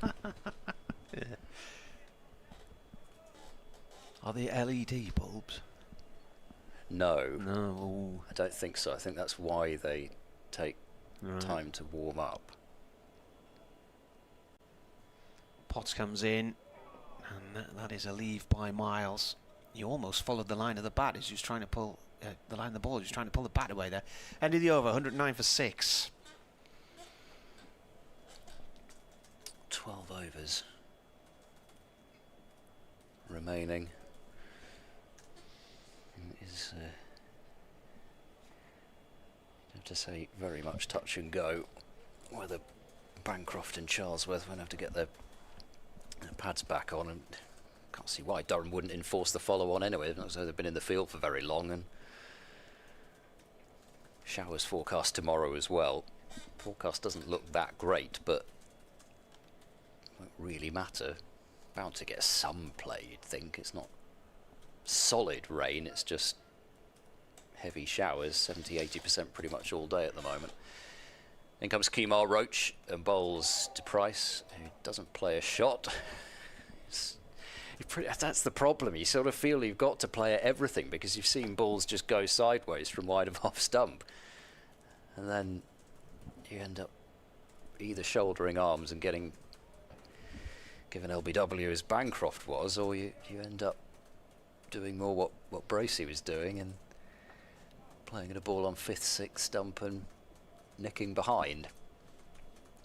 The sun has come out, of course it has. Roach to Price, who is caught behind, is he? The finger's not gone up, but Price is walking now anyway. He's gone.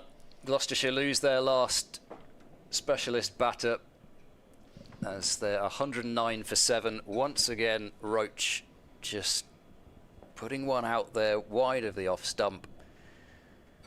Price, I think, letting something go there that is unbroadcastable, and he's gone. I'm not sure I was flashing it that because it was a wide Yorker, wasn't it? Well, as I say, it gets to the point where you're 109 for 6 and you've already got the bowlers out there. If you don't play some shots, then I don't know, because you're not really playing for the close, you're not really playing for anything other than just continuing to bat. But he should have left that well alone. I mean, that's nearly gone off the side of the track there. That's about 7 stump across. For a moment I thought Robinson had juggled that and maybe put it down, but he has caught it. It's another dismissal for him.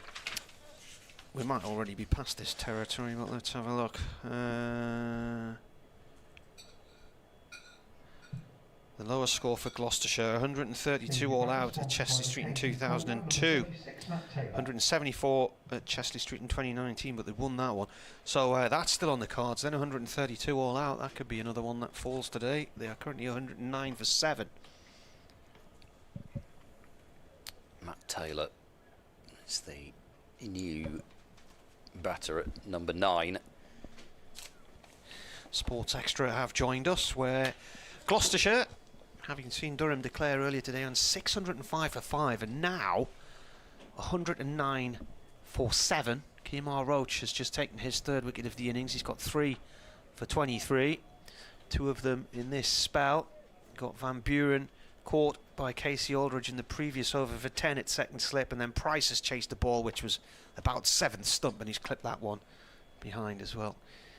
Then comes Roach and bowls a full toss to Taylor, and he can drive that one out through the covers. They'll scramble for 2. I don't think they'll be able to turn it into 3. No, they won't. 111 for 7. We've had plenty of play lost due to some weather today. The ground staff doing extraordinarily well to control the covers during a real sharp shower, but with some gusty winds as well. It's not been easy for them. And since Gloucestershire have been facing this really good Durham attack, it's been a different pitch seemingly they've been batting on. He's gone chasing after that wide one as well as Taylor, but off the bottom of the bat. It's been scuffed to mid-off and there's no run. But you could not have 2 more contrasting innings. Durham, when they were batting, just got to the point really where even, what were they, 3 down? 2 down actually. Ben McKinney, who made 244, started really going for it this morning. It's a no ball from Roach, which Taylor pushes into the offside for no run, so 113 for 7. And really it pretty much got to the point where even the wickets that Gloucestershire did take today was pretty much down to Durham trying to launch the ball over the boundary. McKinney, say, falling for 244. David Beddingham made 118. And Gloucestershire lost their captain, Bancroft, 3rd ball as Roach bowls and Taylor drives. That's a good stop from mid-off. It's not quite fielded it cleanly, otherwise there might have been a run-out attempt at the non-striker's end. Callum Parkinson's feeling that one after he's thrown the ball anyway at the non-striker's end. 1 run to Taylor. He's on to 3, 114 for 7. They lost Bancroft, 3rd ball, to a ball that pitched well outside the off stump, jagged back and pinned him LBW, not playing a shot. And we hadn't seen a single ball do that when Gloucestershire were bowling. 4 slips and a short leg. Roach bowls to Taylor into his pads, maybe more hip area. It flicks off something that wasn't bat or glove anyway, and goes down towards fine leg. Well, I say that. I thought the umpire was going to signal leg by. He's had his hand out, but I'm not sure if he did signal it in the end. It's gone on the board as a leg by, but it's also not the end of the over on the scoreboard, so everything's going haywire. 114 for 7. Ollie Price just going for 34, top scoring. Gloucestershire have lost regular wickets, Rain, Potts and Roach. Oh, there we go, yeah. They missed the single, the ball before that, I think, has just been added on. Anyway, it's 115 for 7. Roach, Potts and Rain, and they've looked like taking a wicket every over, and it's felt like they almost have as Potts continues. Here he comes as the sun comes back out, which is what Ed suggested. As soon as the floodlights came on, there'd be a band of sunshine not far away. This one's played short on the leg side, no run there.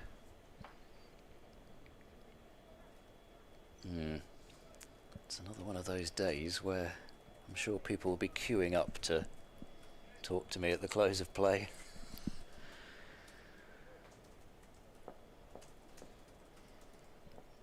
A very tough start to the season. Potts balls, and that one is played back out into the cover area to Parkinson by Miles. No run there. It always looked tough in terms of the schedule. It started off the season away at Lords, home matches against Durham and Lancashire, and then visit to Derbyshire round 4. But Gloucestershire's highest batting innings so far, 216. Bowling wise, they've taken 14 wickets in 2 innings, the concession of over 1,000 runs. Potts in past the umpire and bowls. Miles up on his toes, pushes the ball out to Parkinson in the covers, no run.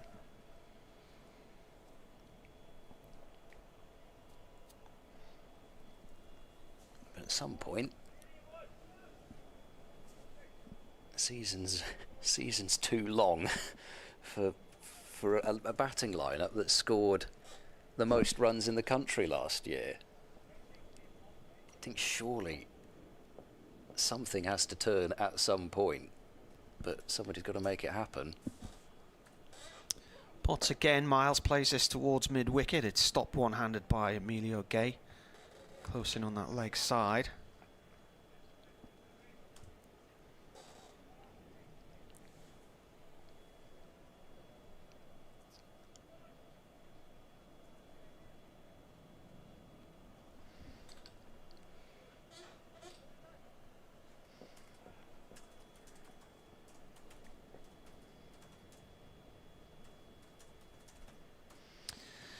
Potts once more with a bouncer down the leg side, taken by the keeper.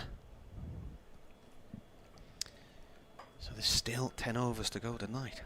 Just Williams and Bell to come. Williams hung about for a little while against Middlesex in the second innings, made 14 off 61. Matt Taylor finished 23 not out. And then Gabe Bell did make 11 in his first Gloucestershire innings. Potts bowls, that's guided down to fourth slip by Miles. End of the over, and it's a maiden from Potts, so he's taken 1 for 29 in 13 overs, 4 maidens. There was a little spell where, when Casey Aldridge was bowling from this end, that things settled briefly for Gloucestershire. But then Ben Rain came back into the attack just after the break and got Bracey for 14. And then Kemar Roach struck with 2 and 2 overs to get Van Buren for 10 and Price for 34. Hammond fell just before tea for 12. So Ben Rain has taken 3. Roach has taken 3 as well, including getting Bancroft third ball of the innings, LBW. He's hunting more now. Oh, that's an awkward delivery for a bowler to face, as once again we're seeing this movement from wide outside off stump. I don't really know where that's come from, and it's caught Taylor on the body somewhere. It's not even. I mean, we did see that. I mentioned that the ground staff had such trouble controlling the covers, had trouble even controlling a mat they were trying to unroll there, and there were parts of the surface that were certainly exposed whilst the rain was falling, understandably so. As Roach bowls, Taylor carves that away through the offside. He's certainly got plenty of that one, and that has flown to the cover boundary for 4. Taylor moves on to 7, 119 for 7. But that ball that Roach bowled to Bancroft was before any of that, so it's not as though there's a damper patch or something that's causing that. The one thing that was said was that the pitch was quite damp before the match, so I don't know if it's drying unevenly or something like that. That was something that I think Ben McKinney said in an interview, and somebody else mentioned as well, that the pitch was really quite damp on the first day. Roach bowls, and Taylor has a go at that one as well. He's got some good bat on that, but they put a fielder in at short extra cover, so Potts is able to stop that one and moves in even closer after the ball's just been belted at him. To be honest, Taylor may as well just enjoy himself, because Gloucestershire's innings, 9.5 overs remaining this evening. I don't know. Well, I suppose you've got to create your own target somewhere, but here comes Roach to Taylor. Again, he's presented with a short and wide ball, which he has a go at and gets plenty of wood behind it, and that will go through the covers for 4 more. So a couple of boundaries in the over for Matt Taylor. 123 for 7. That record of yours is in danger now. Was it 132? 132, was it? Gloucestershire's lowest score against Durham? Yeah. Yeah. No. It was, what year was it again? 1997, did you say? 2002. Oh, close. Here comes Roach. He's there, he bowls, and Taylor will keep that one down, well short of Graham Clark, who's under the helmet at short leg, and Emilio Gay's chasing his sun hat again for the 10th time today. You'd think he would have given up by now, especially given that it's not exactly cracking the flags. He's still persevering. Perhaps it's actually quite good to keep moving out there and gives him an excuse to go and run somewhere. Chasing the hat. Last ball of the over. Roach is into Taylor, who deflects that one away. In fact, it won't be the last ball of the over because, as you say, the umpire's now got his arm out for a no ball. So Taylor deflecting that one past short leg does well to take a single. So that's 3 more runs onto the total. 11 off this Kemar Roach over. We're going to be looking at about a 5 to 7 o'clock finish here. Well, it's certainly... That's with 8 overs removed, yeah, so exactly. if that's the case, they would have been playing till 7:30, wouldn't they? Gosh. Roach bowls, Ooh. Miles fishes at that one and does not get anything on it. And the over is now completed. 1-2-6 for 7. Sun's gone in again. So I've just done an update for online. I'm looking at it. It hasn't actually gone live yet, so varying other things are appearing on there. I'm just explaining what time we're likely to be here till, and the fact that 8 overs have been removed from the 35 that we were told would still need to be bowled when they came back out at 5:10. They're playing everywhere still as well. That's 25 past 6. Normally one game's finished around the championship by now. There'll be people arriving home from away games that have been to the footy today before most of the cricket matches finish. Potts is continuing his spell from the pavilion end, bowling to Taylor, who is on 12. Miles at the other end on 4. That's a dot ball. Well, perhaps they've been listening to us on the way back. Maybe. Who knows? Take it anywhere. Every ball of every game. County Championship. Sun's come back out now as Potts runs away from us, bowling to Taylor. An edge, and it's away past the slip cordon for 4. I don't think he knew anything about where that had gone there. I think Gloucestershire are 130 for 7. Potts has only got 1 wicket, but it feels as if he could have about 5. Yeah. The second time that he's got a ball to lift off relatively full length and catch high up on the bat, and it's just flown. We've seen 2 slip catches taken palms up as well, which is it's not usual for Bristol on a second evening. Taylor's on 12 from 11. Potts is about to bowl. Well, in fact, they haven't had a dart on yet, have they? So he's on 16. 130. Scoreboard's frozen at the moment. Potts comes in, 3rd ball of the over. Ball's gone off towards Clark at point. A tumbling stop from him.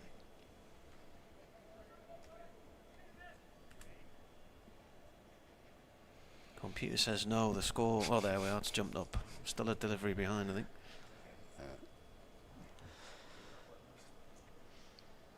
The computer was only booked until 25 past 6. Well, it's either that or it's in honour of Pollard umpiring. It's going yeah, but no, but yeah, but no. Potts in again. Oh, where's that gone? Well, Taylor's gone back into his crease there and just sort of shoved the bat more or less one-handed at a ball that looked like it was going down the leg side. It somehow ended up across towards point instead. He's come to have a look at the track, so has Miles. They're doing a bit of gardening together. Did you see where that landed? So I'm not sure that Miles is going to get the opportunity to try and land the ball there. At least unless this pitch makes a reincarnation later in the season. Potts in. That's a length ball played away safely up to Rain at mid-on. Back-to-back home fixtures for Gloucestershire with We've forgotten Lancashire next coming in. The Lancastrians. Perhaps they could play on the same pitch. Durham don't have a game next week. Lancashire have certainly done that before at Old Trafford. Played on a used one. 2 games in a row. They did it last season. Was it the test match pitch they used again for a championship match? I think it might have been. Potts in, and Taylor plays that to the covers. No run. End of the over. There was a 4 from it. The one that went flying past the slip cordon. How many overs to go? 8 overs left tonight if the light holds, and that's half an hour of play. Yeah, we've got a light meter reading from yesterday that they'll go by, so it won't be the... Assuming we get there, we might well not do, because the sun's come back out again, but the umpires won't have to be making those long discussions about do we go off or don't we.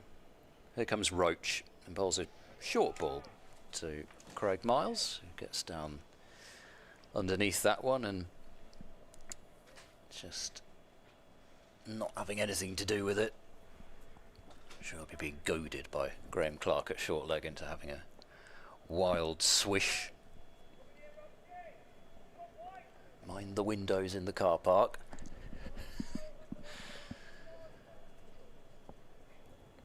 That's a good job Martin Emerson's nipped out for a moment, because there's the sun's glinting off Ian Randall's car. Something rotten at the moment. Roach bowls, he has gone for the car parkers, Miles. That's gone way back over mid-wicket. 6 runs. That did nearly hit the offending car. That might have put a dent in it, actually, and the sun wouldn't have been glinting off it anymore. Goodness, that's a mighty hit from Craig Miles. It's gone halfway back in the car park, and the one gentleman who I think was maybe even sitting in his car got out of his car. Somebody's sitting in the other red car and watching the cricket from there, probably with the heater turned up to full blast. Whoever it is just talking to that gentleman. 6 to Miles, 136 for 7. Roach bowls to Miles, who's forward and looking for a quick single, which he'll get. There's an accidental collision between Roach and Taylor. Or just brief collision anyway. I think any harm was done. And Miles moves up to 11. Gloucestershire to 137 for 7. And when that sun goes in, all of a sudden it does look quite dingy out there. I wouldn't say murky or gloomy, but it's just a bit dingy. Roach bowls to Taylor and launching himself away to his left as Robinson, as Roach has that one go down the leg side. He's been deadly when he's got it right as Roach, but he's bowled a few wild ones as well. The first ball that he bowled was a wide. It was almost off the cut strip. It was almost reminiscent of the time that I got to commentate on Jimmy Anderson for the first time, and he bowled a wide first ball, which he'd never done in his first class career before. 4 years ago at Old Trafford. Roach approaches and bowls a short, wide, long hop that is thumped for 4 by Matt Taylor. And batting suddenly looking as easy as it's done all innings. Taylor's on to 20. We've already had 11 runs off this over, and there's a ball to go. Gloucestershire 141 for 7. I'm not sure if this is bowlers' union or Kemal Roach is feeling sympathetic towards the Gloucestershire bowlers, because he's suddenly serving up some short and wide stuff to put away to Taylor especially. And then Miles clattered him into the car park. We finally got the ball back. I hope it's not got too wet, because those covers will be damp in front of the mound stand with its 3 spectators in. Those are the only 3. They have 1,000 seats each. Last ball of this over. Roach bowls now to Matt Taylor. He drives at that one, and it's a good stop. Yeah, to be down sharply. Potts. Extra cover. And there's no run.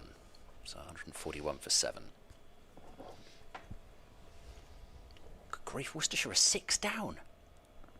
Well, 1 down, I think, when I last looked.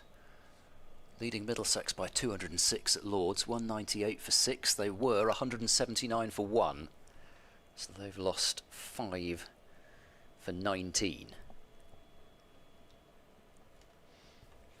11 from that over then. We're going to see a change maybe at the other end. Potter's going to continue here. We've got 7 overs left today. If they manage to get 3 wickets, there would be 2 lost for the change of innings. Miles is on 11. Forward to this ball from Potts, plays it up to Rain at mid-on, no run there. That one didn't seem to bounce an enormous amount. I know it's partly you've got a tall, fast bowler who's probably not moving his feet so much, but even so, compared with the one that flew off Taylor's edge and went for 4.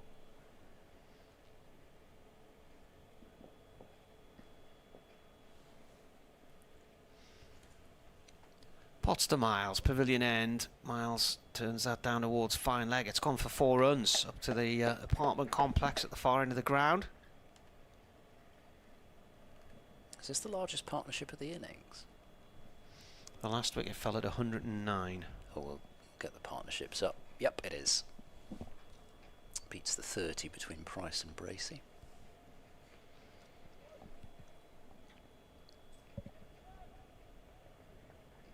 $145 for 7, so they've avoided that lowest score. Then you've probably mentioned that, have you? Yes, I did.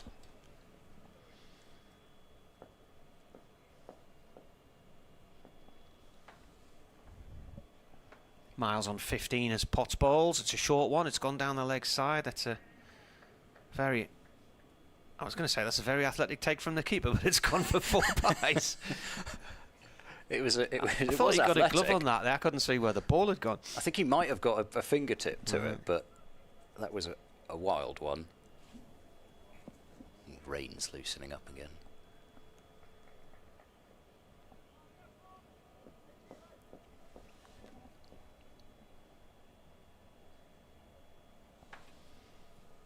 Potts comes in, bowls. Miles up on his toes, pushes the ball to the cover area. Clark comes in from point to field. Dot ball. What time is it now? 25 to 7.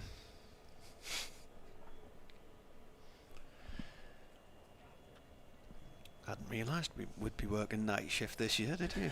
Well, we could bring back, with the floodlights on, we could bring back that great experiment of day-night cricket. No, that was a winner. In the Championship, oh yeah.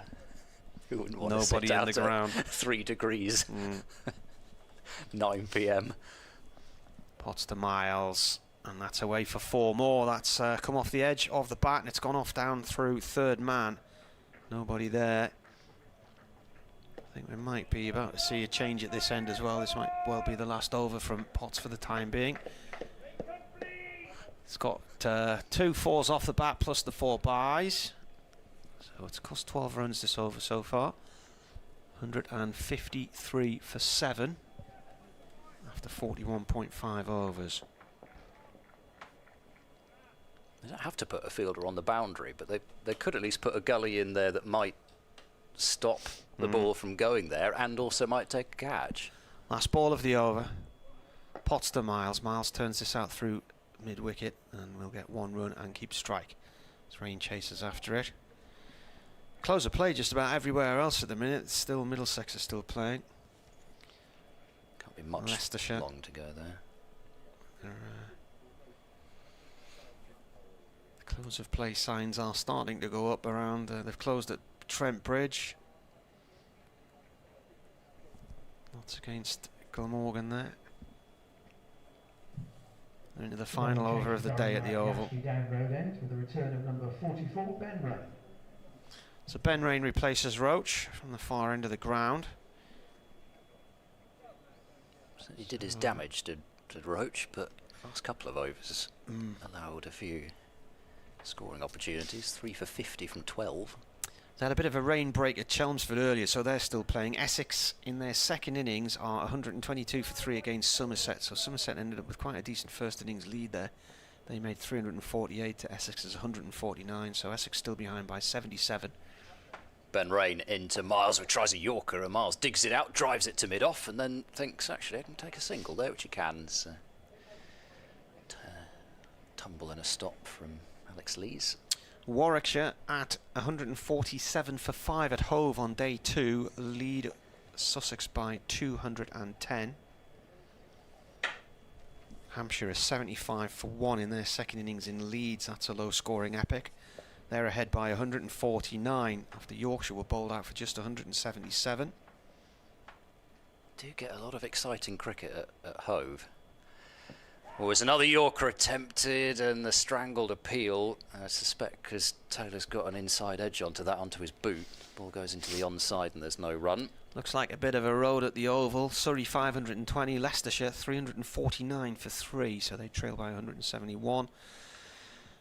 Nottinghamshire, they've just had stumps at Trent Bridge, so Notts 284 for 9 in their second innings against Glamorgan, who they bowled out for just 113, so they have a sizable lead. The reigning champions of 450 after 2 days there. Rain bowls, driven by Taylor. There's a hand on it from Rain, and then Lees has to go lunging away to his right again, and this time he's able to keep it to a dot. At Lords, 2 low scoring first innings. Worcestershire out for 191, ended up with a slight lead because they bowled Middlesex out for 183. In their second innings, they're now 198 for 6 and lead by 206. There was a night watchman in there. They've just closed seemingly halfway through an over, so they must have closed because of rain or bad light. Canterbury, Northants declared on 684 for 2, Kent 111 for 4. Ben Rain into Taylor, who drives and can't beat cover. In fact, I say it was close, it's now saying injury. It's briefly flashed up as close, and now it says delay. And at Lancashire... Apologise for any inconvenience. Yeah. Lancashire 351 all out. Derbyshire in their first innings 235 for 3.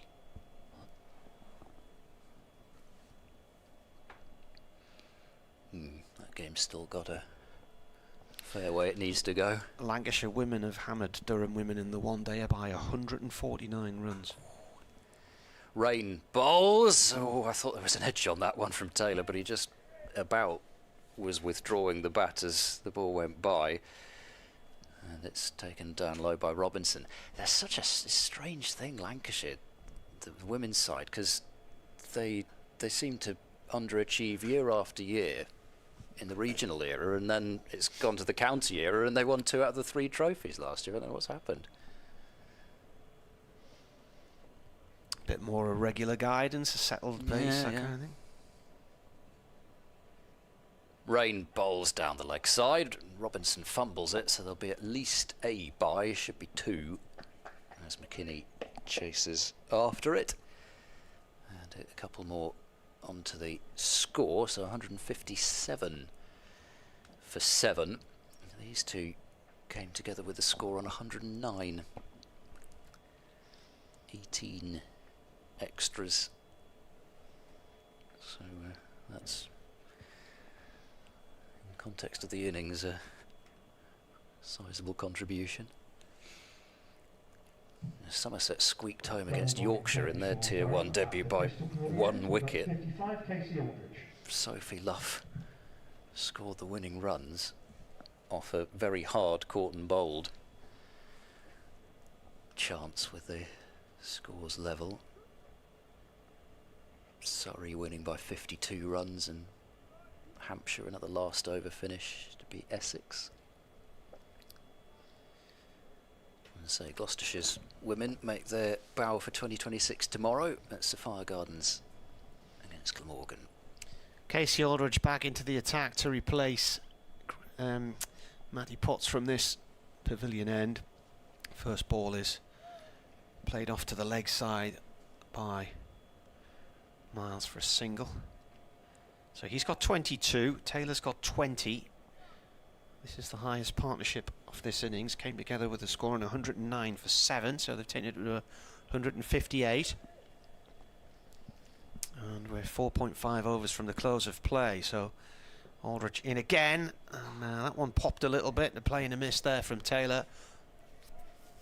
I think when these two came together, there was every chance to think that Gloucestershire, the way they were losing wickets, could be following on tonight, but that doesn't seem like a prospect now, because the other thing is they've had out another over, and then you'd have to lose 2 for the switch of innings anyway. So Aldridge bowls towards middle and leg, and it's turned down towards long leg there by Taylor. Moves on to 21, 159 for 7. 50 partnership. 50 partnerships come in 46 balls, 45 balls, 30 minutes.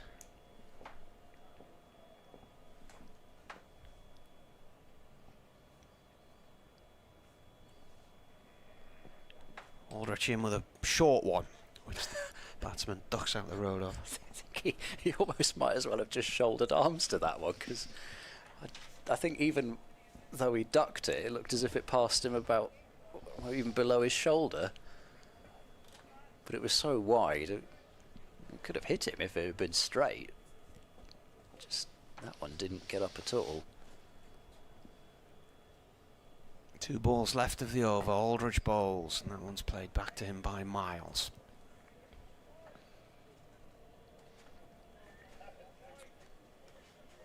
Weather forecast tomorrow's not great. Not great. But it's, I mean, you never know, do you? Well, it wasn't great today, was it? And yeah. we've had a couple of delays, but we've still got quite a lot of overs in. Just don't know where these showers are going to hit, really. So I think we've lost 14 overs today. Aldrich bowls, and that's gone through to the keeper. 4 overs to go. So then, this you'd imagine this Gloucestershire first innings will continue into tomorrow. Durham would basically have to take 3 wickets in this over now to have 1 over left of the second innings. So. Yeah, almost. At least avoided that fate, but remind me again, sorry, how many overs did they end up taking off because of the 8 recalculation? 8, right. Anyway, 4 overs left, and there's a substitute fielder who's come on fielding at cover. In comes Ben Rain and bowls to Taylor, who will allow that one to come to him, and then just play it with a shallow angle bat out into the offside, and there's no run. It's a minor victory for Taylor and Miles that they've got Durham down to 2 slips now, with some protection in the covers, short extra cover. The substitute fielder James Minto at a deep-ish cover, backward point and mid-off as well. Rain in and bowls to Taylor, who drives, and the ball bounds its way up to mid-off. It's another one that's hit the middle of Matt Taylor's bat. Saw Minto doing some bowling over the lunch break. Another England under 19. He's quite quick, yeah. It was exciting to see a left armour coming through. It's a valuable commodity. Rain to Taylor, and that's nibbled past second slip, and that'll be 4 runs. So having removed the 3rd slip, because Durham decided they needed to go on the defensive with a lead of 442, or at least maybe they thought they were going to get Taylor caught in the covers. Taylor now gets a boundary with the gap that he's created just by deflecting the ball down there. So 163 for 7. Taylor moves on to 25, so he's just gone past his 23 not out that he made in the second innings at Lord's in the last match. Rain bowls to Taylor, and that's an attempted whip down fine. The ball's running quite quickly down there, but they will be able to come back for 2 somethings. I think the umpire's about to signal leg byes, so the extras column will get some more added to it. 165 for 7. last season, Matt Taylor with 166 runs in his 10 innings. He played 8 matches, but he only batted 10 times. 166 runs at about 18.5. And there'll be more runs here as another open of the face from Taylor. Won't be a 4 quite this time, but Miles and Taylor are hustling through these runs, and they'll get back for 3 as Graham Clark, who's not under the helmet anymore with Ben Rain bowling, now has to chase after that one. Doesn't look as if he's got shin pads on, so I don't know when he's taken those off or whether he's feeling at short leg without the shin pads on, but I suppose it wasn't spin, it was seam. He's a bit further back, even so. And Durham have had enough of Gloucestershire scoring runs in that area, so Clark's now going to stand at, I've no idea what to call that position. It's sort of a deep gully. 168 for 7. Rain bowls to Miles, who goes for a thumping drive and gets only air. So 168 for 7. 3 overs remain, so there will be no Gloucestershire second innings tonight. Umpires are coming together just as the sun is about to peep out again.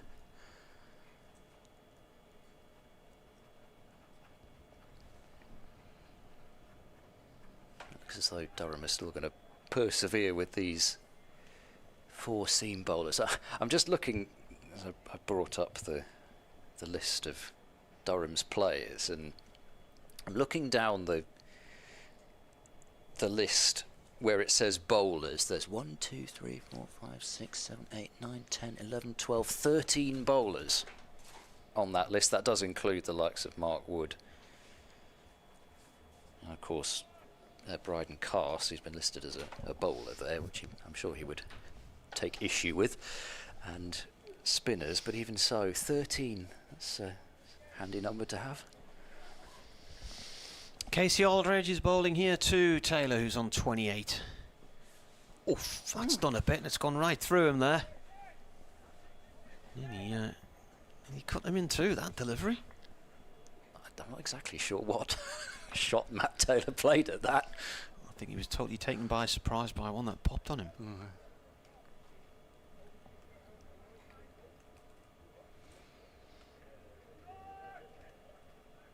So now only playing at Headingley, Canterbury and here. Kent 114 for 6 now, replying to Northamptonshire's 684 for 2 declared.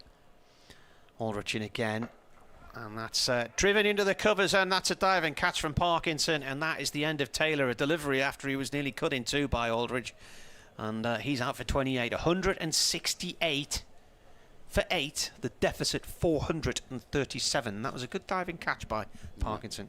That was a good catch. They only put one fielder in the covers rather than 2, but Taylor off Aldridge finding that fielder, and you can hardly blame Taylor for going after that one. It was quite short and quite wide. He just didn't quite get on top of it. He hit it pretty well. Yeah, good catch up and to his right from Parkinson.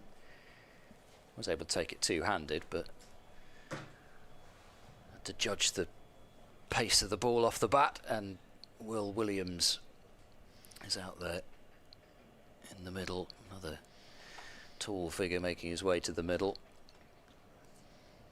So he did hang around a bit at Lords. He made 2 off 36 balls in the first innings, and then 14 off 61 in the second. Partnership ended at 59. I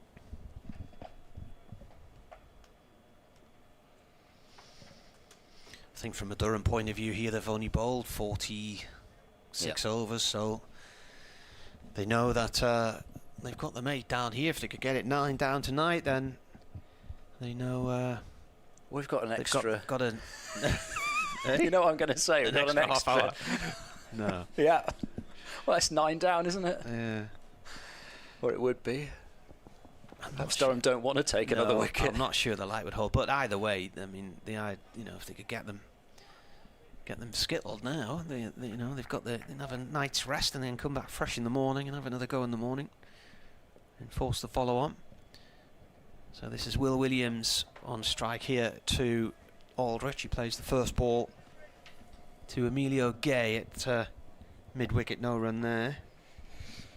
I don't think that Williams is likely to be in the same boat as Taylor and Miles, who have looked to play their shots.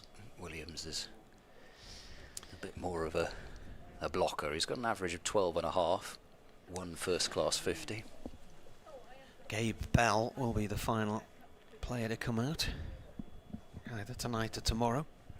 Has to be said, he looked a little better than his first-class average, which I think was in the 6s at Lord's. I'm having to say, in hindsight, I'm glad I didn't spend 60 quid on a Tori Amos ticket, only to miss most of the concert. The light wouldn't be good enough to play an extra half hour, but... I thought you were about to say the light wouldn't be good enough for the concert. Brought short leg in here, Durham. Graham Clark's gone under the tin hat. Aldridge in, and Williams pushes that back. Oh, he could be run out here. He's set off for a run. Oh, he's in no man's land. He's told to get back. In fact, Miles looks rather stunned that he even set off there, because he played it more or less straight to Aldridge. Aldridge had to run a few feet to pick it up, but Williams was way down the track there, and I think Miles turned around and got a bit of a shock to see him coming and looked at him and said, "What on earth are you doing?" But Aldridge picked the ball up, threw it on the turn and missed the target at the keeper's end. He's faced 2 balls then, Williams. Here's the third. That's played short into the ground to Clark at short leg. So 1 ball left of this and then 2 overs to go tonight. But we could end up with the extra half hour if another wicket was to fall. We could end up actually playing the same number of overs if we might as well not have bothered adding those. Well, yeah. Or taking those 8 overs off the Could end day's up just staying here all night and not bothering going home. Here's Aldridge in again. He bowls. That's left alone. So 2 overs to go then. 168 for 8. There's a supply of beer and cider down to our left. Not exactly sure what we could use as bedding, but sure we could find something. Actually, we could get some of the covers up here and sleep on those.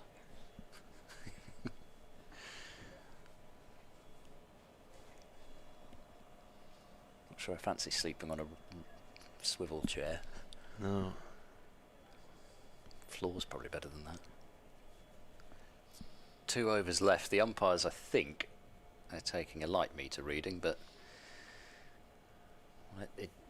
okay. Well, now the umpires are approaching each other. Just when we were gearing up for the extra 8 overs, they're going to take all the fun away. Well, just when you thought we might close before 7 o'clock as well, you better stand back from that light meter reading. Or in fact, I tell you what, just cover up the light meter. So the light level's not good enough. That'll be it for the day. No. So Gloucestershire will take their first innings into a second day. They are 168 for 8 after 46 overs and trail Durham by 437. Miles has 22 from 28. Williams, he had to get off the mark. He's faced 4. Another chastening day for Gloucestershire as 456 for 2 became 605 for 5. Gloucestershire couldn't quite push for that second bowling point as well, and given that they look incredibly likely to fall short of 250 if they were to lose this match, they would end round 2 on 0 points. So anyway, it's not there yet. They do have 12 wickets with which to play over what remains of the 2 days in this match that we get. The forecast tomorrow very much hit and miss in terms of the heavy showers. Monday potentially a bit showery as well, although percentage wise it looks a little bit better there. So Gloucestershire are going to have to produce a pretty extraordinary fight back from this position if they're going to get anything from this game. And Durham, well, they're 1 wicket away from at least achieving maximum bonus points. 5 with the bat, 2 with the ball at the moment, but plenty of time to take that one extra wicket. The umpires haven't pulled the stumps out yet. They're going to do another light reading here. They never seem to like to give away that they've ended the day and pull the stumps out, but they might wave to the ground staff. Yeah, there we go. There's the wave. So the day, I think we can pretty safely say, is at an end. Gloucestershire trail by 437 runs. And in the dark at Bristol with the floodlights shining, Martin Emerson and myself, Ed Seaborn, will take our leave and promise to be back with you at 10:55 or so tomorrow morning. Thanks for your company. A very good evening.